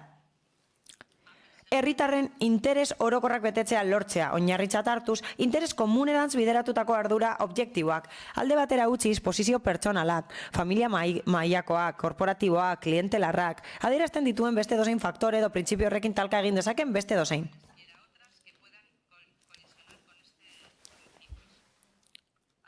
Eskubideak interes orokorretara bideratzean eta zerbitzu publikorako jardun eta fede honez jarduteko printzipioen arabera. Horien aurkako jokabidetatik ez ezik, neutraltasuna zalantzan jartzen duten beste edozeinetatik ere abstenituz. Administrazioa interes orokorren zerbitzura egoteko objektibotasuna zalantzan jar dezaketen beste edozen interesen aurrean abstenitzera. Galderak ez zuen alkatearen erantzunik jaso azaldutako gaian zehatza izateko berariaz eskatu zitzaion arren. Eta mintzaldian, guk Getxo taldea akusatu baino ez zuen egin, Álvaro Gonzálezen aurkako difamazio kanpaina egiteaz. Gauzak horrela, alkateak eta gobernu taldeak utxikeriaz jokatzen dutenez, bertako kiden jokabide edo jardun okerrak saihestu eta gaitzesteari dagokionez, gure ustez komenigarria da erakundearen irudia eta herritarrek erakundearen ganduten konfiantza zaintzeko, udaleko osoko bilkura Getxo Kirolak erakundeko presidenteak egindakoa gaitzestea. Hain zuzen ere 2010 eta 2016 artean zeniden kontratazio prozeduretan egindakoa. Horrela urratu egin zituelako, abstenitzeko lege betebeharra eta toki gobernu batzarraren gobernu onaren kodea eta kode etikoa. Su deber legal de abstención y el código ético o de buen gobierno de la Junta de Gobierno local. El grupo municipal. Guk Getxo udaltaldeak erabaki proposamen hau dakar osoko bilkura honetara.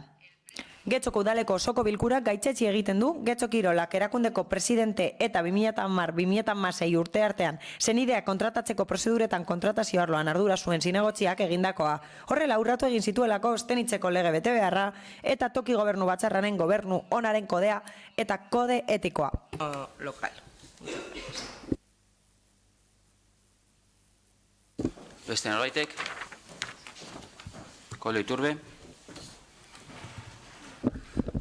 Bai, egunon berriro ere. Asko zon daiteke musutruk, mozio batetan, pleno batetan, edo maltzurkeriaz beterik argitaratzen duzuen aldizkari horretan. Paperak dena sostengatzen du. Baina gizarte demokratiko batetan, non salak eta faltzuak agerian gelditzen diren, epaiketa sententzia baten ondoren, inkisizioak ez du lekurik. Hauteskunde aurreko kanpaina honetan, zuen ezgaitasunak eta proposamen falta denon aurren argi gelditu denean, joko zikina plazaratzen duzue. Baina zuen irainen aurrean sententzia bat dago. Zuek salatutakoaren aurrean epaiek emandako erabaki bat. Zuek baino inpartzialagoak eta legiarekin bat datorrena. Eta sententzia horrek zera esaten du. Bat, Getxo Kirolaki, arrazoia ematen dio, zuek jarritako berrezaztertze errekultzoa epetik kanpo aurkeztu zenutelako. 153/16 ebazpena, 2016ko ekainaren 29an argitaratua, eta horren kontrako helegiteak abuztuaren batean du sarrera Getxo Kirolaken. Legezko hilabeteko epearen gainetik. Beraz, 256/16 ebazpena zuzena da. Getxo Kirolakeko presidenteak bideratutakoa.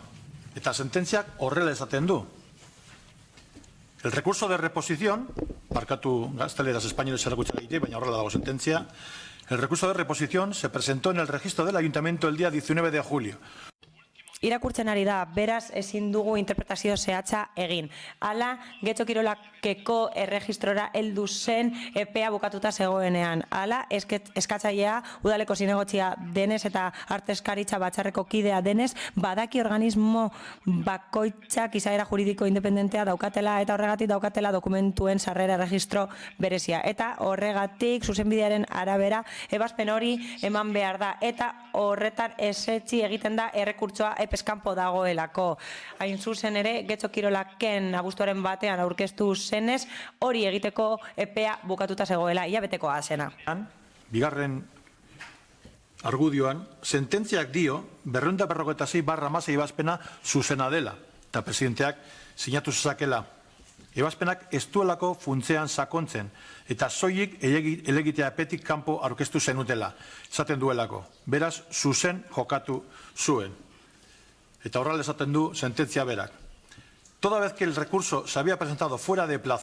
Epez kanpo aurkeztu zen errekurtsoa eta errekurtsoaren funtsa ez da aztertzen. Horregatik, berdin dio Getxo Kirolakeko presidenteak sinatu zuen edo ez.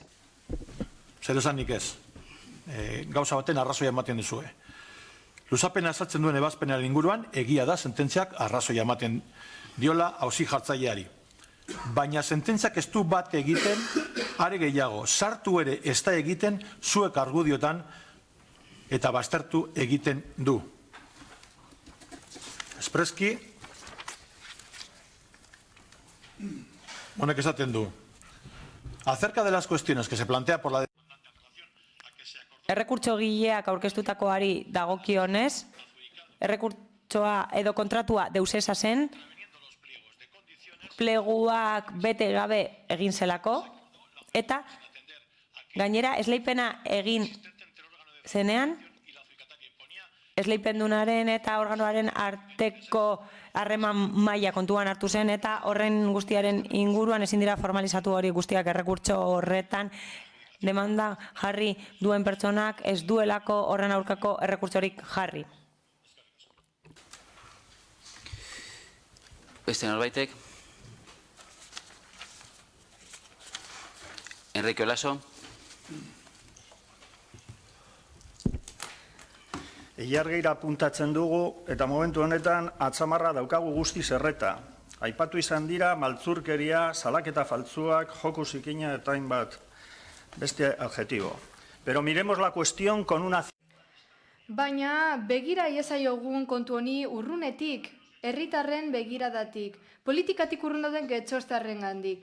Hoiek uste dute, prozedura baten abstenitzen ez den zinegotzi bat, zigortu egin behar dela disiplinarioki.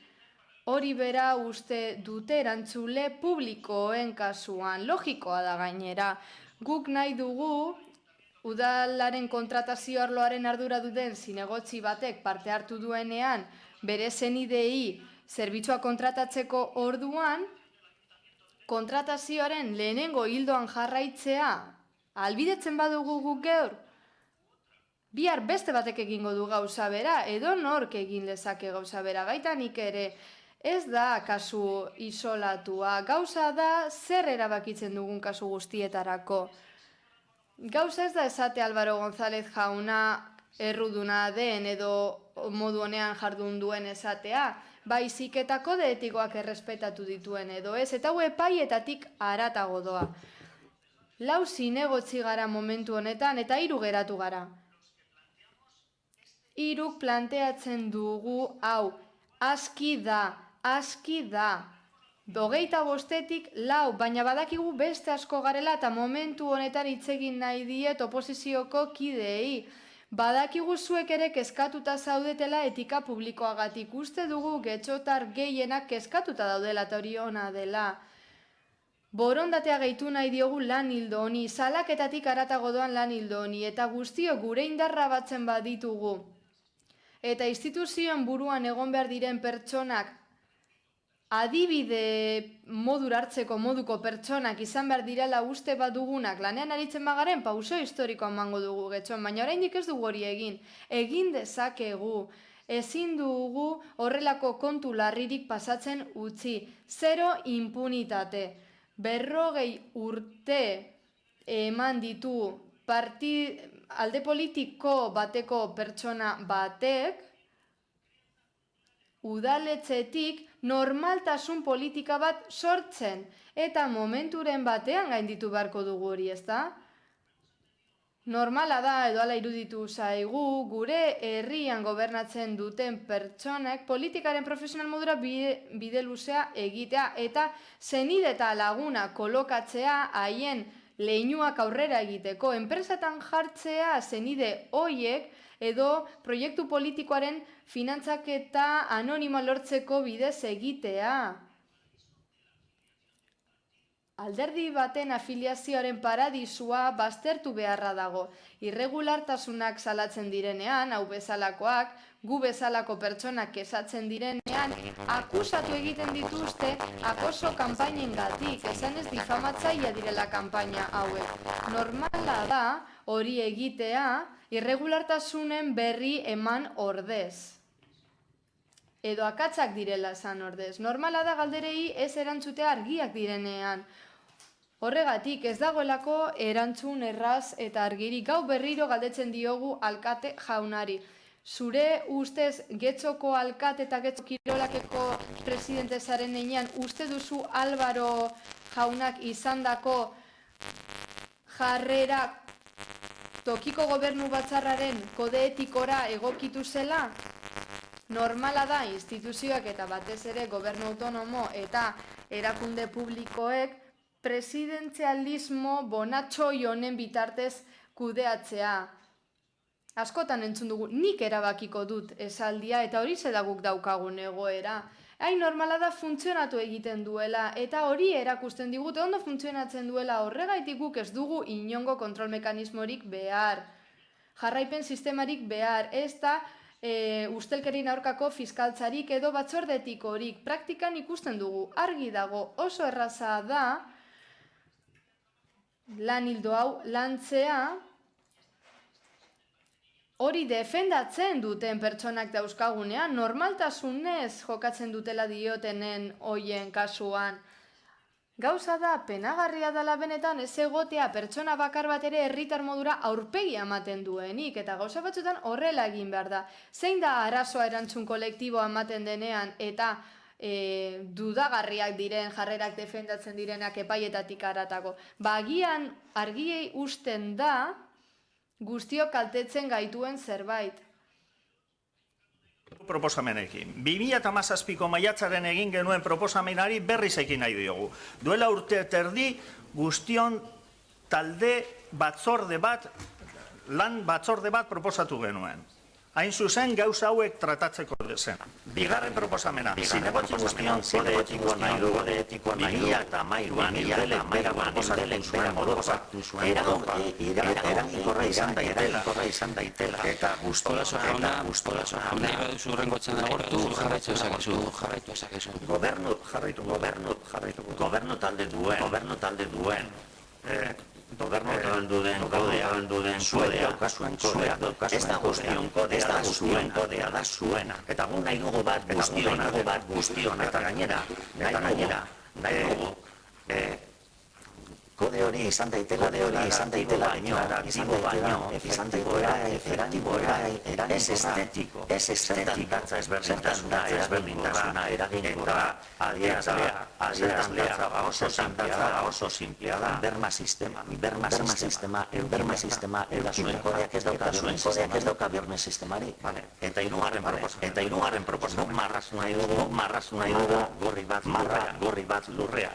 ezin pasatzeko marra horri bat, eta hori da mozionekin egiten jarri nahi dugun marra bat, eta marra horretatik ezin izango genuke inork ez pasatzen da, pasatzen ari garela, usten dugula pasatzen, porque no tenemos en Getxo un sistema de docencias y seguimientos efectivos. Getxon ez daukagulako jarraipen sistema eragingarrik eta horregatik ekarri behar dugu mozioa bat izango bagenu, bide bat izango genuke esan beharrekoa esateko eta norbaitek erabiliko luke, norbaitek esango luke, arrazoia dute edo ez, epaietatik haratago joanez, eta legaltasunatik haratago joanez. Jarraibide egokiez ari garelako, berriro diogu, horrelako kodigo etiko bat izango bagenu, espazio bat izango genuke eztabaidatzeko, baina ez daukagu eztabaidarako espazio hori, guk hori eskatzen dugu, espazio hori. Beste norbait etxe foranda. Koldo ha dicho muchas cosas que... Koldo, nik esan dituen hainbat gauza esan ditu, baina pare bat gauza ditut hemen. Getxo guken jarraibideak kontratazioaren arloan. Norberak esan dezake nahi duen guztia, baina gezurra esatea beste gauza bat da. Eta hori egin duzue zuek. Kontratazioaz ari garenean eta beste hainbat mahaitan, udal honetan eta organismo autonomoetan da batez ere Getxo Kirolaken hori egin duzue.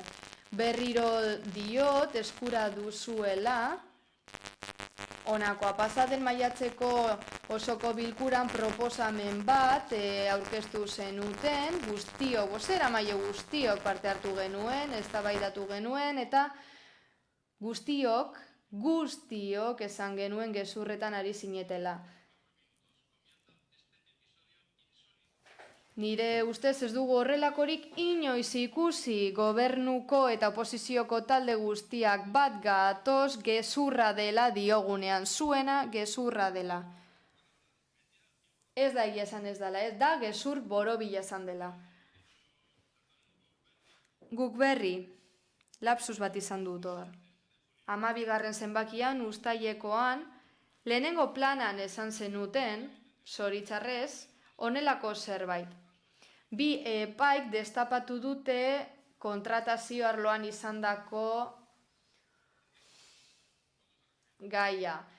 Bi gauza aipatuko ditut nik. Lehenengoa, 146/2017 epaia, lehenengo auzitegikoa. Horrek ez du zerikusirik luzapenarekin.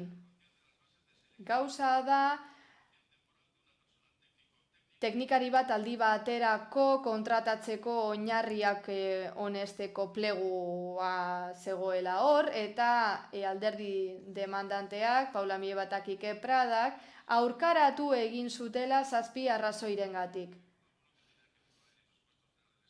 Estatuko aurrekontu orokorren legearekin zerikusia duten zenbait arrazoi, gero langileen estatutua ere aipatzen zen, beste hainbat gauza enplegu publikoaren inguruan, eta gero bazauden 3 arrazoi, boterearen desbideraketa, hautaketa auzitegiaren epaia, eta beste hainbat, eta gero esaten zen urratu egiten zirela gaitasun printzipioak.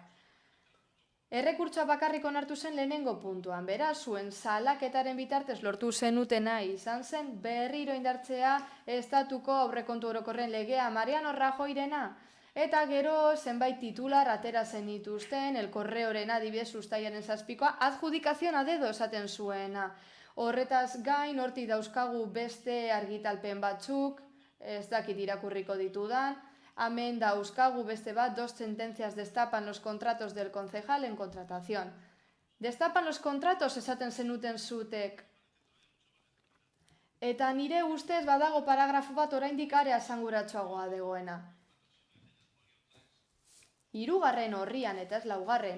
esaten du, ez dakit epaia nor zen, baina esaten du, eta hitzez hitz irakurtzen du, luzapena egin zenean kontratua indarrean zegoela. Getxo Kirolakeko presidentea abstenitu egin zen eta ez zuen sinatu, hemen datorlo diena. Ez dago legezko obligaziorik, horrelako prozedudarik izapidetzekorik. Kasu honetan interesen gatazkaz ari gara, baina senidetasun lotura bat bakarri dago kontratu esleipenekin, baina ez interesen gatazkarik. Esan nahi duzuena, gezurra esatea beste gauza desberdin bada, eta badakit erantzungo didazuela, beraz bigarren txanda gordeko dut. Bai, gu hasi nahi dugu gauza bat aitortzen edo onartzen, eta da, Getxo Kirolakeko gestioan azken urteetan lorpen batzuk egon direla. Kontua da, lorpen horiek askotan ez direla lortu bide egokietatik, eta bide egokiak askotan egoten direla gardentasuna eta berdintasun aukerak bermatzeko. Hemen planteatzen dizkigu zuen gaitzesteko ekintzak, gaitzestu genituen bere momentuan, argi dago gauzak ez direla ondo egin, bakoitzak izango dau ekintzoiekiko daukan kalifikazioa, baina gauzak ez ziren ongi egin, hori argi dago. Eta Getxo Kirolaken beste gauza asko ez dira ongi egin, etzen ongi egin langile zehatz baten kontratazioa zehazki txefok aipatu duena, etzen ongi egin edo ez da ongi edo gure ustez era egoki batean kudeatzen gai ordenaren kontua, abar eta bar eta bar. Beraz, guzti horiek gaitzesten ditugu. Ara, ona ekartzen dituzuen kontuak dira duela 2 urteko ekintzak, duela 2 urte gertatu ziren. Eta gure ustez hurbilago dauden ekintza batzuen inguruan hitz egiteko badago. Baina gure ustez gauzak bestera batera egin daitezke. Bai Getxo Kirolaken eta bai osoko bilkura honetan ere. Zuk, Enrique, aipatu duzu, proposatzen duzuela kode etikoari jarraipen egiteko bermea. Hori ez da mozioan proposatzen dana. Agian mozioan hori proposatuko balitz, eta bermi horiek nola gauzatuko lirateke bestera batera ikusiko genuke. Guk egia esateko politika egiteko era desberdinak daudela pentsatzen dugu, ez daukagu guk era desberdin horien jabetasuna, beste batzuek pentsatzen duzuen bezalase, eta gu gaude hemen, gu behintzat gaude hemen, nahi dugulako herritarrontzako gauzak lortzea. Gure indarrarekin badakigu ez ditugula lortuko nahi ditugun guztiak, baina lorpen horien alegitzen gara egunero. Baina tamalez, eta hori ere egia da, politika egiteko bide horietan, tamalez, batzutan, txartoeginak edo ustelkeriak edo ustelkeritzoak salatu inbar dira. Hori egia da, eta hori salatu inbar da. Eta praktika txar guztiak agerian jarri bar dira. Baina batez be guretzako garrantzitsua dana da, praktika txar horiek ekiditeko bitartekoa jartzeko. Etorkizunean berriro gertatu ez daitezen. Baina praktika txarren artean ere topatzen ditugu, ustelkeri kasuak edo ustelkeritzo kasuak edo txarto egiteko zerbait luzatu nahia interes zehatz batzuekin. Horrek ere ez digu inori laguntzen. Horrek ez dio politikaren duintasunari laguntzen, eta horrek ez dio benetako herria era sano batean eraikitzera laguntzen. Ustelkeriarekin edo txarto egitekoarekin benetan duen garrantzati baina haratago jokatzeak ez du laguntzen. Lehen, hitz egin duzue eta esan diguzue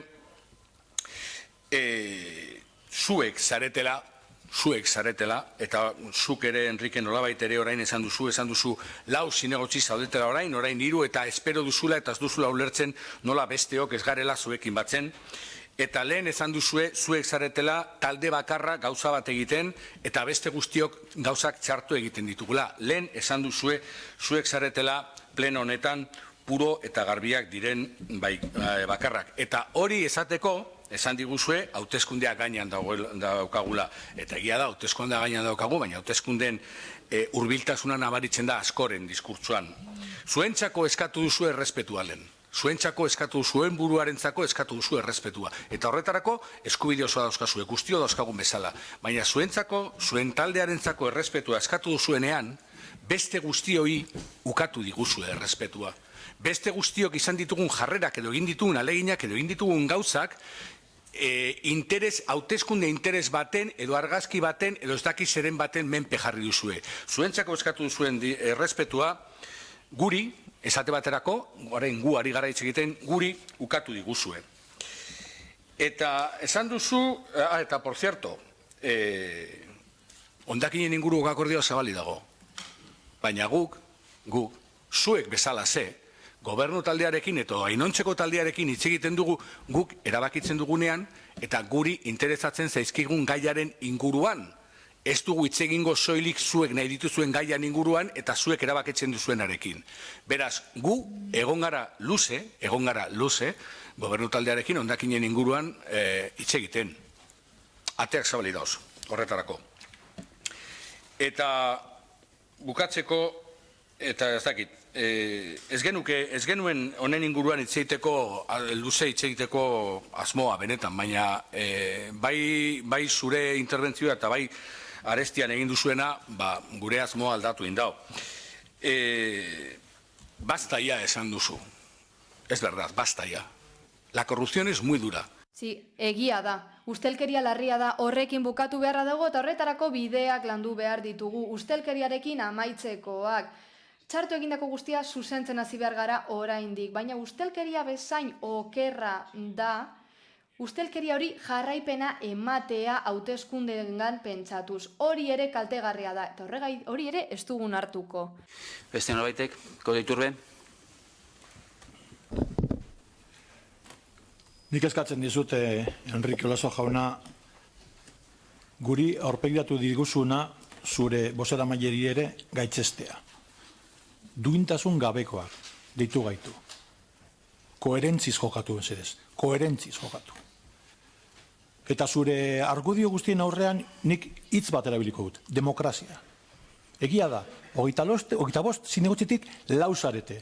Eta hori ez dizue ematen egi borobila. Ez dizu ematen arrazoia. 25tik 4 zarete.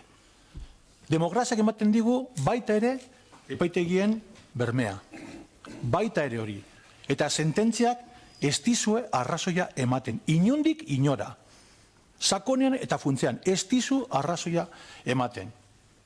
Ez zuri talde politikoari.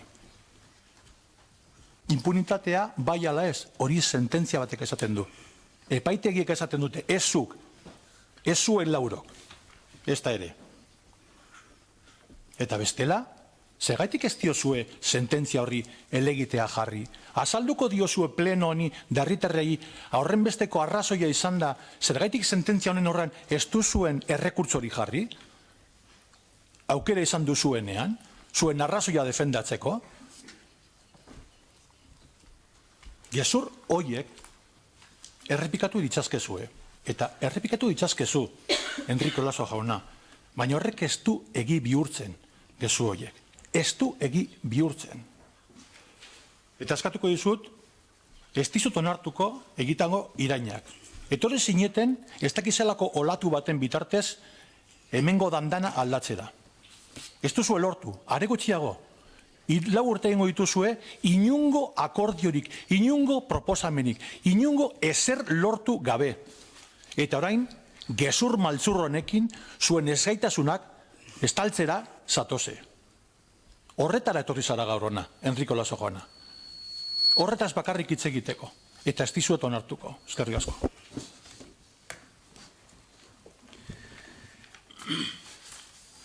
Beste norbaitek?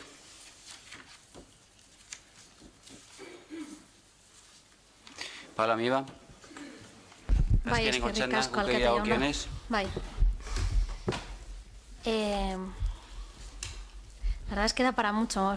Egia esan asko esan dezakegu, 2 minutu bakarri dauzkagu tamalez. Nire kideak esan bezala, alkateak ez dio galdera bat irantzunik eman eta horrez gain berriro ere erantzun gabe uzten da, ez dira konturatzen kode etiko bat dagoela, tokiko gobernu batzarrak onartutakoa, eta orain ganera esaten digu, etorri garela ona den aldatzera, baina ez dugula akordio hori lortut gobernu taldearekin, ez du lengua errepikatuko, ez du nahi inok, ez du ezer esan gobernu taldetik. Proposamenak aurkeztu ditugu eskatu diguten guztietan eta probak daude erregistratuta aktetan eta espazio anitzetan daude. Beraz nik uste dut ezin diguzuela aurpegiratu ez garela hor egon eta ez dugula proposamenik aurkeztu. Epe bat ireki den bakoitzean, ekarpenak egiteko, bai ordenantzen arloan, bai erregelamendun arloan, adierazpen instituzional arloan bertan izan gara eta ahal izan dugun guztia egin dugu eta gobernu taldeak zer antzun eman digu, gutxietsi egin gaitu. mespretsatu, eta bai, hala da ikusten dugunean gure taldearekin ez dutela berdin jokatzen besteelako taldeekin.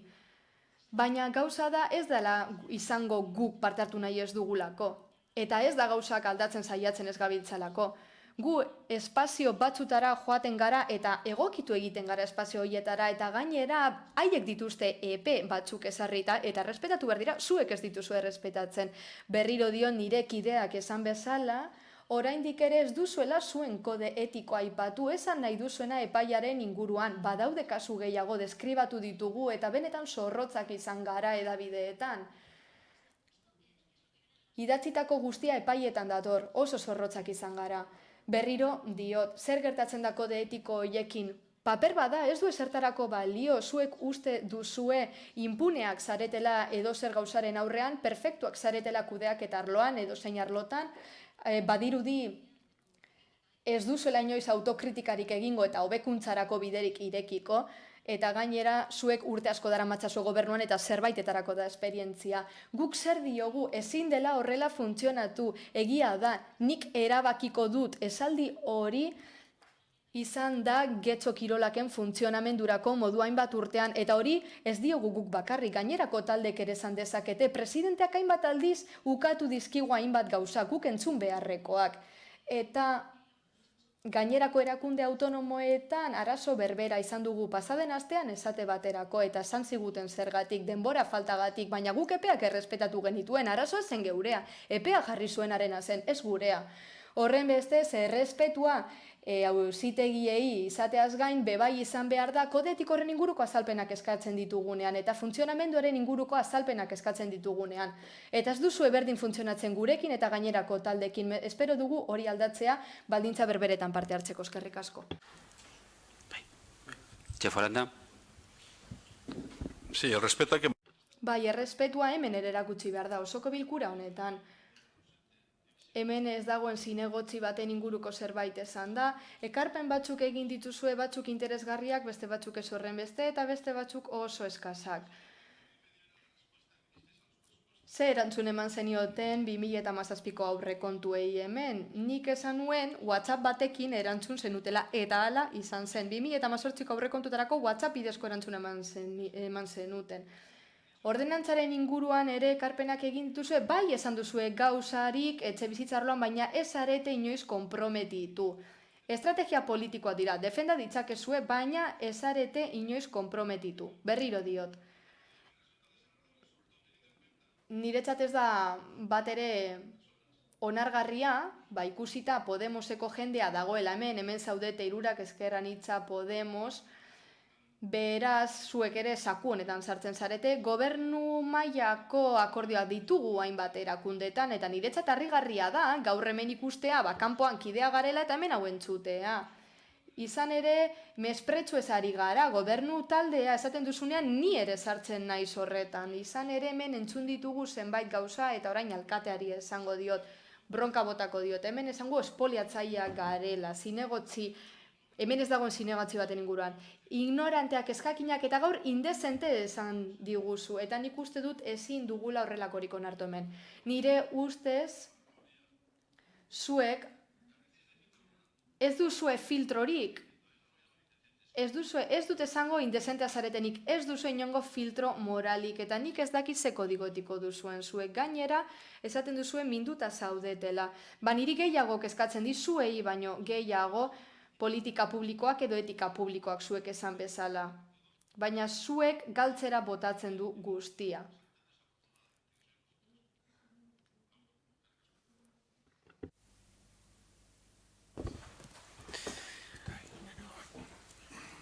Barkatu, bai, Ibon Rodríguez. Bai, egia esateko, eztabaida beste leku batzuetatik joan da, txefo, baina egia esateko, hemen esan duzu irainak entzun direla, baina irainak entzun dira norabide askotan, Eta gobernu taldetik irain asko entzun izan dira. Eta errespetu falta asko entzun izan dira. Eta gukekoekin kasu honetan ez bagaude adoz egin duten diskurtsuarekin eta ez bagaude adoz erabili duten formekin adoz egon barrela gauza batzuetan. Udal honek eta udal gobernu honek konpontzeko gauza asko dauzkala. askotan legeak ematen dituen gutxienekoak eskutatzen da udal gobernua legeak gutxienekoa ematen duenean. Baina ez du legeak ukatzen gauza batzuk hobetu ezin daitezkenik. Eta gobernuak esaten du, ezke legeak esaten du, hori askotan gertatzen da. Egia da, gukek planteatu duen bezala, edo guk askotan salatu duen bezala, gardentasun eza, nabaria da, artezkari batzorde gehienetan, eta batzorde informatibo askotan. Agian, gardentasun hori egongo balitz, gertatu dana, kasu honetan, edo Alvarorekin, edo Alvaro edo Getxo Kirorakeko presidentearekin gertatu zena, elitzateke gertatuko. Agian hori akatz bat izan zen, baina akatzek ere batzutan ohitura txarren eredua edo adierazgarri dira. Eta akatz hori gertatzen baldin bada, agian izan zen gauzak ez zirelako ondo eginda. Eta behin eta berriro, eta horretan arrazioa dute, eta arrazioa daukagusi askotan esan dugu, behin eta berriro eskatu dugunean, zehazki Getxo Kirolaken gauzak eztabaidatzea, ezetza jaso dugu. Edo legeak ez du baimentzen, edo ez da batzorde honetako gaia, edo bosketa ez da egingo, edo beti dago aitzakiren bat. Guia proposatzen ditugu jakindia, ez dela sartuko. Orduan, horretan ere esfortzuak egin daitezke, eta esfortzu horiek guztiok egin ditzakegu. Eta zentzu horretan, ez genuke nahi ere, ematea, hemen irudia, dana ondo dagoela, bai, txefo, errespetu faltak egon dira, izugarriak. Eta esango nuke nik gehiago, azkenengo plenoetan eta batzordeetan, guztietan egoten dira errespetu faltak. Batez be, beste batzuengan botatzen danean ez jakintasuna, edo heldu berriak, edo zuek ez dakizue, edo zuetzen pentsatzen zuen. Beti egoten direla. Maiz agertzen zaizkigu. Tarruan, ados, bazter ditzagun errespetu falta, gutxi ditzagun kanpoan, eta erabili ditzagun horretarako gardentasuna albidetako dituzten neurriak, baina benetan, ez itxeskoak. Gauzak bere neurrian mugitu behar direlako.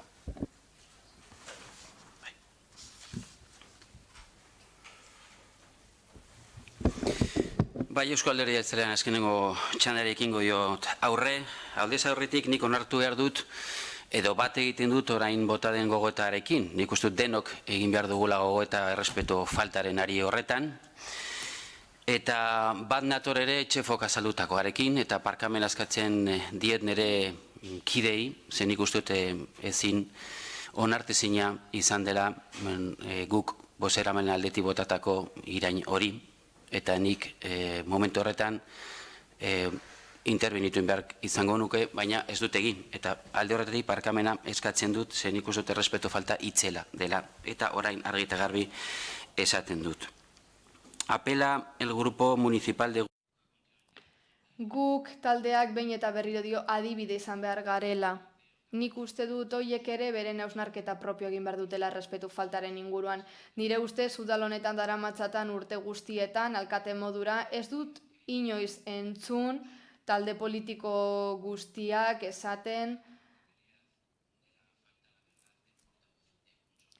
talde bakar bateko zinegotzi bakarrak egin duen errespetu falta gauza da guk taldeko bozeramaileak esandako ez dela errealitatera egokitzen niretzat hori benetan mugarria da eta ez du nire ibilbide osoan zehar horrelakorik ikusi osoko bilkunan eta horren inguruan hausnartu beharko duke guk Getxok. Difamazio kanpaina bati eman diote hasiera eta ze argumento eman dute benetan handiegia gauza da epai bakarrean oinarritu direla. Auzitegietara eraman dugu gai hau eta auzitegietan ez dut diete arrazoirik eman.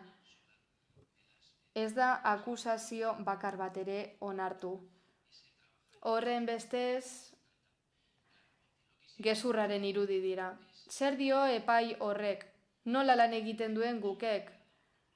Langile askatuak dituen taldea, aholkulari juridiko bat duela, udalfuntzen kontura, dena den epaiak dio ez duela diligentziarik gauza garaiz aurkezteko ere. Epaiak erakusten du, berraztertzeko errekurso bat epeskanpo auskertu zela beste behin. Baina hau sarritan ikusten dugu osoko bilkura honetan. Presentaron una enmienda. Ordainsarien arloan ere beste zuzenketa bat emendakin bat epeskan aurkeztu zuten. Aurreko eguneko 9etan zen epe muga eta aurrengo eguneko ordu batean aurkeztu zuten. Beste behin badute zinegotzi bat eta aholkulari juridiko bat udal funtsen kontura. Baina hala ere diligentzia faltarekin egiten dute lan da kezkagarria da oso. Gainera ematen duten irudia pobrea da oso legegintzaldi osoan zehar. Talde bakarra izan da, gai ez dena izan beste taldekin akordioetara iristera. Alderdi Popularrarekin, Ciudadanosekin ere lortu ditugu akordioak. Eta udal kudeaketaren inguruan aritu dira haien arrazoiekin. Baina guk ez du gauza bera egin, ez dira adibide modura aritu.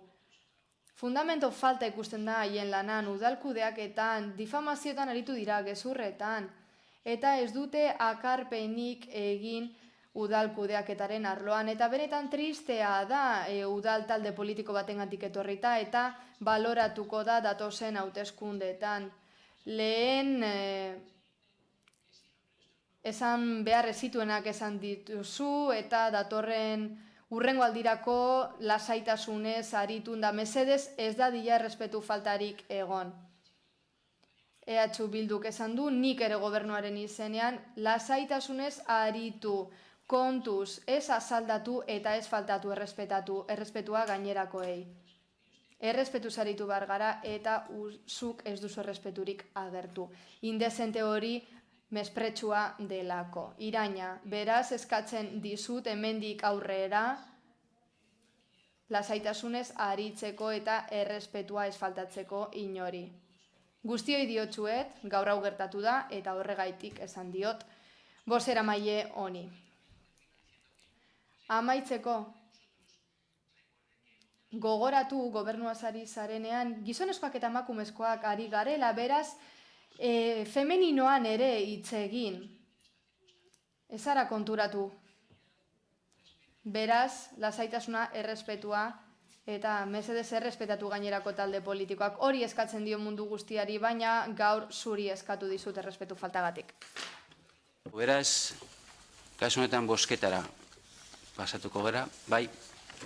Denen ostean argitu nahi dugu gure bozkaz, ez dugu argitu, hemen liskar guztiekin. Azken txandaiko zuen. Bai, gu aztenituko gara. Eta orain lasaitasun osoz esan nahi dugu zerraitik aztenituko gara. Ados gaude gertatu ziren gauzak ez ziren gertatu behar, ez direla berriro gertatu behar, eta nahi baino maizago gertatu direla. Ez gaude ados esan diren hitz askorekin, eta egia esateko gauza batzuetan guk taldearekin esate dituen gauzekin ez gaude ados, baina hori logikoa da. Ados egongo bagina talde beran egongo ginateke. Baina aztenituko gara gure ustez gauza asko eta asko konpontzeko daudelako getxo kirolaken, getxo kulturretxean, osoko bilkura honetan, egin den aipamen bat iruditu zait ezin dela aipamen hori egin erakunde autonomoetan gertatutakoa gertatuta gero, baina hori zeuei dagokizue defendatzea, eta baina ezin dugu aldeko bozka eman pentsatzen dugulako erabili duzuen bidea ez dela egokiena. Ez dela bidea, guk eskatuko genuke horren inguruan hausnarketa gehiago.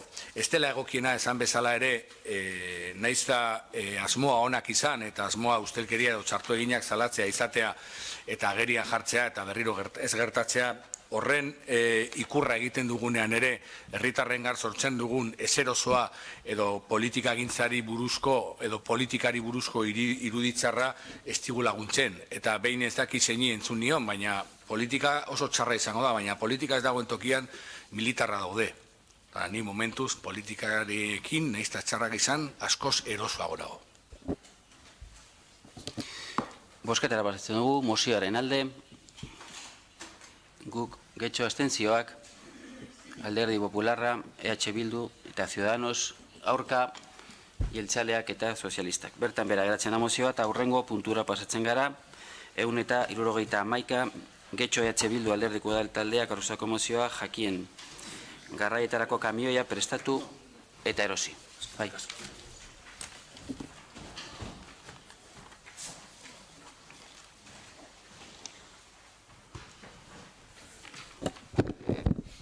Bai, bueno, egun honez dizuet esango ja, Baina,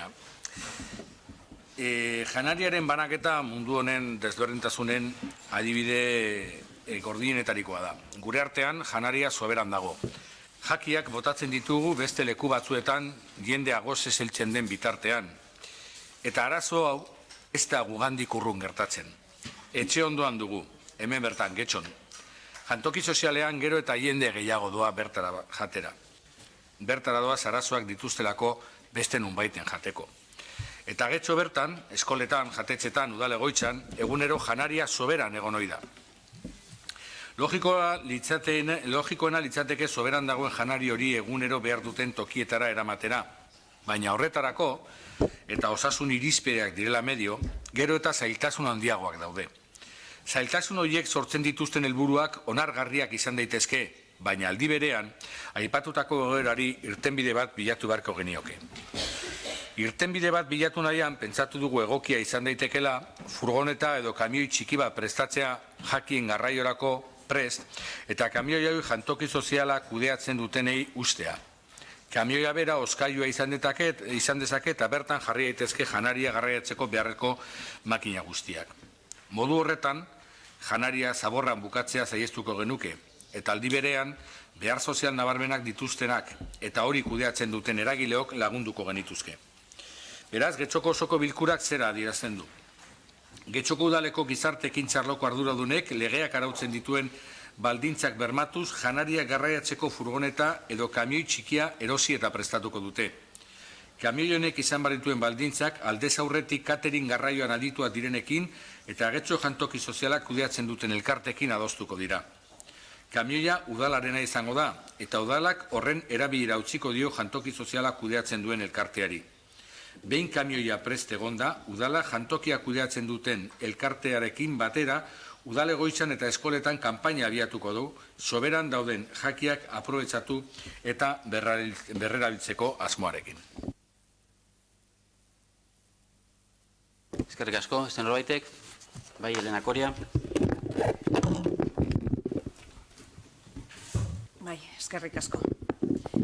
Egun on guztioi, lehenengo eta behin mozioaren testuari buruz bi hausnarketa egin nahi ditut. Lehenengo paragrafoan, arazo hau Getxon gertatzen dela adierazten da. Baieztapen horrek jakiak botatzearekin zerikusia daukala suposatzen dut, eta ez Getxon jendea gozez hiltzen dalako. Era berean, udalegoitzan egunero janaria soberan dagoela egitzat emoten dozue. Eta hau ez da horrela. Udalegoitzan ez da janaria alferrik botatzen. Jatetxe eta eskoletako jantokien daturik ez daukagu, beraz hau irakurtzean eskola eta jatetxeetako datuen egiaztapen egiten dozuenean, suposatzen dugu EH Bilduk datu fidagarriak izango dituela. Esto en cuanto a dos afirmaciones que sorprenden. Bi baieztapen egin dira eta azalpenaren partean harrigarriak egin zaizkigu. Mozioaren beste parteari dagokionez 4 puntu agertzen dira eta horietan zehaztapen batzuk egin daitezke.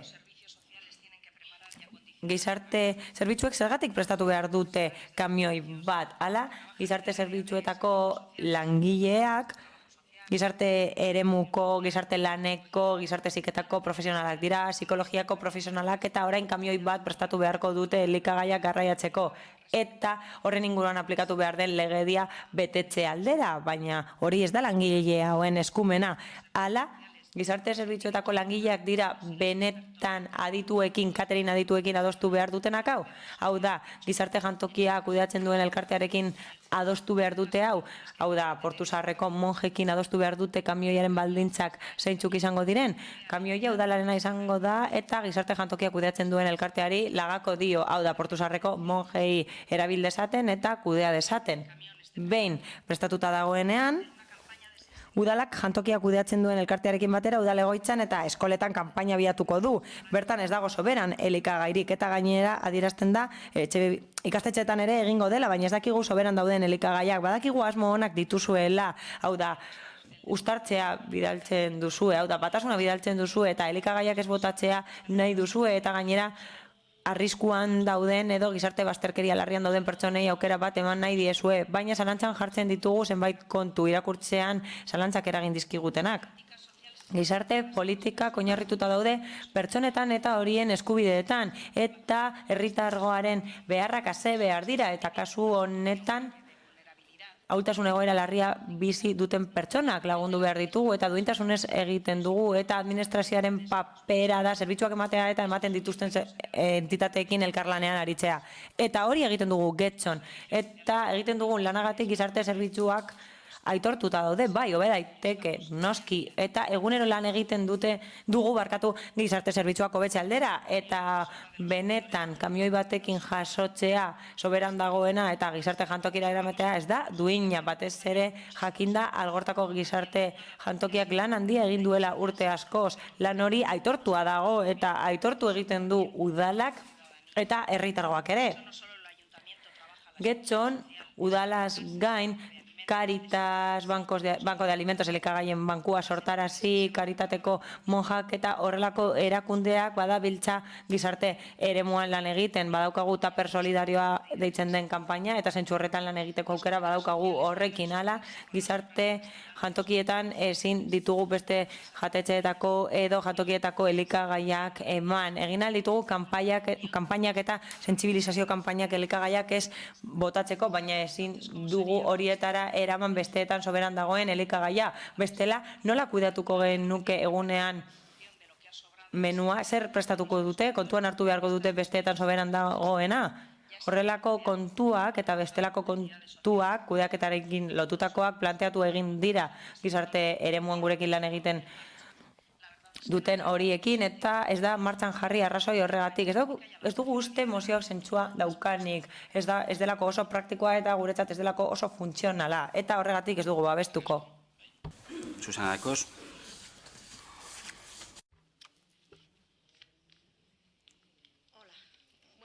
Egunon guztioi. Mozioa irakurtzean, burura etorri zait Madrilgo alkateak egindakoa, Carmenak egindakoa bere garaian. Milaka aur omen zeuden gozeaz jota Madrilen eta gero beste zerbait eskatu zuten. Proiektuaren eskaera maila esen heldu 100%, eskerrak. Ez luke inork eskatu behar, hori da denok daukagun desira, denok gaude ados horrekin. Eta bai, burura etorri zait eta antzekoa iruditzen zait proposamenarekin antzeko zerbait gertatzen delako ala, ematen du udal egoitzan eta ikastetxeetan elikagai asko galtzen direla egunero eta egia esan nik uste dut zuek ere badakizuela egoera ez dela horrelakoa, azterlan batzuek esaten dute eskola zentroetan, beti geratzen direla elikagaiak, 3, 5, baskari eta hori kontuan hartuta ikastetxearen jantokiaren tamaina. Nik uste dut, zuek badakizuela, seme-alabak izan badituzue edo badituzue aurrak jantokira joaten dira eta matrikulatu egiten dira, hasieran eta menuak oso zehatzak dira, hau da, gaixorik badaude eta ezin badira klasera joan, amak deitzen du goizean eta esaten du. Aurra ez da jantokira joango, ala, katerinera deitzen dutenean, menuak kendu edo jartzen dituzte. Gerta daiteke batzuk ez etortzea eta beste batzuk joatea edo zein arrazoirengatik. Beraz, puntu horretan ikuste dut oso zehaztuta dagoela jantokietan dauden menuen kopurua eta egoitzetan suposatzen dut gauza bera egiten dela. Hau da, katerinarekin funtzionatzen badute antzekoa izango da eta egoitzan sukaldaria badago, argi dago, ondo dakitela zenbat menu egingo dituzten egunero. Hori esan da, ezin dugu zerbait ahaztu. Hala badago lege bat. Gaizki ez badaukat, hori da 17/2011 legea eta elikagaien segurtasuna eta nutrizioa aztertzen ditu eta bertan esaten da prestatutako elikagaiak ezin direla prestatu edo berriz erabili eta legearen helburua hori da, ez elikagaiak botatzea, baizik eta saihestea osasun arazoak sortzea, manipulazio txarragatik, kasu honetan. Lokillok abesti bat zeukan, zoriontsu izateko kamioi bat behar dut, hori esaten zuen bere abestian, eta proposatzen duen taldeak kamioia nahi du. Kamioi bat nahi du, bestea besti batera joz, bere erara, ez da? Oso gai sentibera da hau. Oso delikatua da gaia, eta esan bezala bere erara nahi du EH Bilduk. Oso populista dena eta oso demagogikoa. Eta horregatik guztiagatik aurka bozkatuko dugu. Zerbaitek, Ibon Rodríguez, itxoi pizkate, bosera malen txanda maituko dugu lehenengo, bai, Susana Andoio. Gracias, señor alcalde. Mila esker, alkate jauna. Gure ustez, mozio honek mailaren gainean jartzen du kezkatzen gaituen gai bat. Ez bakarrik guretzat, gizarte eragilentzat, ekologistentzat, eta beste eragi batzuentzat kezkagarria da. Hala, gure taldeak oso pozik parte hartuko luke eztabaida horretan, hau da, gaur egun jaki asko botatzen dira eta guk nahiko nuke gai hori aztertzea, izan ere gizarte bazterkeria arriskuan dauden pertsonei aukera bat eman algenieke horrela. Eztabaida horretan talde ekologistak hartu behar ditugu kontuan, horiek hausnartzen dutelako eta elikagaiak gehiago aprobetxatzeko lan egiten dutelako eta horregatik aintzat hartu behar ditugu. Hala, eztabaida ireki beharko genieke talde horiei eta uste dugu mozioan aipatutako inplikatutako eragileak implikatu behar ditugulako eta jakin behar dugu elkarlanean egoteko gai prest dauden. Eta gainera ez dakigu mozioa adostu egin den gizarte jantokia kudeatzen duen elkartearekin. Zalantza horiengatik abstenituko gara eta espero dugu gaiak proposatzen dugun eztabaida sortzea eta martxan jarri ahal izatea neurrinen bat elikagaiak botatzea, saihestea eta dauden premiak ase ahal izateko. Ibon Rodríguez. Ibon Rodríguez tiene la palabra. Zateko, ez dakit ja harrituta nagoen, ala ez. Gu mozioa egin dugu, ez genuen pentsatu olako eztabaida edo jarrerak sortuko lukeenik. Bitu, ez dakit PNV-ri berriro gaude gauza berdinarekin. Gauzak oso ondo egiten dira eta beste guztiok horri biltzen gara. Eta gero geratzen zarete gauza niminoetan, benetan garrantzitsua benari ez diozue garrantzia ematen. Ez dakigu udal egoitzan janaria botatzen den ala ez. Eta agian bai, ze janaria egiten den leku guztietan, bertan egiten den leku guztietan, zerbait sobera egoten da, askotan. Eta lortzen baldin baduzue soberan ezebez egotea, egin zazue jatetxekin, ze haiek eskertuko dute zeuen jakituria. Dena denez da hori arazoa. Hemen ez dugu mozio hau aurkeztu esateko janaria botatzen den udal egoitzan edo bestean botatzen den ala ez esateko. Ez dugu horretarako aurkeztu. Ez dugu aurkeztu jendean goze ziltzen den ala ez, bai jendea algortan ez da goze ziltzen, egia da, hori bai. 60 lagunetik gora juten da jantoki sozialera bazkaltzera.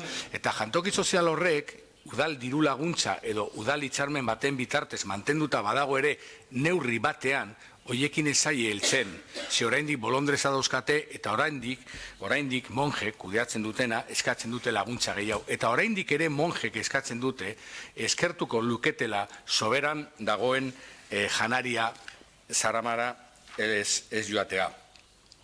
Zergaiti zerbitzu sozialak, hombre, egia esateko guri nork egiten duen berdin zaigu. Suposatzen dugu, kamioi bat kontratatu behar baldin bada, antolatu beharko dala, nola edo ala, prozesu multidisciplinar bat. Kontratazioa sartuko da barduan, agian sartzen da bialitatea, agian ez dakizintzuz sartzen diren, baina gai hauetaz arduratzen den, eta jantoki sozialaren kudeaketa darama zerbitzu sozialek dira. Beraz, guk ez diogu eskatzen zerbitzu sozialeko langilei mailuarekin hor izozkailua jartzeko kamioian baizik eta prozesuaren lidertzan abiatzea. Zalantza baldin badauzkazue hitz egin dezakegu horren inguruan.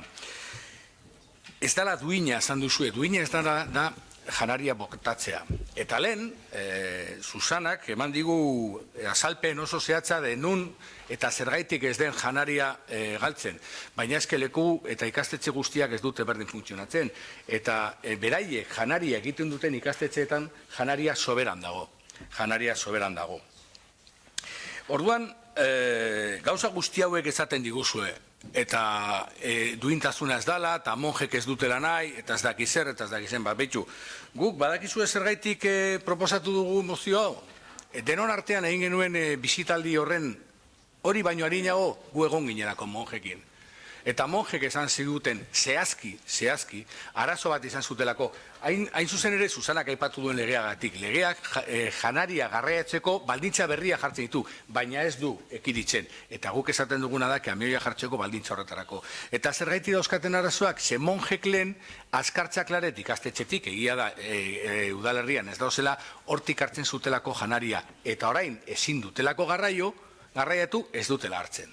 Beraiek jarri zuten arazoa maigainean. Beraiek eskatu zuten nolabait arazori irtenbide bat eman bar geniola. Baina hemen, itxegin duzue, duintasuna, ez dakize, zenolako kudea eta egiten den zerbitzu sozialen, kontu talde ekologistak, nozionen zioa ez da janaria botatzen den ala ez. Egia esateko horrek bidean dator. Eta janaria botatzea ez da bat ere duina. Baina mozioaren zioa da, monjek lehen egiten zuten zerbait jantoki sozial horretan janaria izateko, eta zen, azkartzaklaret eskolatik jasotzea, eta gian egoera berdinean egon daitezke beste eskola batzuk, berdin zaigu hori aztertu daiteke eta egokitu, oso ondo, inork ez du orain arte egindakoa zalantzan jartzen, baina monjek zeukaten arazori eta legeak arazori areagotu indu. Eta orduan, legea jarritako baldintzei egokitzeko horretarako da proposamen hau. Que queremos un camión, abestiekin hasten bagara, abesti asko eta asko eta asko dakizkigu. Beraz, gutxi dizagun abestiak aparte. Baina kontua erreza da, monje kudeatzen dute jantoki soziala. Jantoki sozial horretan udal diruarekin ez da nahikoa. Bolondreza daude, kudeaketa hobetu daiteke. Eta hori hobetu daiteke, hortik, ingurutik, botatzen den janari asko edo apurra jasotzen, jarditzagun bideak hori jasotzeko. Ez dugu uste hori populismoa denik ez ezebez, baina, bakoitzak egiten du populismoa, le dijo la sartén al cazo, esaten du bestiak. Osea, que gauza oso erreza da. Nahi dugu, mozioa ez duzue babestu nahi? Oso ondo, bota ezagun bazterrera, berdin zaigu. Baina, hau egin daiteke? Berdin zaigu mozioaren bitartez egiten dena, ala ez, baina hau egin daiteke, jarri daitezke bideak, hortik egon daiteken eta horrek ez du esan nahi dagoen, baizik eta egon daiteken jaki soberan berraprobetzeko, hori da galdera. Eta udalak hori egingo balu, naizta bere beharra ez izan, agian zerbait hona egingo luke. Zaitez amaitzen, bai, mi esker, beste norbaitek, Elena Coria. Bai, eskerrik asko. Sí, solo dos cositas. Bi gauza besterik ez. Nik aipatu dut garraioarekin lotutako eguneroko kontua kudeatu behar direla eta horrelako kudeaketa kontuak jadanik proposatu egin direla eta gizarte erakundeek landu egin dituztela horiek eta ez direla abian jarri horregatik, zerbaitengatik eta horregatik zuk aipatutako adibidera jo dut mozioa ez babesteak ez du esan nahi, ez dugunik jarraituko gizarte bazterkeria kudeatzen eta horri konponbideak ematen getxon eta horretarako politikak eta neurriak jarriko ditugun martxan egoera hori hobetze aldera. Susan Andoio. Bueno, o sea, por la última intervención... Ibonek esandako azkenengoari dagokionez, hori ez da mozioan islatzen. Nik uste dut kontua hauze dela, hau da mozioan ez da ondo azaldu. Zeintzuk diren zuen argudioak azkenik esan dituzunak? Edo nork irakurtzen badu mozioaren edukia esan lezake, bai, badaukagu kamioi bat, baina zer egingo dugu horrekin. Ez da esaten nor kudeatuko duen garraioa, nor gidatuko duen, zer egingo den jakiekin, eta bar. Bai, zure txandak erabili dituzu, argudiak eta emateko eta saltzeko eta ondo iruditzen zait. Nola nahi ere, berriz ere esan nahi dut. Eztabaida ireki nahi dut, eta gizartean mekanismoak sortu behar dira, batetik, elikagaiak ez botatzeko eta gizarte beharrean dauden pertsonen kopurua murrizteko. Hori da esan nahi nuen guztia. Eta pasatzen gara beraz, mozioaren alde, EH Bildu, abstentzioak, guk, Gaitxo eta Ciudadanos, aurka, jeltzaleak, sozialistak eta alderdi popularra, beraz bertan bera geratzen da mozio eta hurrengora pasatzen gara. 172. puntuan Gaitxoko EH Bildu alderdiko udaltaldeak aurkeztutako mozioa gazteei bideratutako etxebizitza kolaboratiboen proiektua bideratu ahal izateko txostena osatu. Nerea Ijarrubia. Bai, eguerdion guztioi. Guztiok ezaguna dugu gure herrian dagoen etxebizitza arazo larria, zenbaki zehatzak maneiatzen ez ditugun arren, jakin badakigu milaka direla, gazteak batez ere inguruko herrietara joan behar izan direnak etxebizitza eskuratu eta euren bizitza proiektua garatu ahal izateko. Jakin badakigu neurri bakar batek ez duela errealitate hau erabat irauliko, neurrian dana beharrezkoa dira urtetan eragindako arazoi konponbidea ekartzeko. Halere uste dugu bide horretan inguruan dauzkagun ereduak eta esperientziak behatu, egokitu eta erabiltzea ezinbestekoa izango dela. Gauzak horrela, etxebizitza kolaboratiboak eredu interesgarria izan daitekela sinistuta gaude. Gazteek egun etxebizitzari dagokionez bizi duten errealitatea hobetzen lagun dezaken eredua baita. Etxebizitza kolaboratiboen kontzeptua errealitate ezberdinetara eraman daitekela badakigu. Etxebizitza mota honen araudia egokitu edozein ekimen partikularrak filosofia horretan oinarritutako etxebizitza motak garatzeko besteak beste. Azken finean, etxebizitza kolaboratiboen filosofia onuragarria da oso, etxebizitza kolaboratiboetan bizilagunek espazioak partekatzen dituzte, espazio batzuk komunak diren bitartean, beste batzuk norbanakoarenak dira. Esan dezakegu cohousing edota etxebizitza kolaboratiboak auzo edo komunitate txiki baten antzekoak direla, komunitate atsegina baina. Izan ere erabiltzaileen erabakiaren ondorioz, bizitza kolaboratiboa eta lagunkoi baten parte dira. Jakina da eredu honek hainbat abantaila dauzkala, inguru girokoak, ekonomikoak eta sozialak besteak beste. Hala ere, ekimen pribatutik harago uste dugu udal ekimenak ere horrelako eredua baliatu dezakela gaztek egun bizi duten etxebizitza arazoari irtenbidea modu sozialean emateko. Bada, gaztei begira zuzendutako etxebizitza kolaboratiboen zenbait esperientzia daukagu gurean, errenteriako esperientzia ezaguna dugu, horrez gain jakin izan dugu Bilbon ere gaztei begirako etxebizitza kolaboratiboaren proiektuaren hastapena onartu berri dela, ikus dezakegunez erabat egingarria da, eta gaztek herri honetan bizi duten arazoa leuntzen lagunduko luke, beste hainbat neurrirekin batera. Hortaz, udalbatza honek zera adosten du. Lehenengoa, teknikoki eta juridikoki gaztei bideratutako etxebizitza kolaboratiboen proiektua bideratu alizateko txostena osatuko da, 6 hilabeteko epean. Bigarrena, Getxoko gazteentzako etxebizitza proiektua osatzeko teknikari, politikari eta gazte ordezkaritzarekin osatutako lantaldea abiatuko da datozen hilabeteotan. Hirugarrena, Getxorako hasierako proiektua definituta dagoela, gazteriaren artean prozesu partartzailea abiatuko da proiektua osatu eta gauzagarri egin dadin. Horretarako gertu izandako prozesu partartzaileek eredu izango direla. Eskerrik asko, beste norbaitek. Joseba Arregi. Bueno, básicamente en las conversaciones. Funtsean, elkarrizketa batzuk izan ditugu alderdi politikoen artean eta hauze izan da aipatutako jarduketa hildo bat. Eta etxebizitza eta ondare lan unitatean badago hildo estrategiko bat, etxebizitza kolaboratiboa deitzen dena.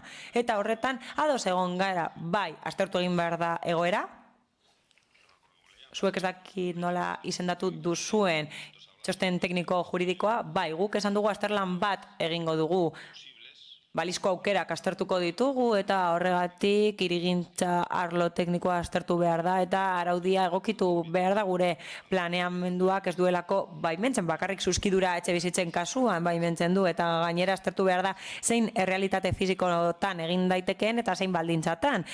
Horren inguruan, esan dezakegu apur bat atzeratu egin dela, baina amaitzear dagoela hala une honetan unitate horretan tak bat ari da lanean eta gutxi barru izango gara gai hori partekatzeko. Eta txosten horretan beste esperientzia batzuk aztertzen dira, errenteriaren esperientzia, Bartzelonakoa, Bilbokoa, eta horiek guztiak daude embrioi fasean errenteriakoa izan ezik. Eta egin duena da udalak eraikitzea eta beste batzuei alokatzea, eredu horretan bizi nahi dutenei alokatzea alegia. Bartzelonan bestetik udalak lursaiak jartzen ditu eta kooperatiba bidez eraikintzen dute eta zuek hori badakizue jardunalditan egon zaretelako. Kasu honetan gobernuaren izenean hauze esan nahi dut. Hori da hildo bat, lan hildo bat guretzat eta guztiz balio duena da momentu indarreko araudietan ez dago aurre ikusita, baina bai horretan jarraituko dugu eta partekatuko ditugu zuekin ondorioak eta etorkizunean akordiotara heltzea nahiko genuke Getxon errealitate bat izan dadin ahalik eta lasterren. Beste neurri bat da, bai eta begibistakoa den bezala, partekatu egin behar dugu utzik dauden etxebizitzen azterlana, horrekin pista gehiago izango ditugulako, horretan jarduteko. hori guztia dagoelako lotuta etxebizitzaren arazoarekin, eta datuak interesgarriak dira, alokairurako laguntzak mantendu egin ditugu, partekatu dugu hori, eta funtzionatzen ari dira. Eta getxon erakutsi da hori egin daitekela, eta nola ez, zoritxarrez ez gara ados egon lurzoruetan eraikitako etxebizitza librearen promozioarekin, baina esan beharra dago baditugu datu batzuk, etxebizitzak behar ditugu eta gazte batzuk joan dira udalerritik eta datu horiek berrikuspenaren aurretiazko prozesuan daude. Beraz, guztiek kontsulta ditzakezue datu horiek.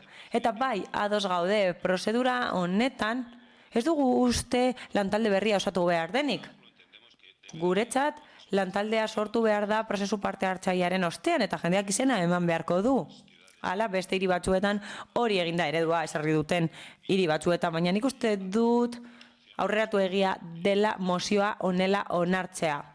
Horregatik gobernu bezala gure proposamena abstenitza izango da. Bai, Santiago Sainz.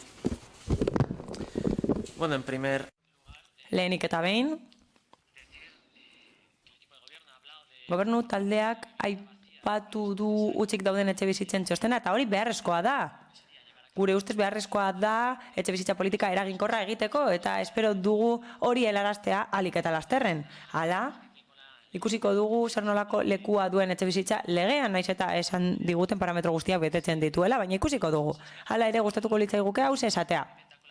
Etxebizitza kolaboratiboaren ereduari dagokionez ados gaude horrekin eta gure etxebizitza planean gobernu taldeari esan genion cohousing eredua gustatzen zaigula eta hor islatuta agertzen zen oso malgua delako eredu hau etxebizitza politikan ez bakarrik gaztentzat baizik eta adinekoentzat ere bai oso erakargarria da, hau da zure bizitzaren edozein unetan utzi alduzu beste gauza bat interesatzen zaizulako, hau da etxebizitza bat erostea edo beste leku batera joatea bizitzea, eta gainera ez zaude hain lotuta beste kasuetan bezala, eta gaur egun hori gertatzen da lotuta zaudela, hau da egia ezinen merkatuan hipoteka eskatu behar duzu eta lotuta zaude, eta hipoteka bizitza osorako da gainera. Hori da abantaila handienetariko bat eredu honen gainean, nahi duzuna egin dezakezu nahi duzunean, eta ez zaitu ezerk lotzen. Alde batera ustearren egoera, gustatuko litzaidake hause esatea, parte hartzea, bai. Zentzu horretan, gauza bat esango dut bere alde, eta gobernu taldeak zenbaitetan eskatu digu ekarpenak egiteko gure ikuspegiak helarazteko getxoren inguruan, etxebizitza politikaren inguruan, hau da bakoitzak nahi duenaren inguruan ekarpenak egiteko, eta guk gure lana egin dugu eta argitaratuta dago, eta zuek webgunean ikus dezakezue gure lana, eta horrez gain cohousing bada arazoaren hanketako bat, eta nik uste dut azpimarratu behar dugula gauza bat. Erakundetatik utzik dauden etxebizitzen arazoa kudeatu behar dugu eta horretarako Eusko Jaurlaritzaren ASAP programa daukagu, bada bitarteko programa bat bisegunerekin batera kudeatzeko eta zoritxarrez horretan ikusten dugu eta jakin badakigu horrela helarazi zigutelako batzorde batean. Emaitza nahiko eskasa izan da Getxoko udalean eta asko erakargarriagoa izan daiteke beste udalerri batzuetan egiten ari den bezala. Begibistakoa den bezala, babes ofizialeko etxebizitzak egin behar ditugu, ezin dugu hori ahaztu eta bestetik aztertu behar dugu ea posible den logelak alokatzeko diru laguntzak ematea, ziurazki gazteentzat aukera ona delako, guretzat merkeagoa izango delako eta aurretiazko aukera izango zutelako eurek etxebizitzen merkatuan, horiek dira proposatzen ditugun lau hankak gure etxebizitza programan, eta gobernu taldeari helarazi genizkion, eta horiek emango ditugu gure hauteskunde programa. Mila esker. Miguel Ibabe. Gracias, señor alcalde. Buenas tardes.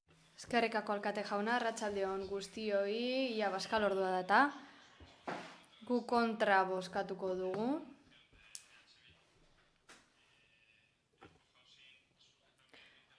Cohousinga hasiera batean jende nagusia pilatzeko irtenbide bezala sortu zen.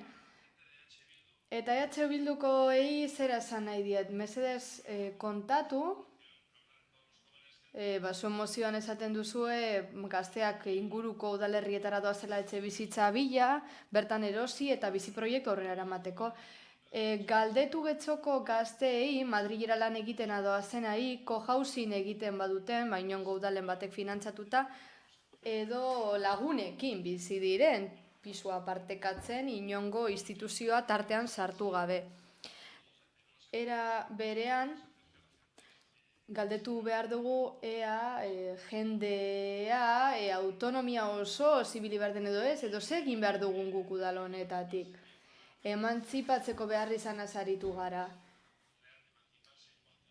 Behar izan erreal hori izan dezaketela Getxoko gaztei ez dute zertan beste udalerri batera etxe erosten joan behar. Nik egin dut, nik etxe bat partekatu dut lagunekin beste hiri batean eta bizi proiektu desberdin bat aurrera eraman dezakegu beste hiri batean inongo instituzio publiko batengana jo gabe. Adineko pertsonen kasuan izan dezaken zentzua eta gazteentzat duena guztiz desberdina dira. EH Bilduk mozioa aurkeztu zuenean eta neurri hau gazteekin planteatzen hasi zenean, ikusi genuen zer gertatu zen. Eskerrik asko alkate jauna. Por nuestra parte... Guk mozioaren alde egingo dugu, zentzu osoa duela uste dugulako, eta aldi berean esan nahi dugu, bai, etxe bizitzarloan gaztek duten arazoa aitortzen dugu, baina bezberdintasun bat markatu nahi dugu ikasle diren gazteen artean eta bizi proiektu aurrera eraman nahi duten gazteen artean. Izan ere, gure ustez eredu hau egokia da, baina ikasle bizitzara egokitzen da gehiago ez bizi proiektu batera. Horrelako proiektu batek beste ezaugarri batzuk izan behar dituelako. Dena den, aukeretako bat izan daiteke, proposatu beharreko etxe bizitza arloan, ados gaude. Eta esan bezala, errenterian martxan jarri da, baina beste leku batzutan ere bai, estatutik kanpo, beraz, ezagutzen ditugu emaitza onak izan dituzten kasuak, eta udalak instituzio eta administrazio modura zerbait egin badezake, gu konforme egongo gara horrelako espazioak sortzeko orduan eta jende horrela independizatzen hasteko duintasun osoz. Bai, Nerei, Jarrubian, zure ditzan. Bai, eskerrik asko guztioi zuen erantzunengatik lehenik eta behin. Pare bat gauza komentatzeko. Badakigu hori, mozioan azaltzen da. Badakigu neurri honek ez duela, neurri hau ez dela panazea, badakigu neurri asko behar direla daukagun etxe bizitza arazoari irtenbide integrala emateko, baina bide horretan uste dugu, dagoeneko baditugula esperientzia eta ereduak eta neurriak gure inguruan, beraz, hoiei heltzea eskatzen dugu. Badakigu, eta kontziente gara gai honen inguruan hitz egin izan dugula behin baino gehiagotan, proposamenak egin ditugula honen inguruan, eta gaia aztertu dugula modu ezberdinetan. Eta gaur ere ekarri nahi izan dugu ona, eztabaida emateko eta apur bat ere prozesu hori, egon daiteken prozesu hori askartzeko asmoz. Beste aldetik, esatea Ibaberi erantzutea, Ibabe jaunari erantzutea, izan ere, uste dugu gure iritzia bada gu hemen bagaudela politika egiteko, herritarren beharrezanei begira. Ez gaude inondik inora mesedeak egiteko herritarrei, baizik eta herritarrek dituzten beharrei erantzuteko erantzukizuna daukagu, eta hortik abiatzen dugu gure lana. Bestaldetik ere, nola ez jakintasuna askotan ausarta da, eta hitz egiten dugunean, edo zuko beto hitz egiten duzunean komunen inguruan, modu despektibo batean imaginatzen dut, ondo legoke jakingo bazenu, Europa mailako herrialde ezberdinetan martxan jartzen den eredua dela honakoa. Zehazki, Suedian, etxe bizitzen 135 eredu horretan, eredu kolaboratiboan oinarritzen da, eta Danimarkan berriz 110ko edo etxe bizitza kopuruaren 110 etxe bizitza kolaboratiboa ere bada. Beraz, esan dezakegu sozialki eta evidentea da, sozialki gu baino aurreratuago dagoen alorre askotan behintzat aurreratuta dauden herrialdeek eredu hau eta esperientzia hau sustatzen dutela. Beraz, ze arazo egon daitekeen, guk ere, edo bintzat Getxoko udaletik ere horrelako politikak abiatzeko. Udaletik inolako arazorik behar bat, badago horren ardura garen enean, uste dugu gure beharra dela, ematea, guzti. Gainera, uste dugu ere Paularekin esplanoarekin, azken finean, guari antzebista kolaboratiboa zehazki gaztei begirakoa problematika duten pairatzen duten gaztei begirakoa. Egia da, antzebista kolaboratiboaren alor ezberdinetara eraman daitekela, ziklo ezberdinetan egon daitekela presente. Kasu honetan eredu hori zehazki hori zehaztu beharko baina garaiaren, bere bizitzaren ziklo batean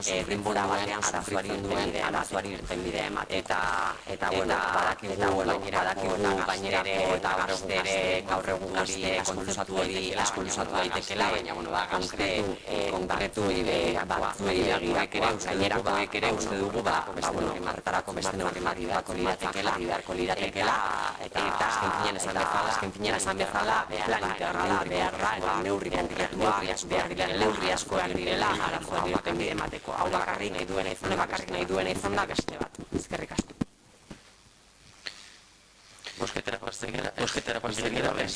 Miguel Libabe. Señor alcalde.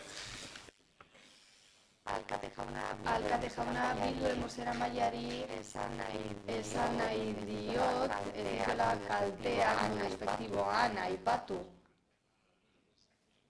Trantzizioa daukat eta beraz gaztelania ulertzen ez baduzu barazoa. Hablamos.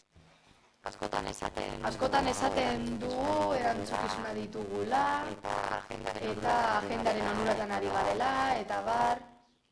Baina mozio honetaz ulertu duzuna ikusita, nik esan dagoaz, nik momentu bakar baten ere ez dut aipatu zuk esan dagoa. Dena den gauza bat, EH Bildutik eskubide osoa duzue, egokitza duzuen politika aurrera eramateko, jendearen arazoei erantzuteko, zue publikotza duzuen jendearen arazoei. Eta gero gaztetxe bajarriko duzue gainerakorako. Guk Alderdi Popularretik ere gure politika egiten dugu, eta gure ere errespetatzeko modukoa da zuena bezala, eta ulergarria, ematen duen EH Bilduk egiten duena ona dela dirudi, eta gurea ez. Arraroak garela eta martxean agarrela dona gatozela. Errespetu gehiago eskatu nahi dizut alkateak esan bezala. Errespetu gehiago zure kideekiko eta jendak esandakoarekiko. Eta mesedez eskatuko dizut gaztelania ondo ulertzeko eta esaten dana eta gauzak ez konfunditzeko, mila esker.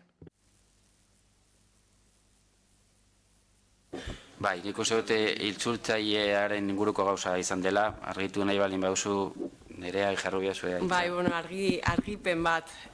Nik esan dut komuna, zuk aipatu duzulako komuna, gaztelaniaz. Eta komuna euskaraz, jakingo duzun bezala, eta ez badakizu esango dizut, baino esan nahi duela ere bai. Nik esaten nion, egiten nion referentzia zuk aipatutako komunari. Hippien komunak. Zuk aipatu duzu eta nik erreferentzia egin diot horri.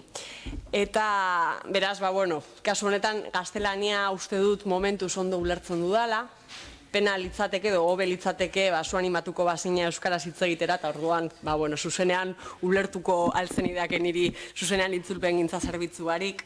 Eta ni inongo momentuan uste dut ez dudala zuri ez errespetu falta izan, baizik eta datu batzuk eman dizkizut, informazioa eduki dezazun, eta besterik gabe argi dagoena da politika ezberdinak egiten ditugula, eta hori nik aldarrikatu izan dudana bakarrik, zuk esaten dutzunean mesede bat edo favore bat egiten ari garela kasunetan herritarrei edo gaztei laguntzeko euren etxebizitza eskuratzen nik esan dudan aldarrikatu dudana da udalaren erantzukizuna horretan.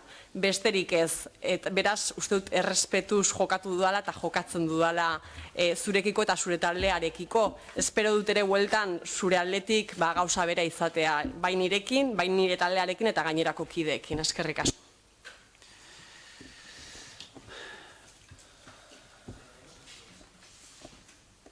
Santiago Sainz. simplemente por volver otra vez a las...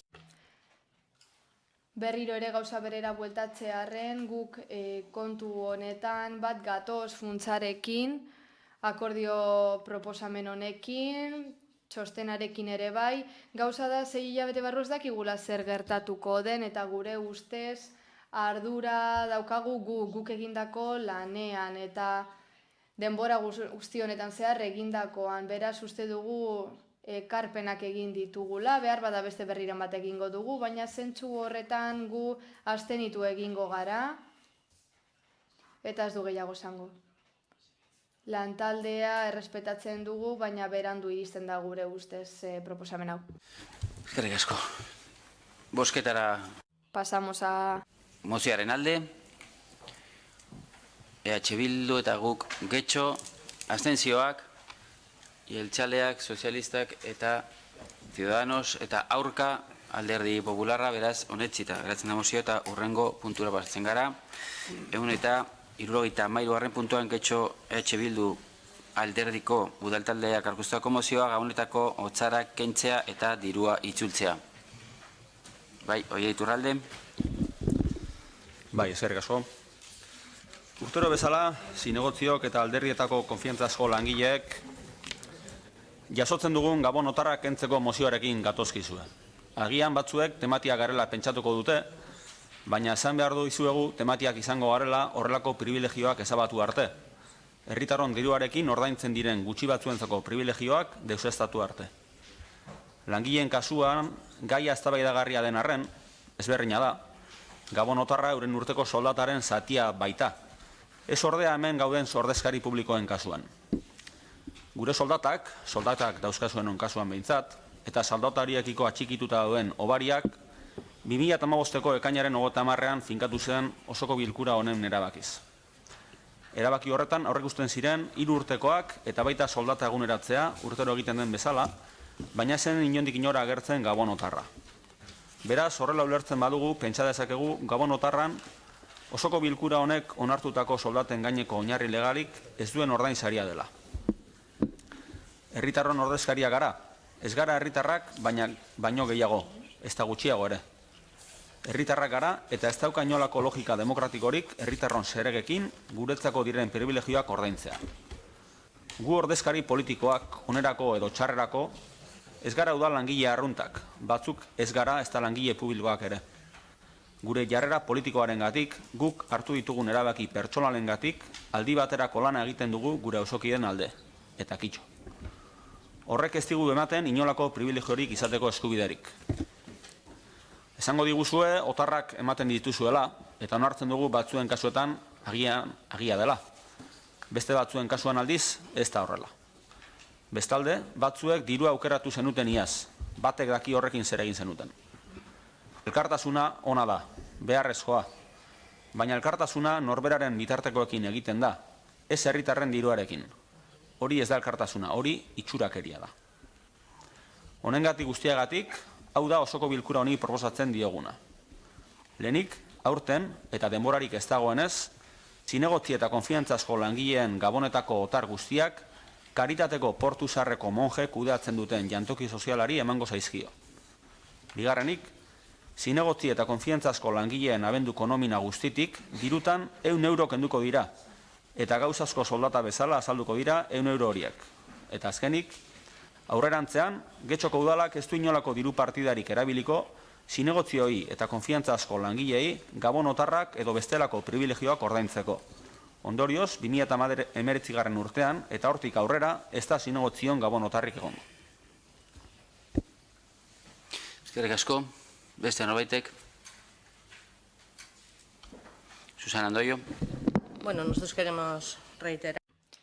Bueno, guk berriro diogu lehen esandakoa, mozioaren alde egingo dugu. Gure ustez ez dugu privilegiorik izan behar, eta gabonetako txara privilegio bada. Proposamenan aurreko mozioa modu arraroan dio ez dakigula noradoan dirua, eta guk gure taldetik argi dezakegu, lasaitasun osoz. Guk erabaki dugu diruaren zati Horretan, hotzarak hartu eta jantoki sozialera eramatea, portu sarrera, beste batzuk erabaki dute dirua hartu eta doaintzan ematea elikagaien bankuari. Azkenengo ekitaldi honetan, dirua eskudirutan eskatu digu, izan ere dakizuenez, guk indartzen izeneko ekimen badaukagu,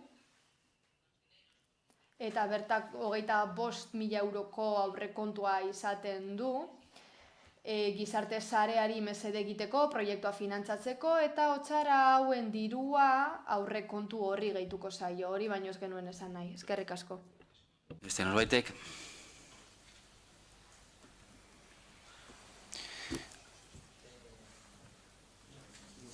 Santiago Zain.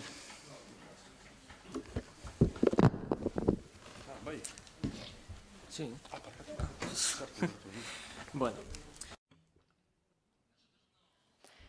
Bueno, guk ez dugu mozioaren alde egingo, eta ez gain izango du zergatik. Lehenik eta behin, mozio hau epeskan aurkeztu da, aitortu bezala, ja ez dago atzera bueltarik. Langileek azaroan 8 mezu bat bidali ziguten, hotzaren kudeaketarako guztioi. Bigarrenik, zuek ezetz esan zen ezaketen, eta adibide modura aritu, getxotik enbutida banatzen joan ordez, pasaden urtean bezala, edo alkatearen bulegora joan zinaten behin, enkautazio mahai bat lortzeko eta prentzarako argazkiak atera ziren. Leku guztietan argitaratu zen. Baina zuek urtero hasten duzue zuen hotzara ez dakigu egiten duzuen gauzekin, bertako gauzekin, baina hartzen duzue. Ez diozue ematen sindikatuei, gero Portuzarreko monjei edo elikagaien bankuari emateko, hori ez dakit. Baina egin duzuena izan da alkatearen bulego ondora jo eta gero banatzen joan udalerritik. Hori badakigu zuek publizitatea egin duzuelako horren inguruan. Era berean, 3. puntuan, ez dira eskubideak errespetatzen, langileen eskubideak. Zinegotziek erabaki dezakegu nahi duguna, taldeek ezin dute langileen ordezko erabakirik hartu.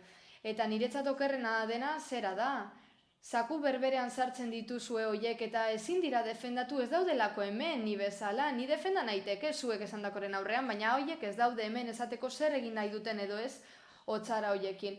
Eta bitxia da izan ere haiei aplikatu egiten zaie hitzarmen kolektibo bat udalarena.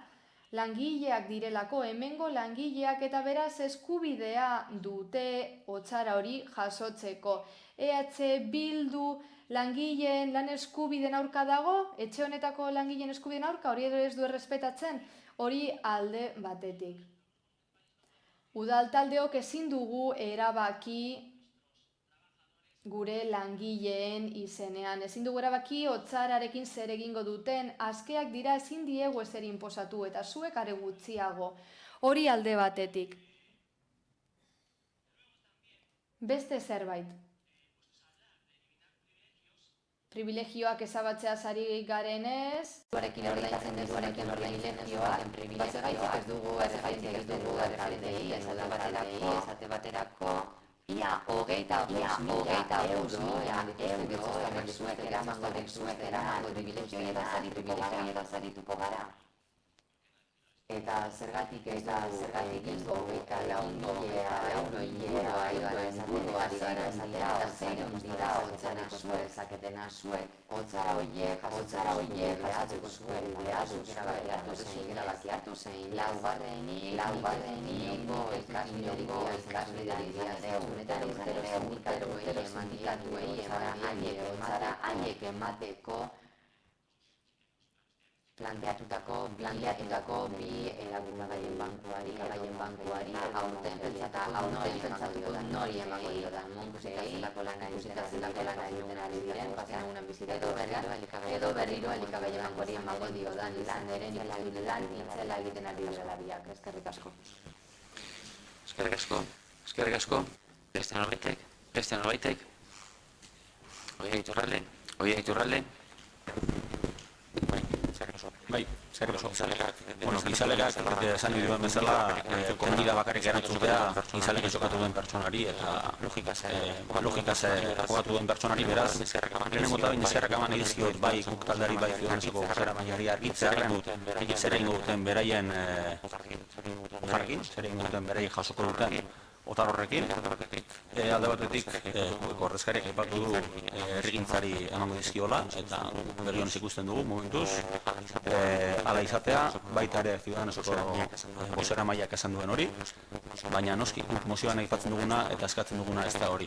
Guk ere badakigun, denok dakigun bezala aurreko urteetan jaso izan ditugu baina ez guretzako, herriari itzuli dizkiogulako. Hemen eskatzen duguna ez da hori egitea, aurrerantzean beste jarrera bat izatea eskatzen diogu udal honi, eta hain zuzen ere eskatzen duguna da, otar horiek ez existitzea ere. Eskerrik asko. Zuri? Bosketa basten gara beraz, mozioaren alde, EH Bildu eta guk gehitxo, abstentzioak, Ciudadanos aurka, jeltzaleak, sozialistak eta alderdi popularra. Urrengora pasten gara beraz, 174. puntuan Ciudadanos talde politikoak aurkeztuako mozioa, Europako herritarrei udal hauteskundeetan eta Europakoetan bozka eskubidea erraztea. Santiago Sainz.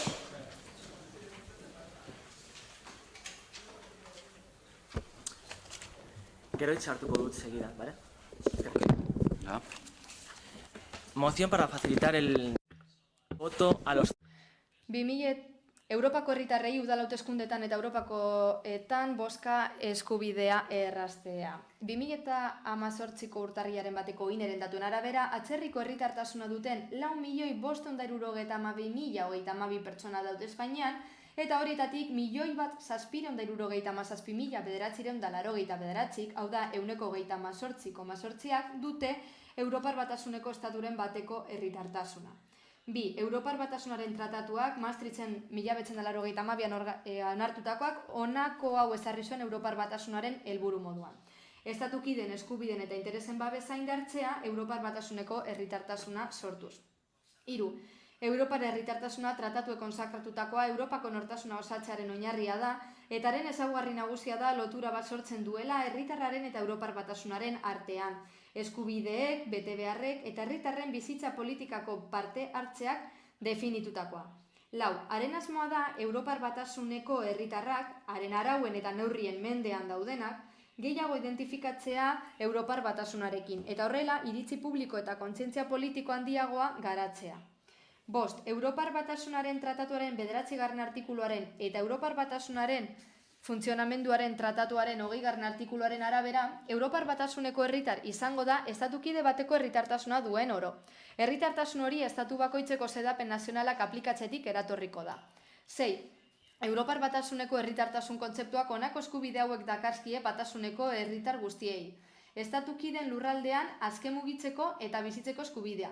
3. herrialde batean, Europar Batasuneko kidez den estatu batean, haren herritartasunari dagokion estatukideak ordezkaritzarik ez badu, edozein estatukideren autoritate diplomatikoen eta kontsularren babespean egoteko eskubidea, estatu horretako herritarren baldintza berberetan.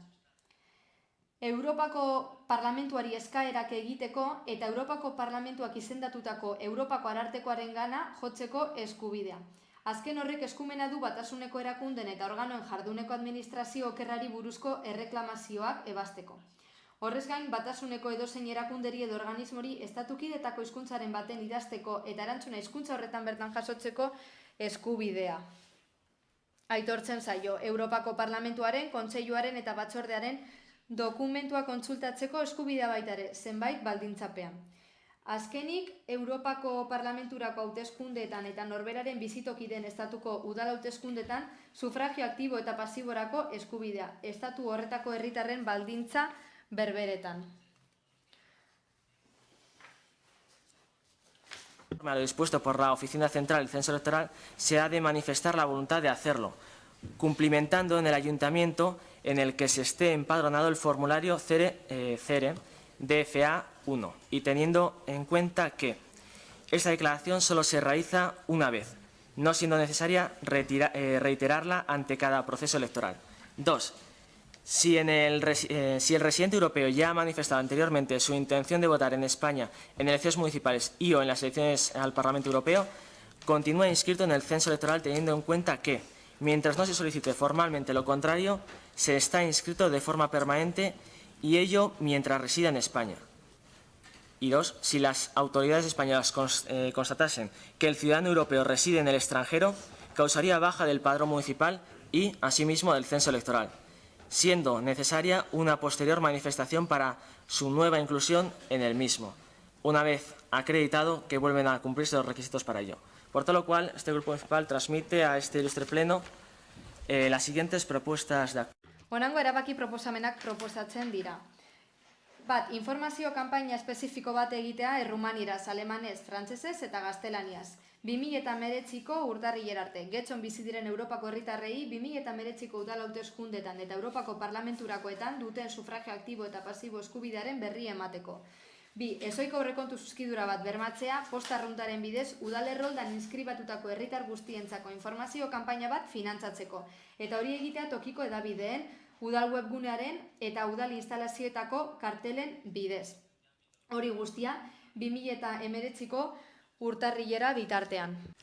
3. Informar expresamente a todos los ciudadanos europeos que acceden a la Oficina de Atención Ciudadana, OAC, para cualquier gestión, que tienen... 3. Berariaz, edozein kudeaketarako informazio ematea herritarren arreta bulegoan azaltzen diren Europako herritar guztiei eta une oro eskuragarri izateko sufragio aktibo eta pasiberako eskubideen inguruko CRDFA formularioa.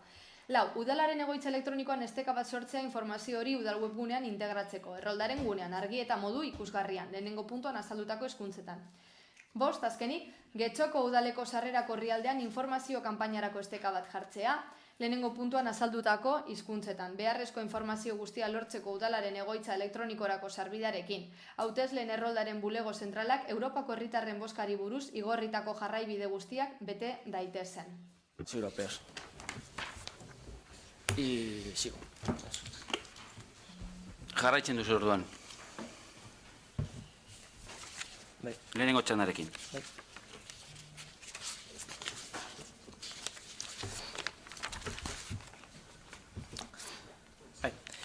Muchos pensarán que el origen de la Unión Europea...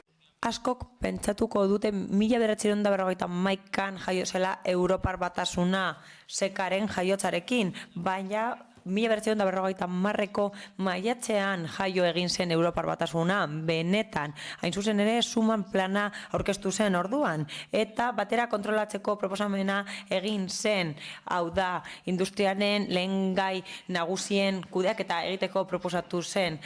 Hala, ikatzaren eta No debemos olvidar altzairuaren produkzioa kudeatu nahi zen eta ezin dugu ahaztu Europan gerra asko egon direla historia osoan zehar, gatazka politikoengatik, erlijiosoengatik edo bien konbinaketa batengatik. Hala, Europar Batasunaren sorkuntzarekin bakea lortu dugu lurralde zoragarri honetan. Izan ere, une hori izan da bakarra gure burua Europartzat hartzeko eta horrela estatu bakoitzak bere nazionalismoa utzi du alde batera, 2 gatazka mundial eragin zituena eta horregatik Europako hauteskundeetan aurkezteko ilusioa izan behar dugu, proiektu komuna delako eta guztiak parte hartzera animatu behar ditugu eta edorkizunera begira optimistak eta baikorrak izan behar gara, baina hala ere jakin behar dugu nazionalismorik erradikalena hor dagoela. Alemanian adibidez, Europar Batasuneko erakundeak kontrolatzeko asmoz eta estatukide desberdinetako erakundeak kontrolatzeko gogorarazi behar dugu Getxo herritarren zerbitzura dagoela.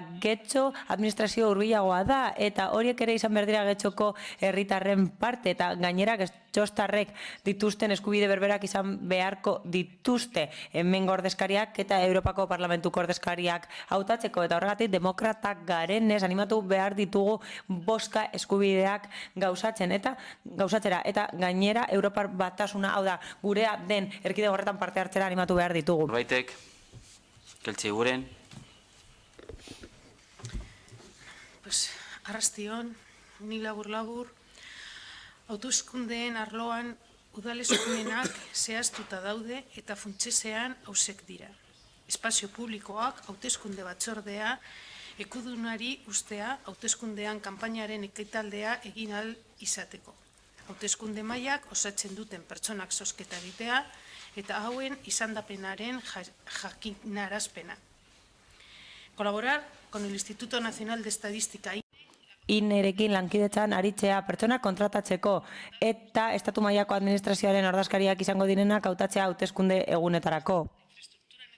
Azpiegiturak jarriko dira hauteskundeak behar bezala ospatzeko udal hauteskundeetan eta horretan sartzen da udal papeleten inprimaketa.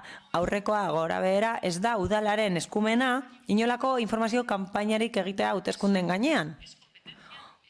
Hori estatuaren eskumena da, horren bestez,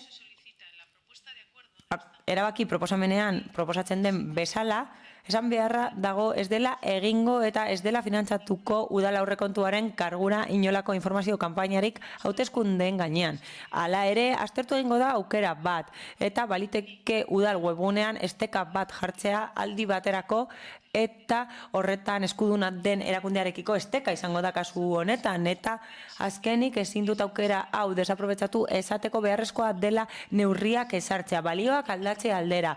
Hori delako tresnari garrantzitsuena emakumezkoen eta gizonezkoen arteko berdintasuna gauzatzeko eta neurri horien artean dago erabilera egitea genero ikuspegiarekin, eta mozio honetan beste batzuetan bezala ez da hizkera inklusiboa erabilit. Edonola ere, nik uste dut mozioaren proposamen guztiak daudela bideratuta herritargora. Gizonezkoei eta emakumeei. Hala, gizonezkoentzat bakarrik izango balira, diskriminatzaileak izango lirateke. Da, gure botoa ezezkoa izango da. Eskerrik asko. Beste norbaitek. Enrico Laso. Eguerdion edo arratsaldean, jaztak zer esan. Alde batetik ikusten dugu jendearen parte hartze eskubidea indartu behar dela, eta hori importantea da. Santi, zuk aipatzen duzu Europar Batasuneko pertsonak, baina badaude ziurazki beste pertsona batzuk, beste Europar Batasunekoak ez direnak, eta herrialde horiekin agian lan hitzarmenak daude, bozka egiteko, eta hori ere indartu behar da. Informazio kanpainak, keltzek esaten duena, zehoz ere behar da, bai, argi dago, personen parte hartzea indartu behar da. Baina guri ere kompetentzien asuntua kezkatzen gaitu. Irakurriko du zehoz ere horretaz, gaztelaniaz. La competencia kanpaina hau egiteko eskumena ez da udalena, baizik eta barne ministerioarena. Horregatik, kontuan hartuta 2014ko amaieran egin zena, barne ministerioak kanpaina bat egin zuen webgunean eta errege dekretu batek hori esartzen du. Hain zuzen ere ministerioaren egitura organikoa esartzen delako eta 10. artikulua aipatzen da eta horren inguruan zerbait irakurriko dut. Hala, barne politikako zuzendaritza nagusiaren eskumena da informazioa ematea hauteskunde prozesuen inguruan. Hauteskunde erroldaren inguruko datuak izan ezik eta horrez gain hauteskunde emaitza jakinarazi behar ditu. Izan ere, ministerioak lizitatu egin du publizitate kanpaina bat zentzu horretan. Honelako gauzak berandu egiten direla, ez direla heltzen eskubide hori dauzkaten personei. Baina zalantza daukagu, aztenik du egingo gara. Eskerrik asko, beste norbaitek. Nerea Jarrubia. Labur bakarrik ezatea eseskoa saltzea gure jarrera zein izango den, eseskoa bozkatuko dugu. Hemen aia da aipatu diren arrazoi batzuk direla medio, besteak beste udal eskumenetatik harago doan proposamena delako eta uste dugulako beste erakunde batzuei dagokiela horren inguruko informazioa ematea. Ez gara sartuko gehiago, baina ere beste desadostasun batzuk egon daitezke hor bertan azaltzen den eta aurkezten den testuan. Eskerrik asko. Santiago Sainz. No, en primer lugar. Lehenik eta behin, eskerrik asko gobernu taldeari kontra bozkatuko duen arren, kontuan hartuko du webgunean informazioa ematearen aukera. Europar Batasuneko herritar guztien eskubidea delako eta zentzu horretan eskerrik asko. Mozioaren 4. eta 5. puntuan adierazitakoa aipatzen dut. Gukek esandakoari dagokionez, bai, askok badaukate bozkatzeko eskubidea eta estatuen eta beste estatu batzuen artean sinatutako hitzarmenen arabera bozkatzeko aukera daukate, beraz ez dago eragozpenik. Eta zeharkako emendakina egin alzenuten gehitzeko kasu honetan, eta bai, argi dago, eskubide bat da, esparru juridikoa da, denontzat berdina da, eta bete behar da, bete arazi behar da, beraz ez genuke eragozpenik izango. Bestalde, bai, eskumenak izan ditugu izpide, bai, 5 puntu aipatu ditugu mozioan, eta horietatik, azkenengo 3 dira gure eskumena, eta lehenengo 2 lotuta daude informazio kanpainarekin, eta horren inguruan askatasun osoz egin dezakegu, ez dago inolako arazorik. Kontua beste bat da, hau da, publizitatea ematea horrelako hauteskunde ekitaldiei demokratikoak dira, eta hori bakoitzaren erabaki politikoa izan daiteke, eta hori ez dute epaituko, ez dut zuen iritzia epaituko, baina nik uste dut osasuntsua izan litekeela, eta horrela guztiak egingo genituzkeela partaide, eta integraziorako aukera bat izango zen, ez naiz gehiegi sartuko gaian, eta eskerrak ematea gustatuko litzaidake besterik ez. Zen gara beraz, mozioaren alde, Ciudadanos, abstentzioak, guk getxo, aurka, jeltzaleak, sozialistak, EH Bildu eta Alderdi Popularra, beraz, bertan bera geratzen da mozioa eta hurrengora bartzen gara, eta 75. puntuan, Ciudadanos talde politikoak aurkeztuako mozioa gaunetako aparkaleku gehiago jartzeari buruz. Santiago Sainz, zure da hitza berriz. Moción para habilitar más plazas de aparcamiento en Navidades. Ciudadanos udal talde politikoak aurkeztutako mozioa gabonetan aparkaleku gehiago jartzeari buruz. Denok dakigu gure udalerrian aparkaleku faltarekin urtean zehar dagoen arazoa, eta horrek bizilagun, langile eta markatariak arduratzen ditu. Baina tokiko arazo hori areagotu egiten da gabonetako egunetan zehar, pertsona gehiago etortzen baitira gure udalerrira egun kutxun horiek familiakoekin pasatzera. Aipaturiko egoera hori arazo txiki bat baino gehiago da. Zentzugabekeriatzat jo daiteke. Izan ere, gabonetan hainbat ibilgailu egon ohi dira espaloietan aparkatuta. Batez ere, Errekagane kalearen inguruan, Romon, edo Paulino Mendibil kaleko oinezkoentzako eremuan, areetan, zehazki. Gure merkatari eta bizilagunak aparkaleko faltagatik kezu badira, urtean zehar, jaiegun horietan ia ezinezkoa bihurtzen da herrian aparkatzea. Jende askok autoa erabiltzen baitu, garraiobide modura mugitzeko askatasun handiagoa, familiakoekin denbora gehiago goteko, erraztasuna eta opariak eta ospakizun horietan erabilitako bestelako gauza kargatzeko aukera eskaintzen dielako. Honezkero, ezin dugu ahaztu, gainera, gaueko zenbait ordutan ez daukagula metro edo autobusaren garraio publikoa. Hori dela eta, beharrezkoa izaten da aipaturiko garraiobideari erraztasun gehiago ematea gure udalerrian. Alare aipaturiko datetan getxon aparkalekoa jartzeko gaur egun egin ohi denaren inguruan hitz egin dezakegu. Esate baterako irizpide onarekin eta Romoko bizilagunen elkarteak egindako zenbait aldarrikapen jarraituz, Romo eskola publikoko jolastokia erabiltzen dugu aparkaleku publiko gisa abenduaren 24, 25 eta 31 eta urtarrilaren 1, 5 eta 6. Baina abenduko edozein egunetan bulta bat ematen badugu, ikus dezakegu neurria ez dela nahikoa. Leku gehiago behar dela.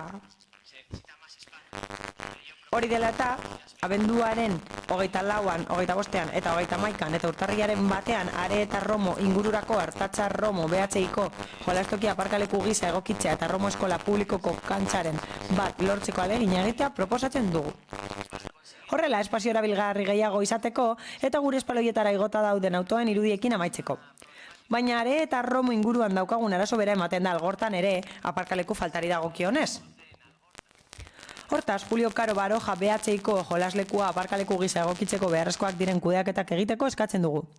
Horregatik guztiagatik, Getxoko udaleko osoko bilkurari honako hau helarazten diogu. Primera.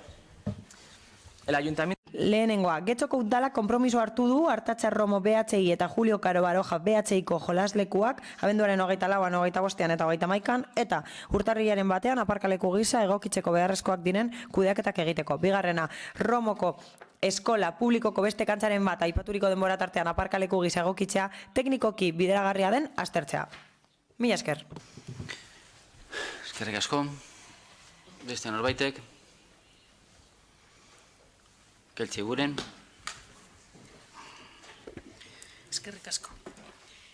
Ikastetxe batzuetako patioak Gabon garaian aparkaleku bezala erabiltzeko gai hau udal talde honetan 11 aldiz azaldu du bai osoko bilkuran baita batzordeetan ere.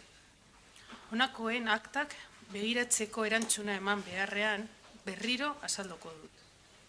Udal gobernuak badauka aztertuta azaldu den Romo ikastetxe publikoari buruzko proposamena. Aparkaleku bezala erabiltzeko, okupazioa eta ordutegiari dagokionez. Dicho patio, además de... Jolasleku hori bada hezkuntza ekipamendua eta gainera ikas orduen kanpo gazteek eta aurrek erabiltzen dute parke publiko bezala. Oporretan asko erabiltzen delako jolastoki hori. Era berean instalazio horietan garatzen dira zenbait jarduera eta horrela lana eta familia bateratzeko zenbait kirol kampus ospatzen dira Gabonetan. Horregatik guztiagatik, askotan esan dudan bezala, ez dugu uste komenigarria denik horrelako instalazio bat hipotekatzea oporraldi osoan aparkaleku bezala. Ez da jadanik erabiltzen den espazioarekin, baino gehiagorekin ere. Bestalde jakin badakigu, Gabonetan eta zehazki 24an, 25an eta 31an eta urtarrilaren 1, 5 eta 6an, topaketa familiarrengatik gure udalerrira autoz etortzen direla pertsona asko eta aparkalekua erraste aldera, orain dela urte asko, gaitu egiten dela patioa egun horietan, zehazki eta ordutegi honetan 24an, arratsaldeko 4 eta 25ko 8 arte. 31an ordutegi berarekin gaitzen da eta urtarrilaren 5an kasu honetan 5tik 6ra zehazki ordutegi berarekin irekitzen da. Zentzu horretan urte honetarako dekretu egokia eman da eta mozioan aipatutako beste puntuei dagokienez ez dira udalanen eskumenak. Bat ez dago kokatuta udalerrian eta bestea ez da bigarren hezkuntzako zentro bat. Horrek ez du esan nahi, ezin denik aztertu beste zentro bat irekitzea. Eta hori egiten ari gara, hau da beste zentro bat irekitzeko aukera aztertzen ari gara ordutegi berberetan. Izan da, gure botoa ezezkoa izango da. Eskerrik asko, beste norbaitek. Maite Arraiza. Bai, guk ere ezezko bozka emango diogu mozio honi, alde batetik jada Gabonetako jai egunetan hori egiten delako, eta bestetik uste dugulako Gabonetan baita ere mugikortasun jasangarria sustatzen jarraitu behar dugula, eta horretarako bestelako garraio publikoak sustatzen jarraitu behar dugu, baita Erromo eta Aretan ere. Mugikortasun jasangarria sustatzeko uste dugu beste bide batzuk egon daitezkela, besteak beste, askotan esan bezala hiri autobusak martxan jarri, zeinek auzo guztien lotura bermatuko duten auzokideak, merke jasangarri eta herrian bertan mugitu ahal izateko. Eskerrik asko. Bosketara pasatzen dugu, beraz? Bai, Santiago Sainz.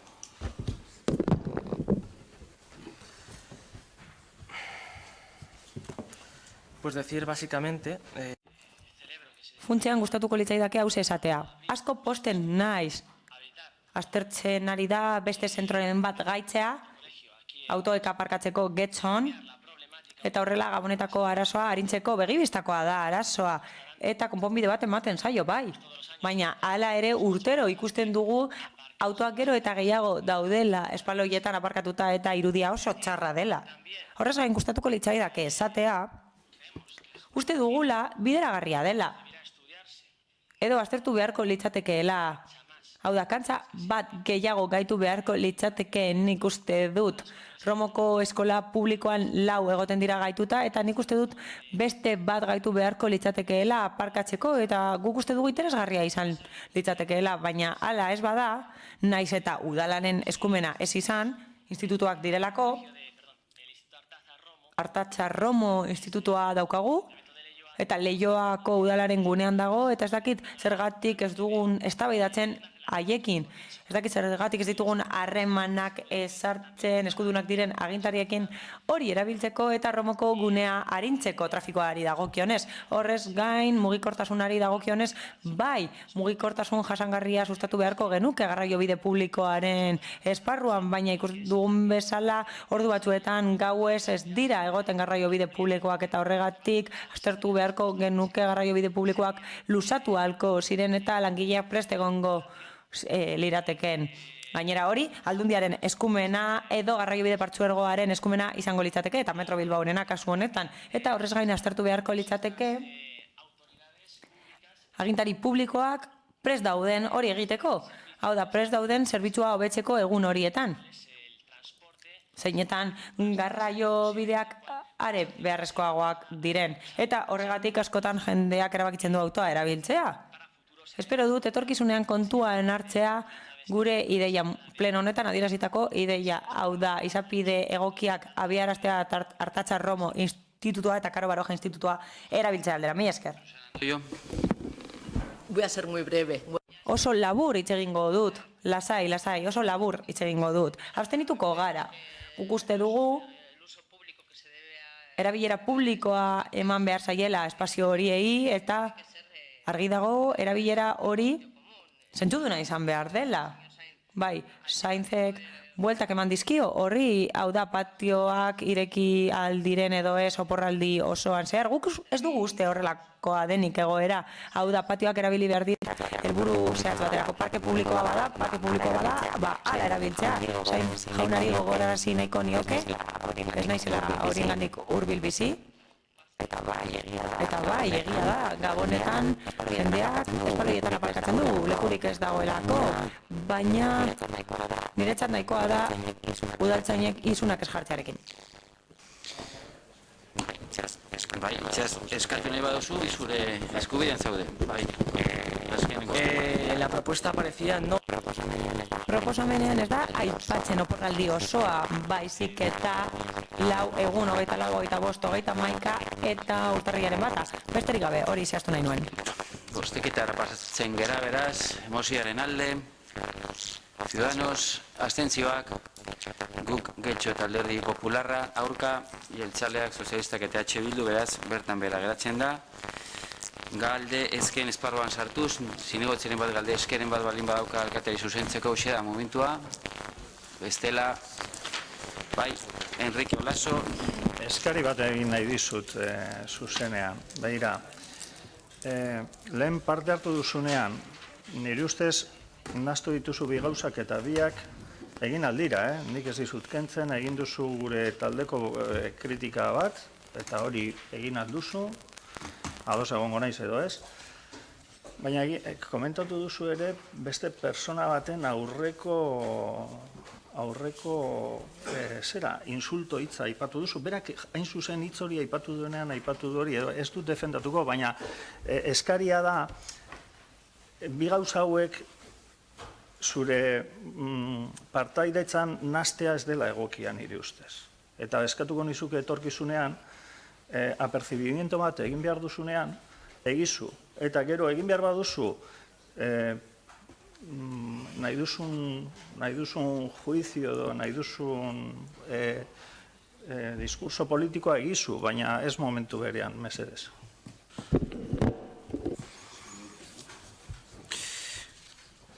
Bueno, nik uste eta saldu duala argita garbi zer dela eta ez da. Nik uste justo sartu behar izan nintzenean, nintzen sartu, nahi sartu, eta horregaitik parakamenak eskatu dizkien nire kidei eta beste implikatuak izan diren alderdi udaltalde politikoei, sartu behar izan nintzen eta nintzen sartu. Orduan hori dela eta gero asaldu dut eta nik uste dut errespetu guztiz egin duala, eskatu dut, errespetua, zein nik uste dut botatako kalifikatibo hori iraingarbia dela. Horian ere iritsia, eztabaidagarria, bai, nire iritzia hori da.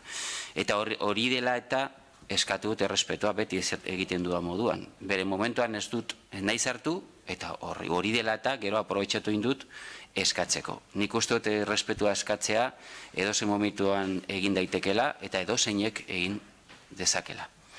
Eta niri alkatean ezin neinean are gehiago. Beraz, nik ez dut hor bereiztu beharrik errespetua eskatzea guztion ardura izan beharko litzateke, eta nik uste dut gaur argi eta garbi errespetu hori falta egin dela.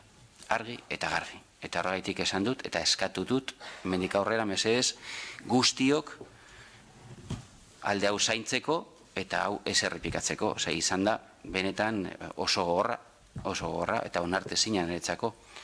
Eta horregaitik esan diot argi eta garbi, lasai-goteko, lasaitasunez botatzeko gauzak eta errespetatzea guztiak. Hoi izan da, nire interbentzioa eta alde horretatik berri izaten dut ez dut uste beriztu behar denik. Errespetu eskatzea, nik uste dut guzti dagokiola, eta edozeinek egin dezakegula edozein txandan. Izatez, beste borsarone batzuek eskatu indute beste momentu batzutan. Beraz, nik berizketa eskatu beharrean berriz esaten dut errespetu eskatuko nuke guztiei. Eskerrik asko.